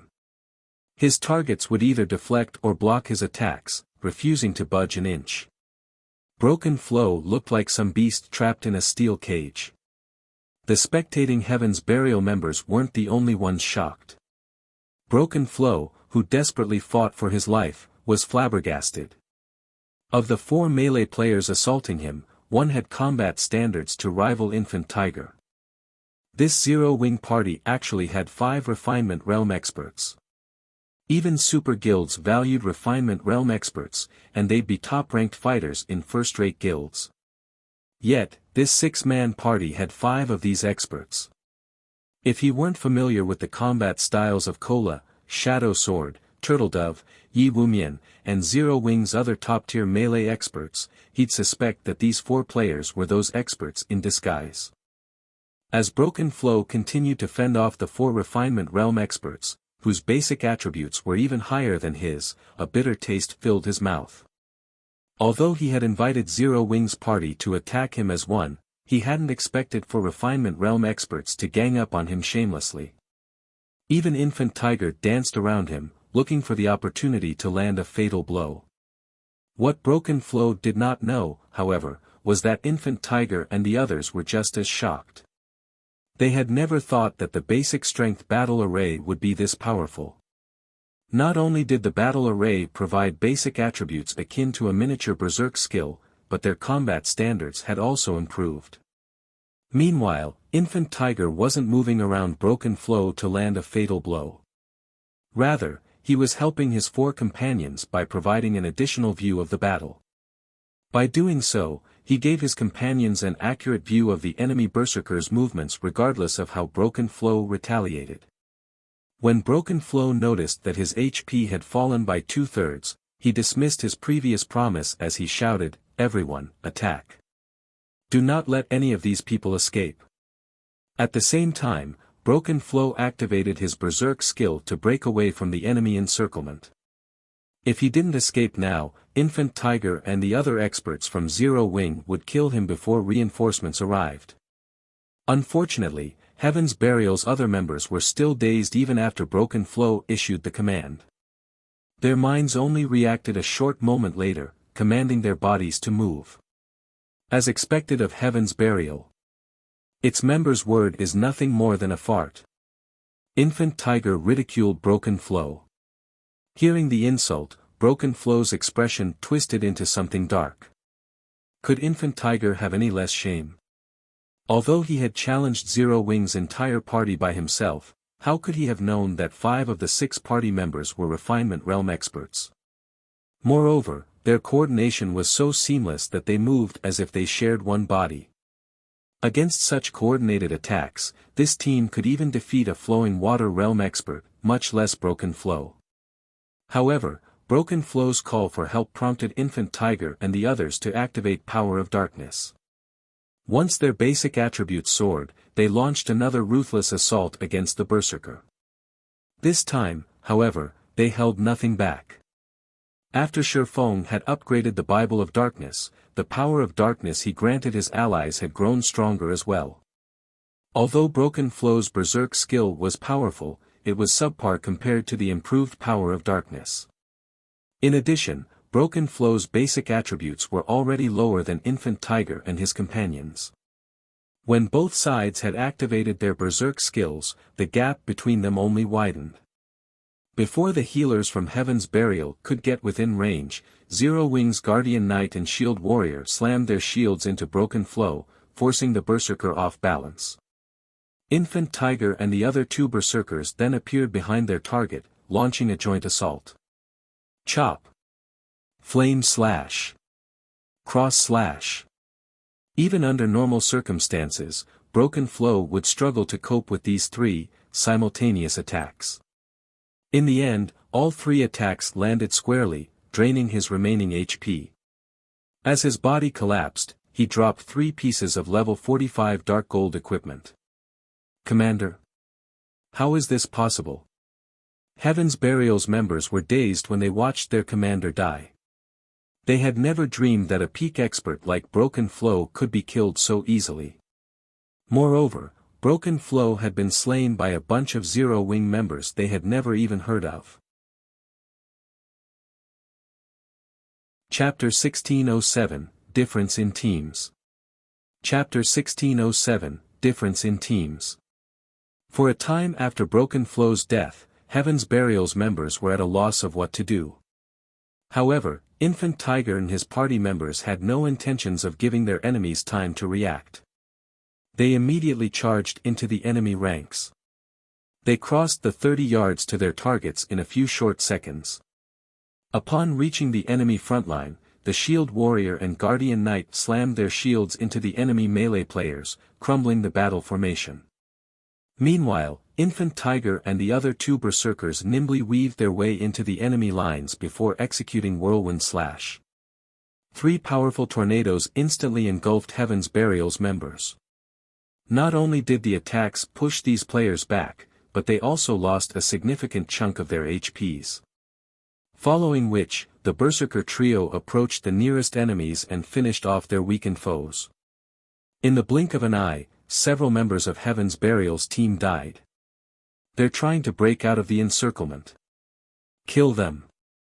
Finally, some of Heaven's Burial's members reacted, moving to intercept Infant Tiger and his friends. Those with Berserk skills promptly activated them as the healers and ranged DPS channeled and executed one spell and skill after another. However, Infant Tiger and the others paid the healers and ranged DPS no mind as they ruthlessly targeted players without Berserk skills. With an overwhelming advantage in basic attributes and superior combat standards, they finished their targets off easily. Even half HP MTs fell after 2 or 3 attacks. By the time Heaven's Burial's healers had launched their healing spells, their team had suffered over a dozen casualties. Moreover, the majority of the players that had died were MTs. In contrast, Zero Wing's 5 melee players were mostly unharmed despite being surrounded by so many melee players. They only suffered superficial damage. When the ranged DPS's attacks finally reached them, not only did Infant Tiger and his companions seamlessly evade the attacks as if they had long predicted the trajectories, but they also used some of Heaven's Burial's members as human shields. Although Heaven's Burial's healers did their best to keep their allies alive, Infant Tiger and the other 2 Berserkers' attack power was simply overwhelming. Every one of the 5 melee players' attacks dealt over -10,000 damage if not blocked in time. Furthermore, the 3 Berserkers were capable of launching multiple attacks per second. Elsewhere on the battlefield, although Heaven's Burial's members attempted to kill Zero Wing's lone healer, Zero Wing's 2 MTs had already moved to protect their comrade. Even when over a dozen melee players tried to corner the healer, Zero Wing's MTs easily repelled them all. In the end, they could only watch as the healer maintained Infant Tiger and the other Zero Wing Berserkers' HP as the human meat grinders slaughtered their allies. As time passed, Heaven's Burial's 100-man team continued to lose members. In the face of Infant Tiger and the other 4 melee players from Zero Wing, Heaven's Burial's numerous experts were a joke. Just who are these people? When did Zero Wing find such experts? The more Heaven's Burial's members fought, the more frightened they became. At this point, the difference in both sides' strength was clear for all to see. No matter what kind of attacks they used, Infant Tiger and his companions effortlessly dodged or blocked them. In contrast, the Zero Wing Berserkers' attacks always slipped past their defenses, landing direct hits and causing significant amounts of damage. And the more Infant Tiger and the others fought, the more familiar they became with the battle array. The battle array was too strong. Once they activated the battle array, they basically had a 360-degree view of their surroundings as long as they maintained proper positioning. Moreover, their improved physiques made it easy to cope with incoming attacks. In their eyes, Heaven's Burial's members were little more than children waving toy weapons. They had no problems predicting their enemies' attacks. They finally understood how God's domain's peak experts were so powerful. They hadn't understood where the difference lay between them and these experts in the past, but now, they saw it clearly. They had to admit that being able to see everything around them and having control of their environment was intoxicating. It was no wonder why Feng had taken responsibility for their deaths. With this improved perception and control, they would be utter fools if they let a bunch of ordinary experts kill them. Only top-tier experts and peak experts with superior strength and techniques had any hope of defeating them. After 3 short minutes, only 20 players remained of Heaven's Burial's 100-man team. The survivors were fear-stricken as they stared at Infant Tiger and the other Zero-Wing members. They felt as if these people before them were demons that had crawled up from hell, not players. Despite the cooperation of over 60 of their guild's experts, they had done nothing to Infant Tiger's 6-man party. In fact, they hadn't even dropped their enemies' HPs to below 50% throughout this fight. Meanwhile, when Infant Tiger and the others saw the corpses strewn across the ground, they couldn't help but feel a little proud. They had dreamed of defeating a 20-man expert team from Heaven's Burial, yet they had slain several times that. Retreat. Run away. Suddenly, the only thought Heaven's Burial's members had was of escape. Without hesitation, they turned and fled. Even with over 60 guild experts, they hadn't been able to do anything to Infant Tiger and his team. Now that they only had a bunch of elite members remaining, they were even less of a match for Zero-Wing's party. They'd only throw themselves into the jaws of death if they continued to fight. If they died, they lose a level and a piece of equipment. Although the guild would offer compensation, it'd be far from enough to cover their losses. Don't think that you can get away so easily. Infant Tiger and the others chased after their fleeing enemies. With the massive difference in basic attributes, Heaven's Burial's members couldn't escape Infant Tiger and his companions' pursuit even if they spread out as they ran. After another short moment, Heaven's Burial's 100-man team had been utterly annihilated. Meanwhile, as war barriers activated in the 4 high-resource maps Zero-Wing's members occupied, panic ensued among the unrelated players in the maps. They all pulled up the official forums to discuss the matter. What's going on? Why aren't return scrolls working in the grieving swamp all of a sudden? This must be Heaven's Burial's doing. I've heard that Heaven's Burial is going all out to hunt Zero-Wing's members.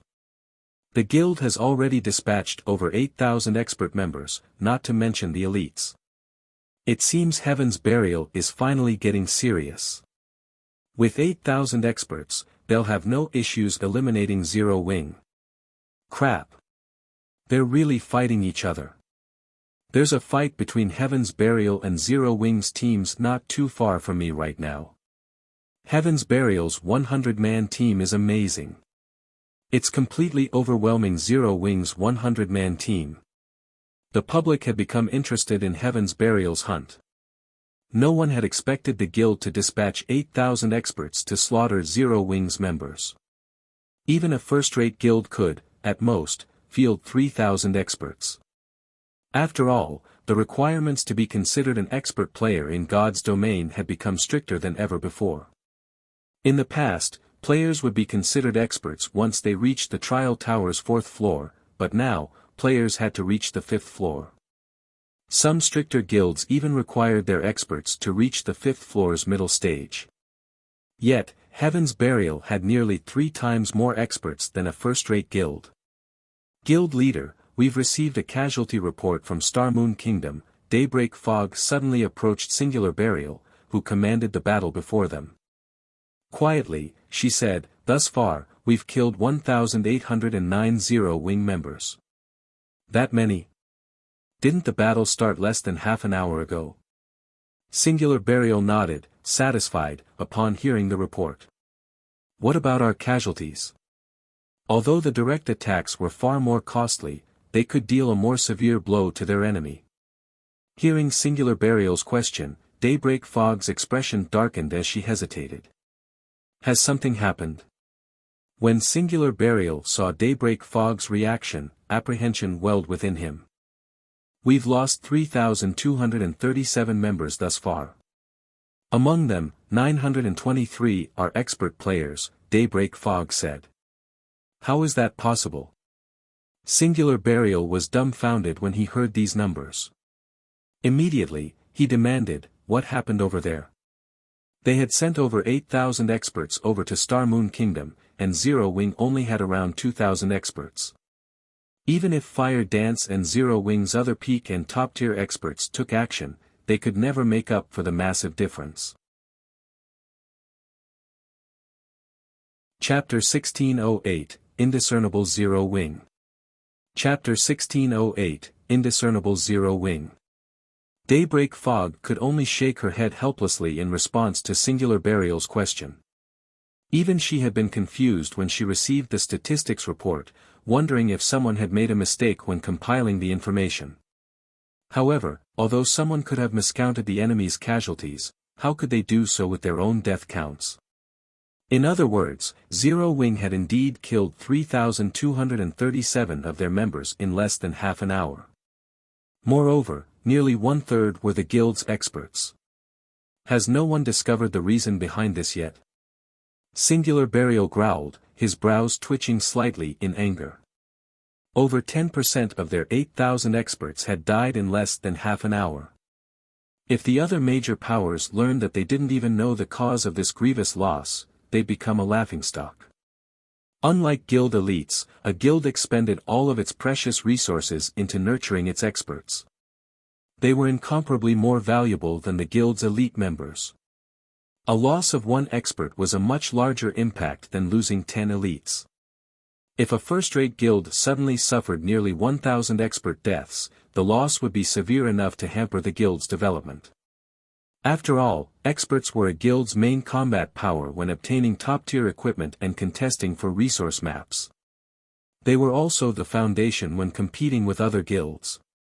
We still don't have any information, but I've sent people to investigate the matter, Daybreak Fog said as she expressed her frustration over the situation. Just as Singular Burial was about to say something more, he received a call. The caller was none other than Broken Flow, one of the commanders tasked with hunting Zero Wing's members. Has something happened? Singular Burial asked, curious about Broken Flow's anxiety. When Singular Burial noticed Broken Flow's current level, he asked in surprise, how did you lose a level? Singular Burial clearly remembered Broken Flow being level 50 before they embarked on the mission, yet now, the Berserker was only level 49. Broken Flow was one of Heaven's Burial's top-ranked experts, and with the level 45 Dark Gold set equipment he wore, he could contend with any of the Super Guild's top-tier experts, yet he had lost a level. Why wouldn't Singular Burial be surprised? I died. Although Broken Flow hesitated, he revealed the truth, and he did so with an incredibly grim expression. You died? Singular Burial was even more shocked. Did you encounter Black Flame or the other experts I warned you about? He had planted over 30 spies in Zero Wing, and although they didn't have access to the guild's core secrets, they could discover its experts' identities. Hence, he knew that only a few people in Zero Wing were capable of killing an expert of Broken Flow's caliber. No. Broken Flow's expression darkened further. No. Then who killed you? Singular Burial demanded. Has Zero Wing received reinforcements from somewhere else? That shouldn't be possible. I haven't heard of any powers lending the guild aid. Zero Wing had formed a close relationship with both the Dragon Phoenix Pavilion's Phoenix Rain and the Secret Pavilion's Yuan Tiexin. If these two superpowers helped Zero Wing, he doubted that he could do anything to threaten the guild. The difference between Heaven's Burial's background and the two superpowers was just too massive. Moreover, Heaven's Burial lacked the home ground advantage in Star Moon Kingdom. He had paid close attention to the two superpowers, waiting to see if they would aid Zero Wing or not. However, he hadn't heard any news of either organization helping his enemy. This was one of the reasons that he had dared to hunt down Zero Wing's members. One of Zero Wing's expert parties killed me, Broken Flow explained after taking a deep breath. Zero Wing's expert parties? Realization dawned on Singular Burial. There were some capable players among Zero Wing's experts, and if Broken Flow were careless and underestimated them, he might get himself killed. Sighing and shaking his head disapprovingly, he continued, "You are too careless." "Well, don't tell me that you only contacted me to tell me this." "Emicham." Broken Flow nodded silently. Seeing Broken Flow's response, Singular Burial felt wrathful flames burn within him. Meanwhile, when Daybreak Fog heard Broken Flow's response from beside her guild leader, she noticed something odd about the Berserker's behavior. He had contacted the guild leader about such a small matter. Did he think that leading a guild was a leisurely job? But before Singular Burial could reprimand Broken Flow, the Berserker shared a battle video in the video chat. "Guild leader, I was killed by an expert party from Zero Wing. I don't know how it's possible, but 5 of the 6 party members were Refinement Realm experts. Moreover, their basic attributes are extremely high.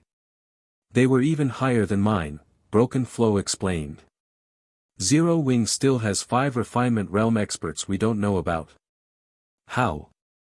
Singular Burial and Daybreak Fog denied Broken Flow's claims almost simultaneously. Only 1 out of several hundred players in God's domain could reach the Trial Tower's 5th floor.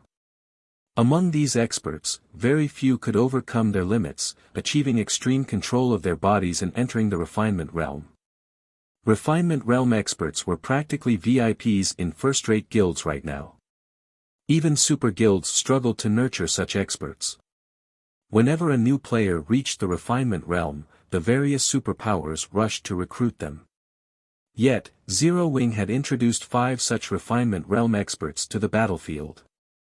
No matter how Singular Burial and Daybreak Fog looked at it, Broken Flow's claim sounded more like fantasy than reality. However, by the time they finished watching the battle video, their expressions had turned grim. Indeed, as Broken Flow had said, every one of the 5 melee players from Zero Wing was slightly stronger than the Berserker. If 5 such experts formed a party, said party would wield terrifying killing power. Throughout Heaven's Burial, only Lei Jingyang's forces could likely stand against such a party.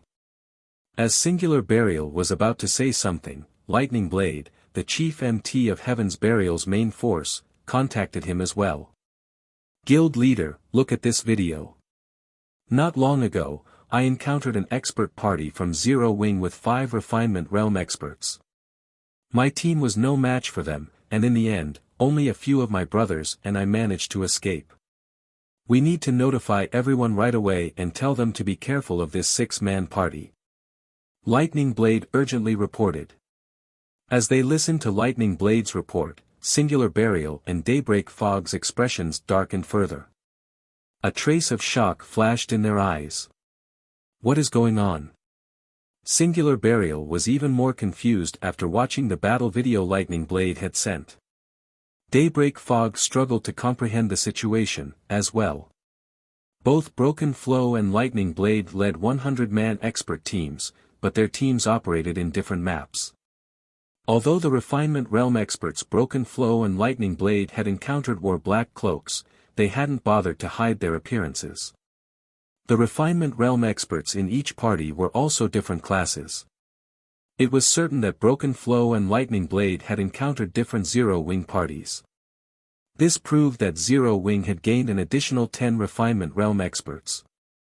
If these experts were split and assigned to 100-man teams, they would pose a huge threat to Heaven's Burial's teams. But as Singular Burial tried to think of a countermeasure for these new Refinement Realm experts, the other commanders began to report back. All of these commanders reported the same situation that Broken Flow and Lightning Blade had encountered. Every one of these commanders mentioned a 6-man party from Zero Wing consisting of 5 Refinement Realm experts. Chapter 1609, Heaven's Burial retreats in defeat. Chapter 1609, Heaven's Burial retreats in defeat. Singular Burial's expression when he finished watching the battle videos a subordinate had sent was indescribably grim. It wouldn't be a major issue if Zero Wing had simply acquired a few more Refinement Realm experts. With Zero Wing's capabilities, it wasn't entirely impossible, but based on the latest reports, Zero Wing had collected 100 new refinement realm experts. For a moment, Singular Burial wondered if he were in a dream. He couldn't find it in himself to believe this was true, yet with the battle videos and the large number of casualties Heaven's Burial had suffered thus far, he had all the proof he needed.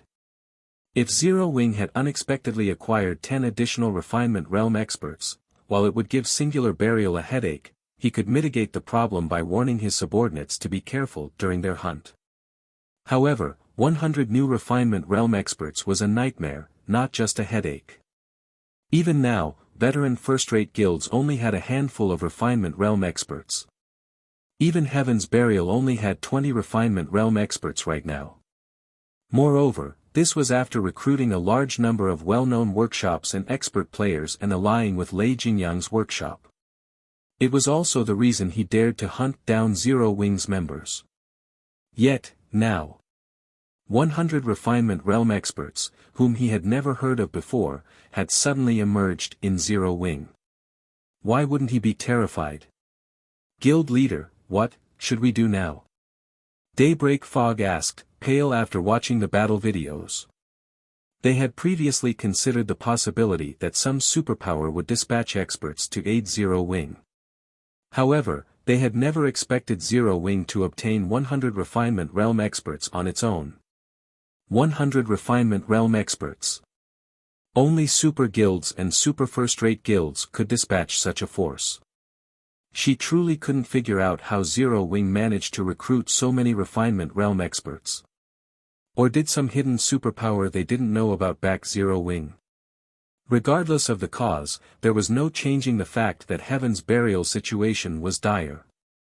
If the 8,000-plus experts from Heaven's Burial and Blackwater clashed with Zero Wing's 100 refinement realm experts, there was no doubt that the former would emerge victorious, but this war focused on guerrilla tactics. The refinement realm experts definitely had the advantage. Issue a retreat order immediately.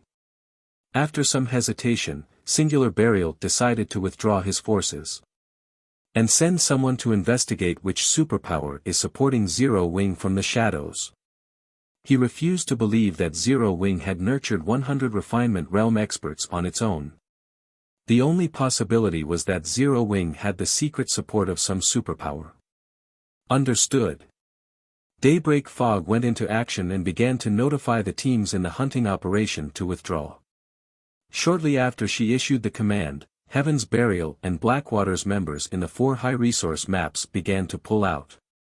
Meanwhile, news of Heaven's Burial's retreat quickly spread throughout Starmoon Kingdom. What's going on with Heaven's Burial? Why are they retreating so soon after starting the war? Hee. I have some insider information. From what I've heard, it seems that Heaven's Burial has suffered severe casualties and had no choice but to order a retreat. How is that possible? Heaven's Burial has over 8,000 experts. Zero Wing would even struggle to cope with such a force, much less defeat it. Heaven's Burial's sudden retreat baffled everyone. In fact, the public wasn't alone in its confusion. Starmoon Kingdom's various powers were just as confused. They had planned to take advantage of the situation to strike at Zero Wing as well, yet Heaven's Burial had been defeated. Look into this matter immediately. I want to know exactly what happened. The various major powers simply could not fathom what had transpired between Heaven's Burial and Zero Wing. Heaven's Burial had dispatched over 8,000 experts and several tens of thousands of elites. It was even enough of a force to threaten a superpower, yet this force had lost. Moreover, it had been a decisive defeat. Meanwhile, far from Starmoon Kingdom, in a guild town surrounded by mountains. Uncle Yuan, your guess was wrong. We've just received news that Heaven's Burial's hunt has failed. Moreover, it seems that Heaven's Burial has suffered significant losses, nearly 1,000 of its experts were killed, Purple Jade said, smiling as she entered the room. Heaven's Burial has been defeated?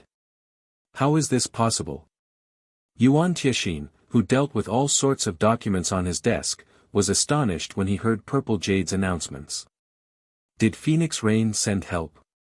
He was very familiar with the force Heaven's Burial had dispatched to deal with Zero Wing. The force had as many as 18 refinement realms, and Lei Jingyang led his legion of battle maniacs personally. Heaven's Burial shouldn't have any fewer top-tier experts than Zero Wing. Furthermore, the guild surpassed Zero Wing by leaps and bounds in the number of its ordinary experts. Even if Black Flame and Zero Wing's peak experts joined the fray, they shouldn't be able to affect the outcome overmuch. In the end, Heaven's Burial would wear down Zero Wing until it crumbled. No. Phoenix Rain hasn't sent them any reinforcements, Purple Jade said, shaking her head. Based on what we've learned from Heaven's Burial's internal department, the guild has retreated due to Zero Wing's sudden dispatch of an additional 100 refinement realm experts. Not only do these refinement realm experts have incredible basic attributes, but their coordination is seamless. These Zero Wing experts have claimed the lives of many of Heaven's Burial's own refinement realm experts. 100 refinement realm experts. Yuan Tiexin abruptly stood. For a moment, he even thought he had heard wrong. Are you sure Zero Wing has obtained 100 refinement realm experts? MHM, very sure. I even have a few battle videos to prove it. Purple Jade then sent the battle videos she had received to Yuan Tiexin. I've already watched all of them. These Zero Wing refinement realm experts are quite powerful. When they work together, they don't even have an issue defeating flowing water realm experts. Have you found out which super guild or super first-rate guild has helped Zero Wing? Yuan Tiexin asked after looking through the battle videos. He could tell that these experts were extraordinary. They had no blind spots whatsoever. They could even block ranged attacks, which was difficult for ordinary refinement realm experts. When they cooperated, they moved as if they shared a single body. Ordinary refinement realm experts couldn't compare to these players. I did. We haven't found any news of a super guild or super first-rate guild mobilizing so many refinement realm experts. It's almost as if these experts had just joined God's domain, Purple Jade reported seriously. I've also had some of our people compare these refinement realm experts' appearances to the images we have of Zero Wing's members. And? Yuan Tiexin asked hurriedly.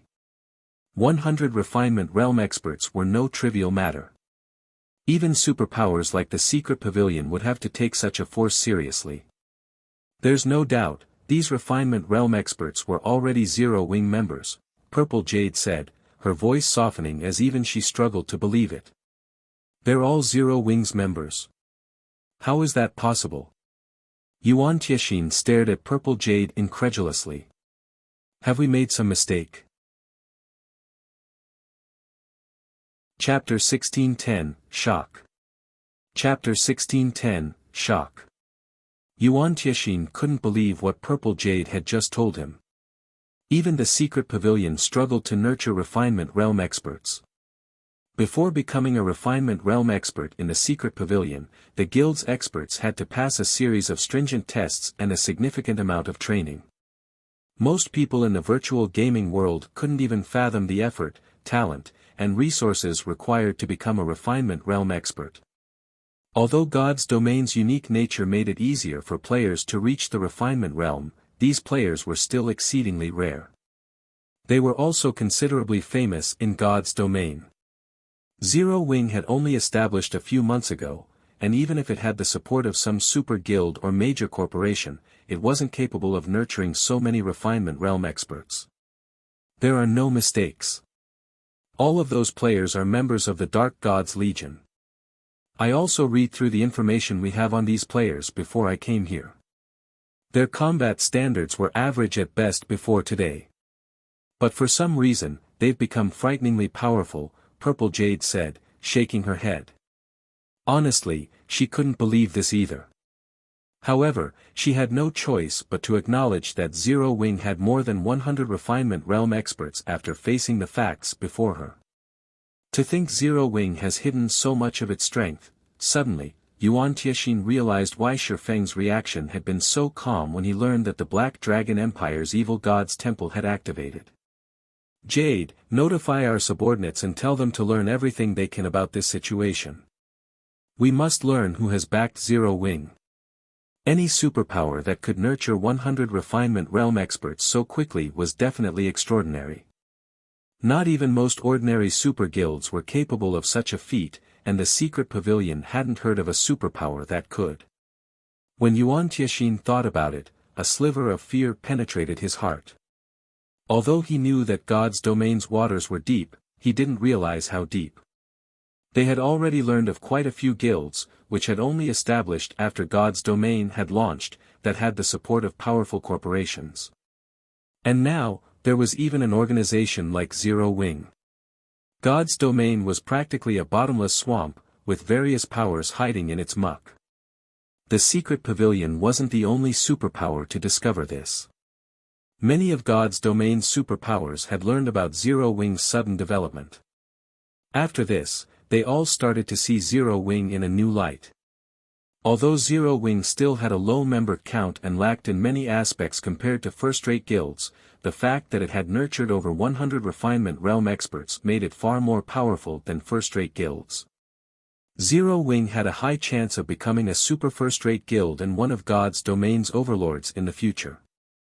Meanwhile, in the Star Alliance's residence in Starmoon City, Galaxy Past read the report he had just received from the secret pavilion in his spacious guild leader's office. When he finished with the report, his mind went blank. Guild leader, has something happened? Purple Eye asked, curious about Galaxy Past's strange expression. Zero Wing truly is an endless abyss. If Heaven's Burial hadn't mobilized such a large force, Starmoon Kingdom's various guilds would still be clueless about Zero Wing's true strength, Galaxy Past said, smiling bitterly as he forwarded the secret pavilion's report to Purple Eye. 100 refinement realm experts. Zero Wing must have been laughing at us while we made fools of ourselves. This 100 refinement realm experts. Purple Eye's jaw dropped as she read the report. She wasn't as ignorant as she had been in the past, and she was very familiar with the power of a refinement realm expert. Although she acknowledged her own talent, she still couldn't cross the final threshold and reach the refinement realm, even with the secret pavilion's help. Yet, Zero Wing had just revealed 100 refinement realm experts. And to think that the Star Alliance had actually worked with other guilds to take down Zero Wing in the past. Had Zero Wing utilized its true power back then, the consequences would have been unimaginable. Purple Eye finally realized why her rival, Gentle Snow, had chosen to join an upstart guild like Zero Wing. Sea of Death, Thunder Island. 100 refinement realm experts. Just how many secrets does Zero Wing have? Phoenix Rain was at a loss for words after reading the report. The fact that Feng and Zero Wing's experts had helped her secure a portion of Thunder Island's control was already incredible, and now, the guild had just revealed that it had over 100 refinement realm experts. Although Zero Wing had nowhere near as many refinement realm experts as the Dragon Phoenix Pavilion, a contingent of 100 refinement realm experts could still pose a threat to her and Nine Dragons Emperor. If Nine Dragons Emperor had known that this upstart guild had such a background, he would never have tried to stop it out. Black Dragon Empire, Lakeheart City. What? Heaven's Burial retreated? What happened? Curiosity ravaged Gentle Snow when she heard Zhao Yueru's report. If Feng hadn't assured her that her people weren't necessary for the situation in Starmoon Kingdom, she would have returned with all of her spare forces long ago. Heaven's Burial and Blackwater had dispatched over 8,000 experts, including a few refinement realm experts. Without utilizing the guild's full power, defeating such a force would be nearly impossible. Yet, less than an hour after Heaven's Burial had attacked directly, the guild had ordered a retreat. I've heard that it's due to various six-man parties from the Dark Gods Legion. These Dark Gods parties slaughtered Heaven's Burial and Blackwater's 100-man expert teams.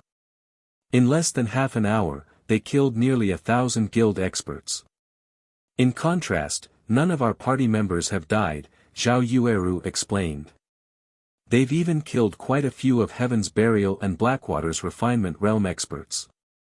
A 6-man party of Dark God's Legion members defeated a 100-man expert team from Heaven's Burial. For a time, Gentle Snow couldn't process the information. She knew just how powerful the Dark God's Legion members were. Even the strongest among them had only reached the half-step refinement realm standard. Even 6 of these players would be lucky to defeat a 20-man expert team from Heaven's Burial. After all, Heaven's Burial and Blackwater's experts were no noobs, they were all experts that had experienced numerous life-or-death battles. Yet, these Dark God's Legion members had defeated 100-man expert teams with as few as 6 players. To Gentle Snow, this sounded like a fantasy. That's right. Everyone in the guild has been talking about it. I've watched the battle videos, as well. Those Dark Gods parties are quite powerful. If not for my promotion to Tier 2, they might even be able to defeat me. Zhao Yueru nodded. I never realized that our guild had hidden such strength all this time. The Black Dragon Empire's first-rate guilds will have to think twice before turning against us. Zero Wing had lacked experts that could turn the tide of battle in the past, and because of that, the Black Dragon Empire's large guilds hadn't been afraid of striking against their guild. This was especially true for the guild's 9 Dragons Emperor secretly backed. However, now that the public knew that the Dark God's Legion had such powerful members, even the Empire's various first-rate guilds would have to tread lightly when dealing with Zero Wing. While everyone raised a commotion over the defeat of Heaven's Burial's army, Aqua Rose relayed the shocking news to Feng, who had long since left Starmoon Kingdom. Guild leader, what kind of magic did you use? How did you make all of these people so strong? Every one of them feels like they can take on a refinement realm expert of the same level right now, Aqua Rose asked curiously. She was quite familiar with the prowess of the Dark Gods members she had sent Feng, yet these players had grown so much stronger in the several hours since she had last seen them. If Feng claimed that he had nothing to do with it, she wouldn't believe him. Chapter 1611, Counterattack. Chapter 1611, Counterattack. Magic? When Feng saw Aqua Rose's excitement, he smiled and said, I don't know any magic. I merely gave each of them a piece of equipment. A piece of equipment? Aqua Rose could not help her confusion. How has a piece of equipment made such a huge difference? Weapons and equipment only improved a player's basic attributes. While the Dark Gods party's basic attributes had risen since she had seen them last, the improvement to their combat standards was the key difference. They never would have been able to defeat a 100-man expert team with just a boost to their basic attributes. Here, you'll understand once you take a look. Feng then shared the Conqueror's armor's attributes with Aqua Rose. As Aqua Rose was one of Zero Wing's core upper echelons, he had no reason to hide the armor from her. Besides, as players reached higher levels, it'd only be a matter of time before the various large guilds learned about battle arrays. He had only had the Dark Gods members sign a confidentiality contract to hide the information from the various large guilds for as long as he could, but it was impossible to hide the battle arrays from the public forever. When Aqua Rose read the armor's information, she was dazed. She had never thought that God's domain had equipment like this. Not only did the Conqueror's armor improve its wearer's basic attributes, but it also allowed them to share their perception with other players wearing the armor. It could basically enhance players' perception range by a large margin, allowing these players to reach a simplified version of the Void Realm. Although ordinary experts wearing the Conqueror's armor still wouldn't be able to control their bodies as well as Refinement Realm experts, their overall combat standards wouldn't be any weaker than an actual Refinement Realm expert with the enhanced perception. Guild leader, where did you obtain so many pieces of this armor? Aqua Rose inquired. How could ordinary equipment possibly compare to such powerful battle array equipment? The Conqueror's armor offered even greater benefits than ordinary epic equipment. It had to be incredibly rare, yet Feng had given these chest pieces to 100 Dark Gods Legion members. I made them, Feng answered truthfully. Seeing Feng's calm expression, Aqua Rose was at a loss. If Feng had said that he had been grinding and collected the armor during his long disappearance, she might be able to believe him, yet Feng claimed to have made all of the chest pieces. Her mind simply could not process the statement. With 5 pieces of Conqueror's armor, one could nurture 5 refinement realm experts. If they produced 1,000 pieces of the Conqueror's armor, they would have a 1,000-man army of refinement realm experts. Not even super guilds had such an army. Don't overthink it. I had to deplete the guild's stock of rare materials just to craft the 100 pieces. It won't be possible to mass-produce the armor in a short amount of time, Feng said, shaking his head. Naturally, he knew what Aqua Rose must have thought. The Conqueror's armor's material cost was only secondary. The crucial issue was acquiring the materials. Although the materials weren't super rare, the various large guilds frequently purchased them. Even if Zero Wing spent a fortune to obtain these items, it could only acquire a limited amount. It definitely wasn't possible to gear an invincible legion with the Conqueror's armor. What a pity. If we had a few hundred more, we could flatten Heaven's Burial, Aqua Rose said, clicking her tongue. She had no idea how greedy she sounded. Several hundred. Feng's smile turned bitter. I'll give you a list of the necessary materials, so try to purchase as many as you can in secret. Once we have the materials, I'll try to forge as many as I can. I understand. Aqua Rose nodded eagerly, her eyes glowing with excitement. But guild leader, what should we do next? Although Heaven's Burial has retreated, the bounty is still in place. We really can't afford to let this situation continue. Although Heaven's Burial's forces had retreated, the high bounty it had offered still tempted many unrelated players to attack Zero Wing's members. Even though Zero Wing now had the Dark Gods parties, there was a limit to how much area 20 parties could cover. They couldn't limit the Dark Gods parties to patrols either, as it would severely impact their leveling speed. Heaven's Burial sure gave up quickly. Feng was slightly disappointed when he read the statistics report Aqua Rose had sent. He had assumed that Heaven's Burial and Blackwater would continue to clash with Zero Wing, relying on their numeric advantage. He hadn't expected Heaven's Burial to retreat so decisively. He had only managed to wear the enemy guild down slightly. However, Feng could understand their decision after giving the matter some thought. If one had sufficient understanding of refinement realm experts, they'd realize what kind of prowess 100 refinement realm experts could wield in guerrilla warfare. Moreover, these 100 experts were concentrated in a few maps. This was also why the various large guilds were so afraid of super guilds and super first-rate guilds. Ordinary players, elite players, and ordinary expert players.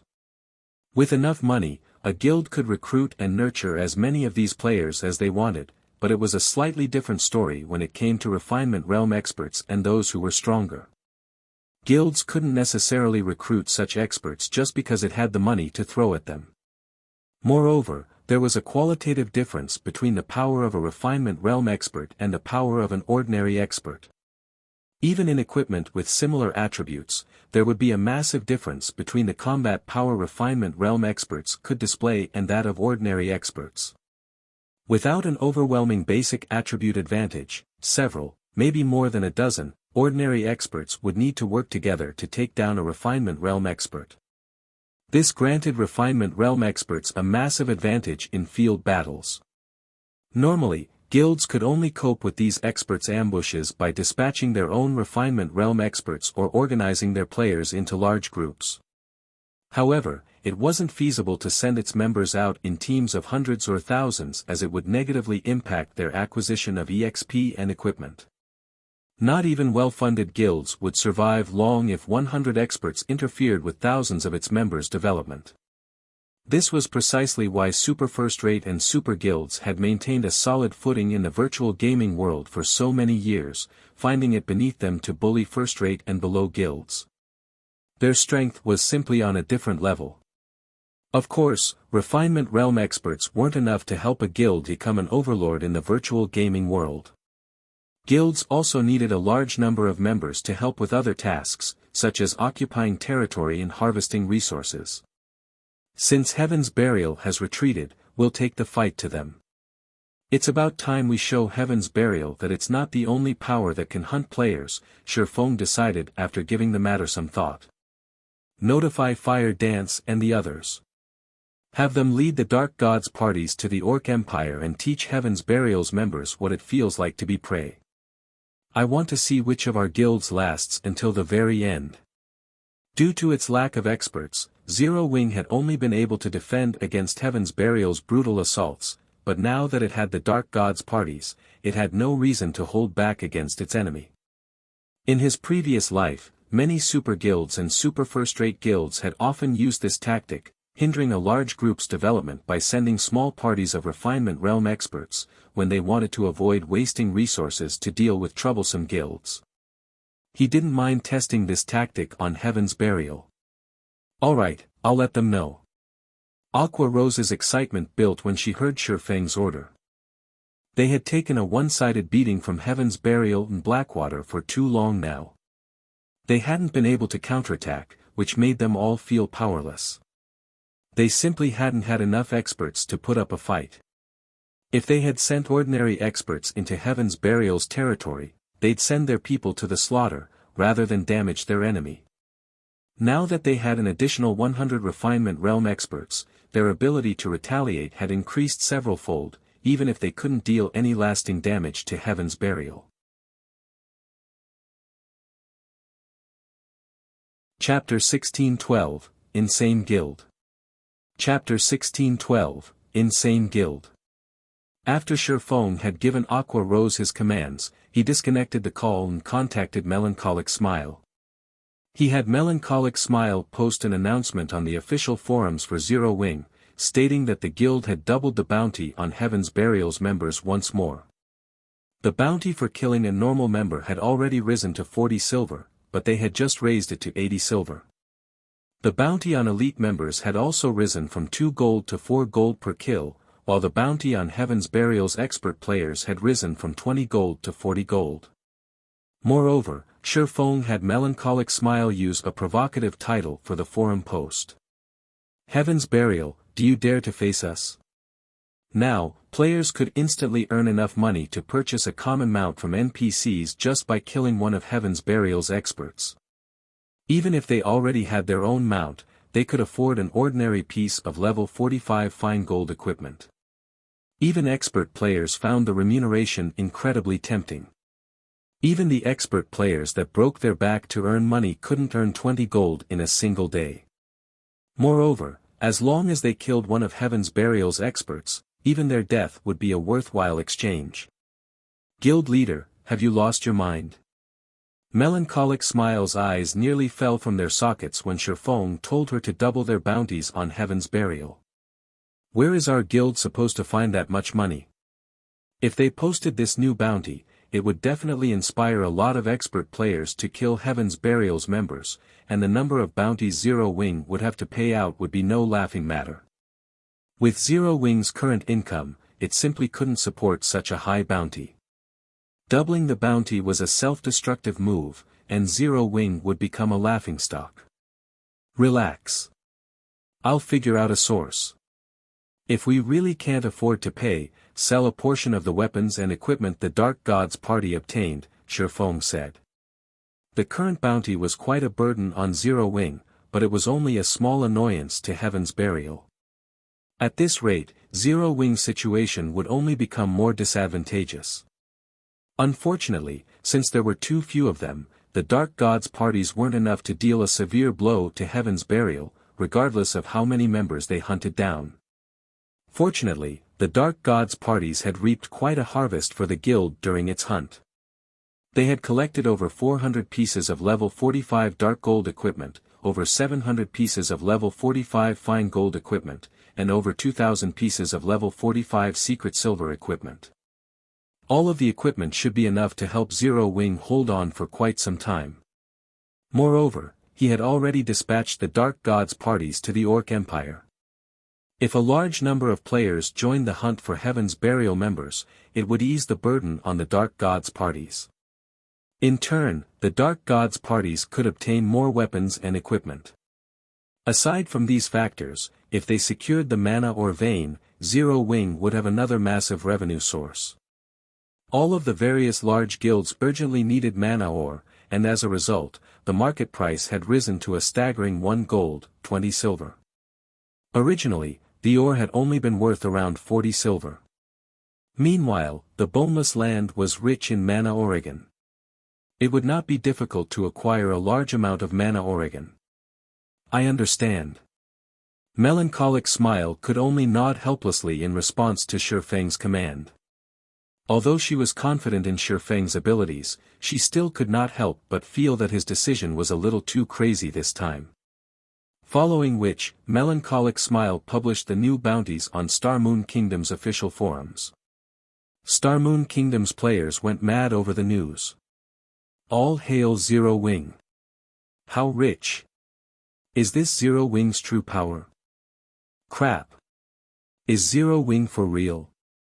40 gold coins just for killing one of Heaven's Burial's experts. With this much money, Heaven's Burial's experts might kill themselves to claim their own bounties from Zero Wing. This is insane. Zero Wing has truly gone insane. Even top-tier experts would be tempted by this price. This won't do. I need to form a team to grind Heaven's Burial's members. Who wants to team up? Amazing. Zero Wing is really bold to pull such a stunt. Heaven's Burial is in for some pain. Heaven's Burial must have gone too far when it provoked Zero Wing this time. Even if the guild destroys Zero Wing, they're going to suffer for it. When everyone saw that Zero Wing had doubled its bounties, they couldn't help but feel some sympathy for Heaven's Burial's members. At the same time, they were shocked by Zero Wing's generosity. Orc Empire, Ancient Rock City. As the only guild city in the Orc Empire's inner region, a constant stream of players visited the city each day. Not even Kingdom's major NPC cities could compete with Ancient Rock City's player population. Although the city was extremely lively, silence dominated the meeting room in Heaven's Burial's residence. Despite the guild's upper echelons filling the room, no one made a sound as they stared at Singular Burial with somber expressions. Due to the previous hunting war, Heaven's Burial had lost a significant amount of equipment, and a large number of their experts had been killed. However, that wasn't enough to warrant a meeting of this scale. They had gathered in this meeting room due to Zero Wing's latest announcement. Because of that announcement, Heaven's Burial had suffered more casualties than ever before. Lunatics. Everyone from Zero Wing is a lunatic. Singular Burial's brows twitched uncontrollably when he read Heaven's Burial's latest casualty report. Less than half an hour since Zero Wing had doubled its bounties, Heaven's Burial had suffered over 4,000 casualties, far more than it had during the hunting war. Thus far, the guild's loss was already worth roughly 8,000 gold. Of course, Zero Wing hadn't gotten off easy either, since it had to pay at least 10,000 gold in bounties. If this continued, Heaven's Burial wouldn't last long even with Blackwater's investments and Ancient Rock City's income. Guild leader, based on our reports, part of the reason that our casualty count is so high is that Zero Wing's Dark Gods parties have begun to operate in the Orc Empire. Although we've sent our forces to hunt them down, they are moving too quickly. We haven't been able to catch them. Rather, the tables have turned on quite a few of the teams we sent out to hunt down these Dark Gods parties, Daybreak Fog reported. The guild's morale is incredibly low, and some elite members have begun to withdraw from the guild. Zero Wing. Black Flame. Singular Burial gnashed his teeth as he glared at the report in his hands. Since that is how you want to play it, I want to see which of us can last until the end. He truly hadn't thought that this war would develop to this point. Zero Wing's actions had also forced Heaven's Burial to raise its bounties correspondingly. The increased bounties added yet another significant expenditure for the guild. Now, they were forced to spend the funds they had saved for Ancient Rock City's development. However, Singular Burial was still confident that his guild's foundations were sturdier than Zero Wings. He refused to believe that Heaven's Burial couldn't outcompete Zero Wing with the full support of Blackwater and the income from Ancient Rock City. Elsewhere, Feng had finally reached the Boneless land with Zero Wing's internal members and White Tiger Dojo's disciples. As the group arrived, they found themselves in a dusky, foggy area. They also felt an oppressive weight bear down on them, making their thoughts sluggish. Moreover, they felt an indescribably dangerous feeling from their surroundings, as if they'd die if they took a wrong step. Hidden among the fog, these players faintly saw the towering walls of a town some distance away. What's going on? Why is there a town here? Feng was confused when he noticed the distant town. He was very familiar with the Boneless land, clearly remembering that it was home to demonic creatures. No NPC town should be able to survive here, the map should be a barren wasteland. Other creatures shouldn't be able to survive in the Boneless land, not to mention human buildings. Chapter 1613, Mystery of the Boneless Land. Chapter 1613, Mystery of the Boneless Land. Naturally, Feng was curious about the mysterious town, and he immediately led his team towards it. This NPC town hadn't existed during his previous life. In fact, he had never even heard of an NPC town in the Boneless land. The various guilds would never have spent so much effort to construct guild towns here in the past had this map had an NPC town. After all, the Boneless land was not a high-resource map. Its only benefit was its high drop rate of mana Oregon. God's domain had quite a few high-resource maps that spawned large quantities of mana ore. The Boneless land wasn't unique in this aspect. Furthermore, due to the Boneless land's special environment, very few players had been willing to come here. Among the guilds that had set their sights on the Boneless land, none had been a superpower. The strongest guild had only been a first-rate guild. These guilds had only bothered to build a guild town to ensure that their members had somewhere to rest and recover their spent stamina and concentration. A mysterious fog shrouded the Boneless land all year round, and any player that entered the map would have to endure several times the normal stamina and concentration consumption rates. The consumption rates were so high that players' stamina and concentration would decrease even if they stood there and did nothing. Players simply couldn't survive in the Boneless land for long periods. And players could only recover their stamina and concentration by resting in a hotel or guild hall. Moreover, unlike in other locations where players would be immobilized if they ran out of stamina or concentration, players would die if they ran out in the Boneless land. Because of this, Feng had only intended to visit the Boneless land after he acquired the guild magic car. The guild magic car was like a mobile hotel. With it, players could stay and mine mana ore in the Boneless land as long as they needed to. If not for Zero Wing's urgent need for mana ore and its increasing prices, Feng wouldn't have bothered to visit this area. As Feng's group inched closer to the fog-shrouded town, the pressure they felt increased. Their movements became stiff and sluggish, and they could feel a horrific power radiating from the town, their instincts screaming at them to avoid it. What an amazing town! Feng was astonished when he finally got a clear view of the town. He was a level 63, tier 2 player, and very few things in the Boneless land could threaten his life. The Boneless land was, after all, a level 60 to level 80 map. It might be a dangerous map for other players at this stage of the game, but its difficulty was perfect for him. Moreover, the Boneless land was a barren wasteland, without forests or canyons. Despite the dense fog, visibility in the map was considerably good. One could easily spot roaming monsters from a long distance away. Guild leader, there are a lot of monsters moving outside the town ahead. It looks like there are several thousands of them, a level 32 ranger, who used eagle eyes to scout the town's surroundings, reported. The other team members couldn't help but tense when they heard the ranger. Although they had the combat standards of an expert, they were all still below level 40, yet the monsters here were all level 60 and above. With such a huge level difference, a handful of monsters would be more than enough to annihilate their team of several hundred. If not for Feng's presence, they would have likely turned tail and run by now. Why wouldn't they be worried after learning that thousands of level 60+ monsters awaited them ahead? Although their levels were low, they'd still need a considerable amount of time to recover the lost EXP if they died. Several thousand monsters. Feng was slightly surprised. Why are there so many? Monsters in the Boneless land generally moved in groups of dozens, very rarely would more than 100 gather in a single location. Meanwhile, any group of over 100 demonic creatures would certainly be led by a great lord. Even Tier 2 expert players would try to avoid such a high-ranked monster. As a demonic creature dwelling, all sorts of demonic creatures lived in the Boneless land. Unlike ordinary field monsters, demonic creatures had much higher combat standards. Even the weakest among them would be able to reach the late stage of the Trial Tower's second floor. Ordinary players could only reach the Trial Tower's second and third floor with their combat standards.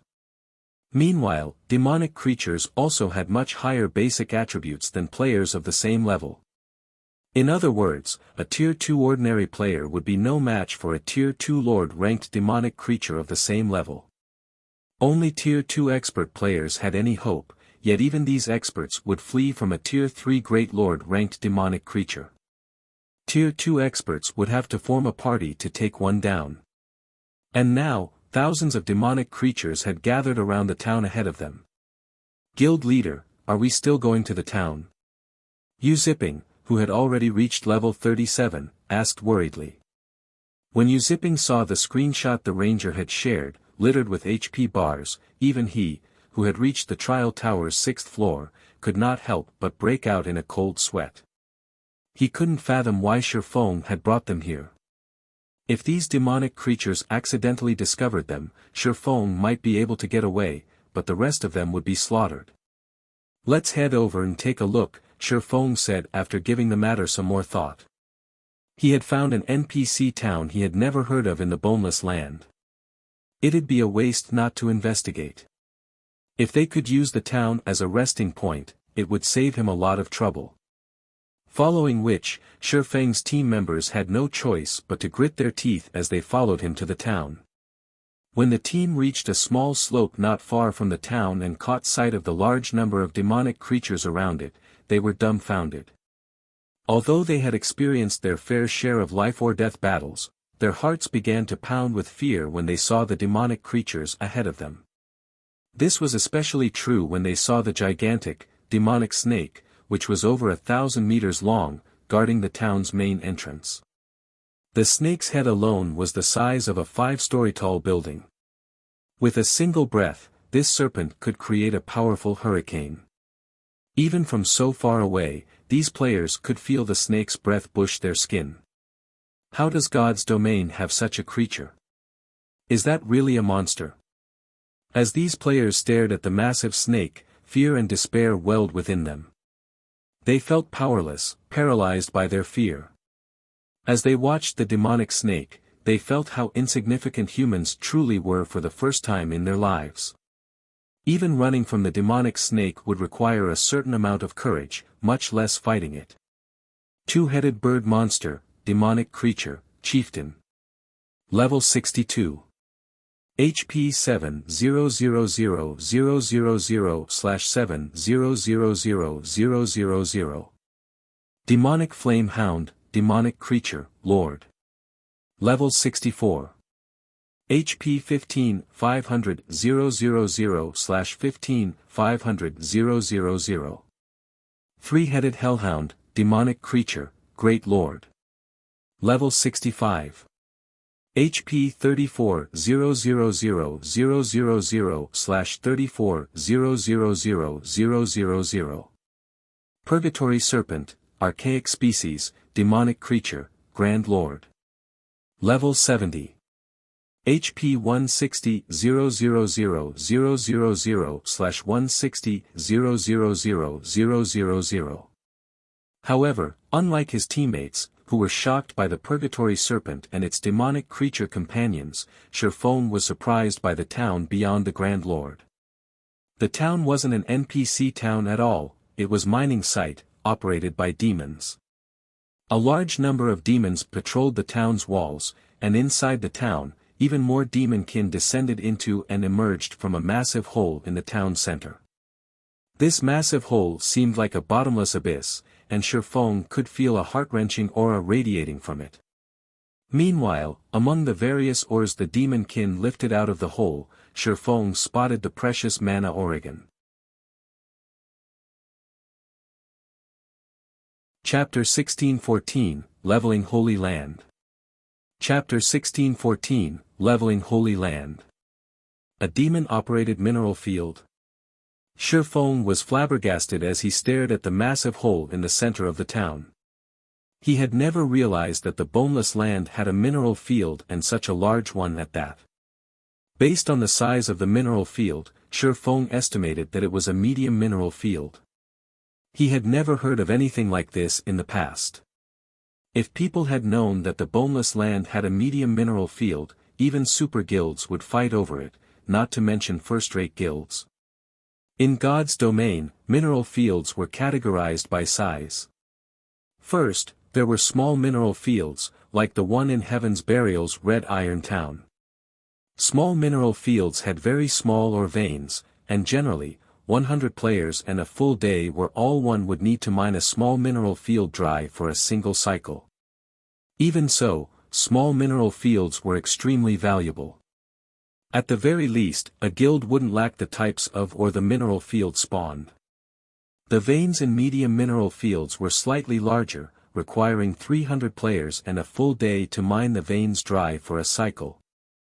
As for large mineral fields, a guild would need to put 1,000 players to work for a full day to drain the veins. Large mineral fields were gold mines, and any guild that owned one could make a fortune from it. While small mineral fields in God's domain were common, medium fields were extremely rare, and large mineral fields were as unique as a phoenix's feather. In the past, the various superpowers had fought over every medium and large mineral field they had found, even those that spawned common ores, such as iron Oregon. Meanwhile, the mineral field Feng stared at now clearly had more than low-end ore veins. Based on the ores the demunkins carted out, Feng knew that the mineral field housed an ancient bronze vein. Ancient bronze ore was not common in God's domain. However, demand for ancient bronze ore wasn't particularly high among players. This was because there weren't nearly enough ways to use ancient bronze Oregon. Despite its rarity, it wasn't worth much. However, Eternium ore, a byproduct of mining ancient bronze ore, was highly sought after by forging players. Magisteel ingots, produced with Eternium ore, were extremely useful when forging. Not only could the ingots improving one's forging success rate, but they could also slightly enhance the crafted weapons and equipment's attributes. Of course, Magisteel ingots could only boost an item's rank to a maximum of fine gold rank. Even so, countless forgers sought the tool. Level 50 plus fine gold equipment was still incredibly difficult to obtain, and after level 50, most elite players could only equip secret silver equipment and below. Past level 50, elite players would normally be equipped in secret silver equipment and below only. Hence, Magisteel ingots had a considerable market. In the past, Magisteel ingot had sold for 2 gold per piece, yet plenty of players still fought over it. If one could lay claim to this medium mineral field, they could make a fortune with the mined Eternium Oregon. Considering the situation, Feng couldn't help but harbor thoughts of capturing this mineral field. Although he didn't know why a mineral field had suddenly spawned in the Boneless land, he was sure that this was a golden opportunity. Setting the Eternium ore aside, he could earn a fortune with the steady supply of mana ore this mineral field could provide. The only problem now was how to go about capturing the mineral field. There were easily several thousand monsters stationed around the town's main entrance, and even more in the town's surroundings. In addition, the monsters inside the town were even more powerful. The town's demon supervisors were all great lords, and these were only the monsters on the surface. The town's true guardians were likely far stronger. Guild leader, a monster patrol is moving our way. We need to hurry and leave this place, the scouting ranger reported nervously as he watched the red dots on the system map. The rest of the team nodded in agreement. The monster patrols were a secondary issue. The main problem was the purgatory serpent sleeping by the town's main entrance. This was the first time any of them had seen such a large monster since joining God's domain. Its aura was so strong that they even struggled to breathe. The consequences would be unimaginable if they fought the monster patrols and accidentally attracted the purgatory serpent's attention. None of them wanted to stay here for a moment longer. A patrol squad. When Feng saw the red dots on his system map, he suddenly smiled and said, "This is a good thing. For now, we'll level up here." Level up here? Everyone turned towards their guild leader in confusion. Trying to grind and level up in such a place was suicidal. However, none of them realized that Feng's true goal was the demon's mineral field. Leveling up would simply be a side benefit. In Feng's opinion, they first had to defeat the monsters around the town. Otherwise, these monsters would rush to aid the guardian boss in the town as soon as they began the battle. If that happened, they would definitely team wipe. Feng had been pondering a way to lure the surrounding monsters in small numbers, but it seemed that the monsters had solved that problem for him. The approaching patrol squad had less than 100 monsters, led by a hill-sized, great lord ranked three-headed hellhound. Immediately, Feng retrieved the Bible of Darkness and used demon summoning. Naturally, he had a reason for daring to lead a bunch of low-level players to the Boneless land. If it were any other location, it'd likely be impossible for Feng to protect so many players by himself, but the Boneless land was home to demonic creatures. To these monsters, the Bible of Darkness was like an Achilles heel. Here, the Bible of Darkness could display its full potential. After Feng summoned a level 78, Tier 3 Tomahawk demon, he directed the demon to charge at the approaching patrol squad. Although one level 78, Tier 3 demon wasn't enough to take out nearly 100 level 60+ demonic creatures, it could distract them for a short period. Furthermore, Demon Ruler's passive effect increased demonic creatures' attributes under Feng's command by 30%, while also weakening enemy demonic creatures' basic attributes by 30%. In moments, the Tomahawk demon slaughtered the patrol squad's weaker monsters. At the same time, its HP continued to decrease. In the meantime, Feng wasn't idle as he tried to use the Demon Ruler's active effect, granting him temporary control of up to 3 demonic creatures, on the three-headed hellhound. Failure. Failure. Sure enough, it won't be that easy. The outcome of his attempts to control the hellhound didn't particularly surprise Feng. After all, the skill only had a low success rate of 10%. Fortunately, he had the Tomahawk demon to occupy the patrol squad. Demon Ruler's active effect could only be used once every 5 minutes. A congratulatory prompt only popped up in his notification window after Feng's 6th attempt. System, congratulations. You have taken control of the three-headed hellhound. You have 2 hours of control. As Feng took control of the three-headed hellhound, thanks to Demon Ruler's passive effect, the hellhound's basic attributes rose by 30%. Its HP also increased from 34 million to 44,200,000. With control of the three-headed hellhound, Feng had a much easier time defeating the remaining monsters in the patrol squad. When the hellhound and Tomahawk demon worked together, they made quick work of the Lord-ranked demonic flame hounds. After the first level 64 demonic flame hound died, Feng noticed that his experience bar had risen by a small, but noticeable amount. He hadn't expected the abundant EXP. The demonic flame hound had granted at least 3 times more EXP than a Lord-ranked monster of the same level. The awarded EXP also surprised the members of his team. They had never thought that they'd receive so much. Moreover, this was only the EXP from one level 64 lord.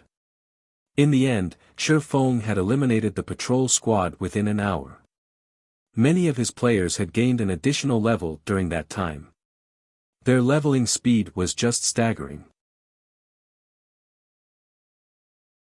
Chapter 1615, Primordial Divine Ruin. Chapter 1615, Primordial Divine Ruin. Our guild leader is so awesome. The players from Zero Wing gazed at the monster corpses before them and the abundant EXP they had received with glowing, excited eyes. At this point, they had completely forgotten about their prior fear and worry.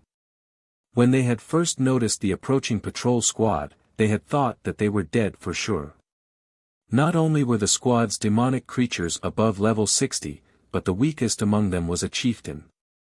However, as they watched Feng summon a level 73, Tier 3 Tomahawk Demon and take control of the level 65 Great Lord ranked 3-headed Hellhound, they were dumbfounded. They had never heard of any player being capable of such a feat. Great Lord ranked monsters generally served as final bosses in team dungeons. They were extremely difficult to defeat, not to mention control. With 2 Great Lord ranked monsters to assist Feng in battle, eliminating all of the level 60+ chieftains and lords became child's play. Furthermore, any of the demonic creatures that came close to Feng suffered a decrease to their basic attributes. From time to time, Feng had even used powerful AoEs to assist the 2 Great Lords. Feng likely wiped this patrol squad out faster than the guild's main force could. However, their leveling speed was even more astonishing. They had never dreamed that it was possible to level up so quickly. They had leveled fast enough when the guild's main force had taken them out to power level, but compared to traveling with Feng, the difference was like heaven and earth. In a single hour, they had gained a full level. If other players heard about this, they'd laugh it off as a joke. As expected of the Bible of Darkness. It really is amazing against demonic creatures. Feng was somewhat astounded as he glanced at the monster corpses littering the ground before him. The 3-headed Hellhound and Tomahawk Demon were only 1 tier higher than the lords and chieftains, but after the basic attribute buff and debuff, the remaining patrol squad was powerless to retaliate. Following which, Feng began to collect the demonic creatures' loot. Although the drop rate for weapons and equipment decreased significantly after monsters reached level 50, the demonic creatures in the patrol squad had all been chieftain rank or higher. Hence, their loot was relatively generous. Overall, they had dropped over 20 level 55 and level 60 weapons and pieces of equipment. Most of the items were bronze rank, while a few were mysterious iron rank. The monsters had also dropped plenty of materials and potions. As Feng picked up an aqua blue potion bottle, his eyes began to glow. Death potion. The monsters here actually dropped this? Feng was elated as he examined the potion. After players reached level 50, they needed a tremendous amount of EXP to level up, and combat against monsters in the fields became increasingly difficult, making it easier to lose one's life. The various large guilds in the past had struggled to cope with the increased difficulty, and dealing with it gave them all massive headaches. The death potion had been a solution to their problem. When consumed, it halved the death penalty players would suffer. However, the potion was a one-time use item. Once it was consumed, the potion would remain effective until the player died or logged out of the game. Hence, the various large guilds had fiercely contested over the death potion in the past. Unfortunately, the potion had sold for a whopping 5 gold due to its rarity and the fact that it only dropped in certain locations. Even so, it had become a must-have potion when hunting down powerful field bosses. The potion's only downside was that only level 50 and above players could use it. Feng had never thought that these demonic creatures would drop such a valuable consumable. Moreover, he had obtained 6 death potions after killing 1 patrol squad with less than 100 monsters. This drop rate was even higher than in the prime farming map he knew about. Excited, Feng controlled the 3-headed Hellhound and his Tomahawk Demon to take out another patrol squad. The Bible of Darkness's demon ruler allowed him to control up to a maximum of 3 demonic creatures. Hence, Feng continued to use the skill and take control of more 3-headed hellhounds. By the time Feng finished with the 3rd patrol squad, he had 3 3-headed hellhounds under his control, and the moment demon summoning's cooldown ended, he summoned another tier 3 demon. With 5 Great Lord-ranked monsters under his control, Feng could slay the demonic creatures far faster. Every one of his teammates was stupefied. After grinding for half a day, he had cleared out most of the demonic creatures around the town. Meanwhile, his team members' levels skyrocketed despite having nearly 700 players on the team. Now, even the lowest level member had reached level 40, while the higher level players had reached level 42. Everyone had now caught up with mainstream players' levels. They only lacked weapons and equipment. Since Feng was the main DPS and his companions' levels were much lower, he received the majority of the EXP from the monsters he had killed. However, Feng did not rush to level up. Instead, he used the EXP to upgrade the 7 Luminaries Ring's auras. Ever since evolving the 7 Luminaries Ring to Fragmented Legendary rank, the upgrading each aura required an astonishing amount of EXP. Even he didn't dare to upgrade the carelessly. However, now that his level had exceeded frontline players by a large margin, he wouldn't fall behind if he spent some of his EXP to upgrade the 7 Luminaries Ring. Without hesitation, Feng upgraded the auras of fire, time, and space by 1 level. Now, instead of dealing 1500% flame damage in a 60-yard radius, the aura of fire's flame domain inflicted 1800% damage in a 70-yard radius. The skill's cooldown hadn't changed, remaining at 5 minutes. As for the aura of time's forbidden domain, its AoE had increased from a 500-yard radius to a 600-yard radius. Its duration was still 30 seconds. The aura of time-space movement had increased from a teleportation distance of 600,000 yards to 700,000 yards, and Spatial Gate's teleportation distance had increased from 300,000 yards to 350,000 yards. Both skills' cooldowns hadn't changed, though Spatial Gate's duration had increased from 1 minute to 1 minute, 20 seconds. Although the skills hadn't undergone qualitative transformations, they had improved various aspects for Feng. While he had killed the demonic creatures surrounding the town, Feng had also acquired over 600 pieces of equipment. Unfortunately, the majority was bronze equipment, with only 50+ pieces of mysterious iron equipment. In addition, he had obtained 3 pieces of level 55 secret silver equipment and 1 piece of level 60 secret silver equipment after he had lost control of the 3-headed hellhounds and killed them. Although Feng had secured a lot of equipment, he didn't pay the items much mind. Rather, he was most interested in the 124 bottles of death potion he had obtained. He could either use them for the guild or sell them, and either way, he'd benefit. After spending most of the day killing demonic creatures, Feng opened a spatial gate and teleported his team to another map to rest. Despite the fact that his team members had simply followed him around the entire time, their stamina and concentration were nearly gone.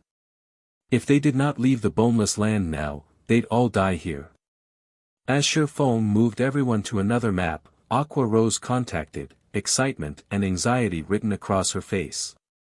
Guild leader, something new has happened in the Orc Empire. I don't know who triggered it, but a massive tower has suddenly risen in the Empire's outer region.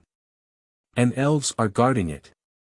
Based on what we've learned thus far, it seems the tower is a primordial divine ruin. Apparently, it contains plenty of treasure and level 50+, top-tier equipment. Some players have even spotted epic treasure chests.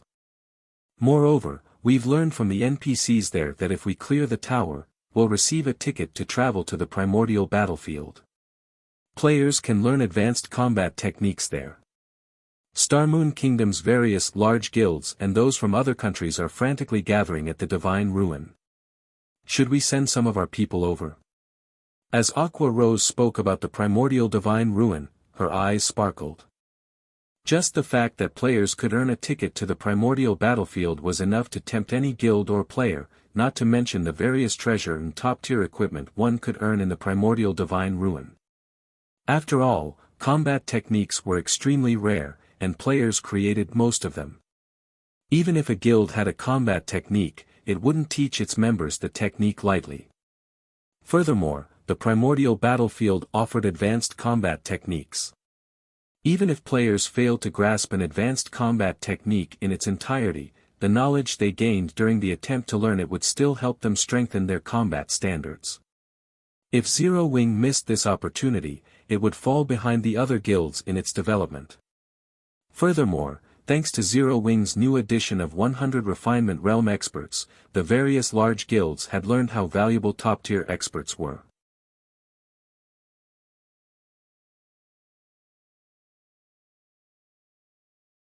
Chapter 1616, Skyrocketing Levels. Chapter 1616, Skyrocketing Levels. A primordial divine ruin in the Orc Empire. Feng revealed a confused expression when he heard Aqua Rose's words. How is that possible? Feng was very familiar with primordial divine ruins. Unlike ordinary ruins and team dungeons, primordial divine ruins tested players' survivability rather than their basic attributes and combat standards.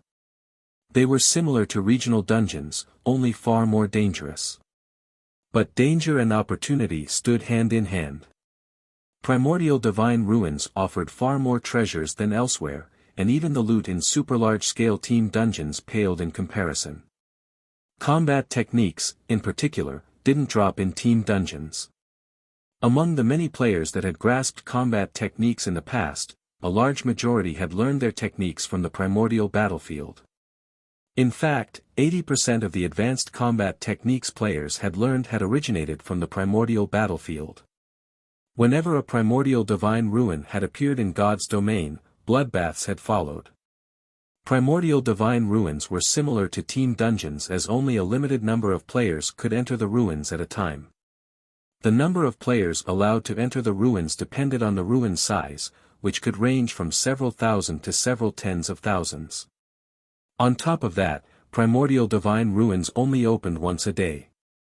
Thus, to send as many of their members into the ruin as possible, the various large guilds would try to prevent others from going in. The simplest method was to wipe out any non-allied players in the designated area.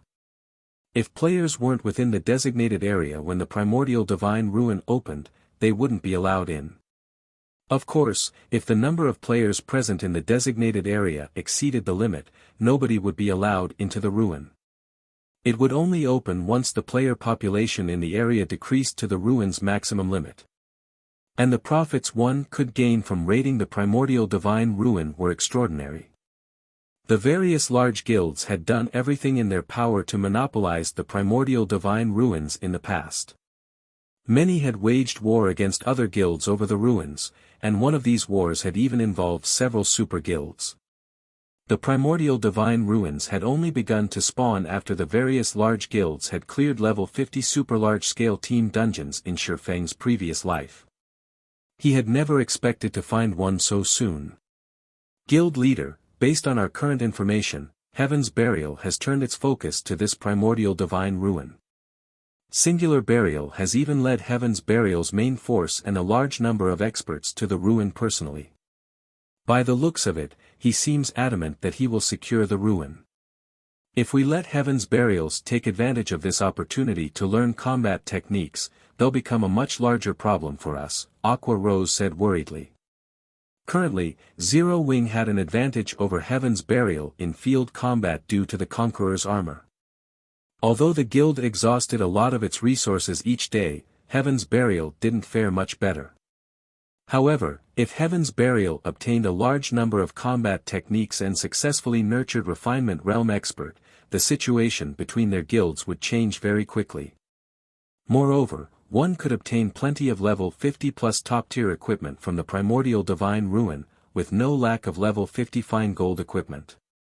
Usually, these items only dropped in 100-man Hell Mode team dungeons, yet they were common in the Primordial Divine Ruins.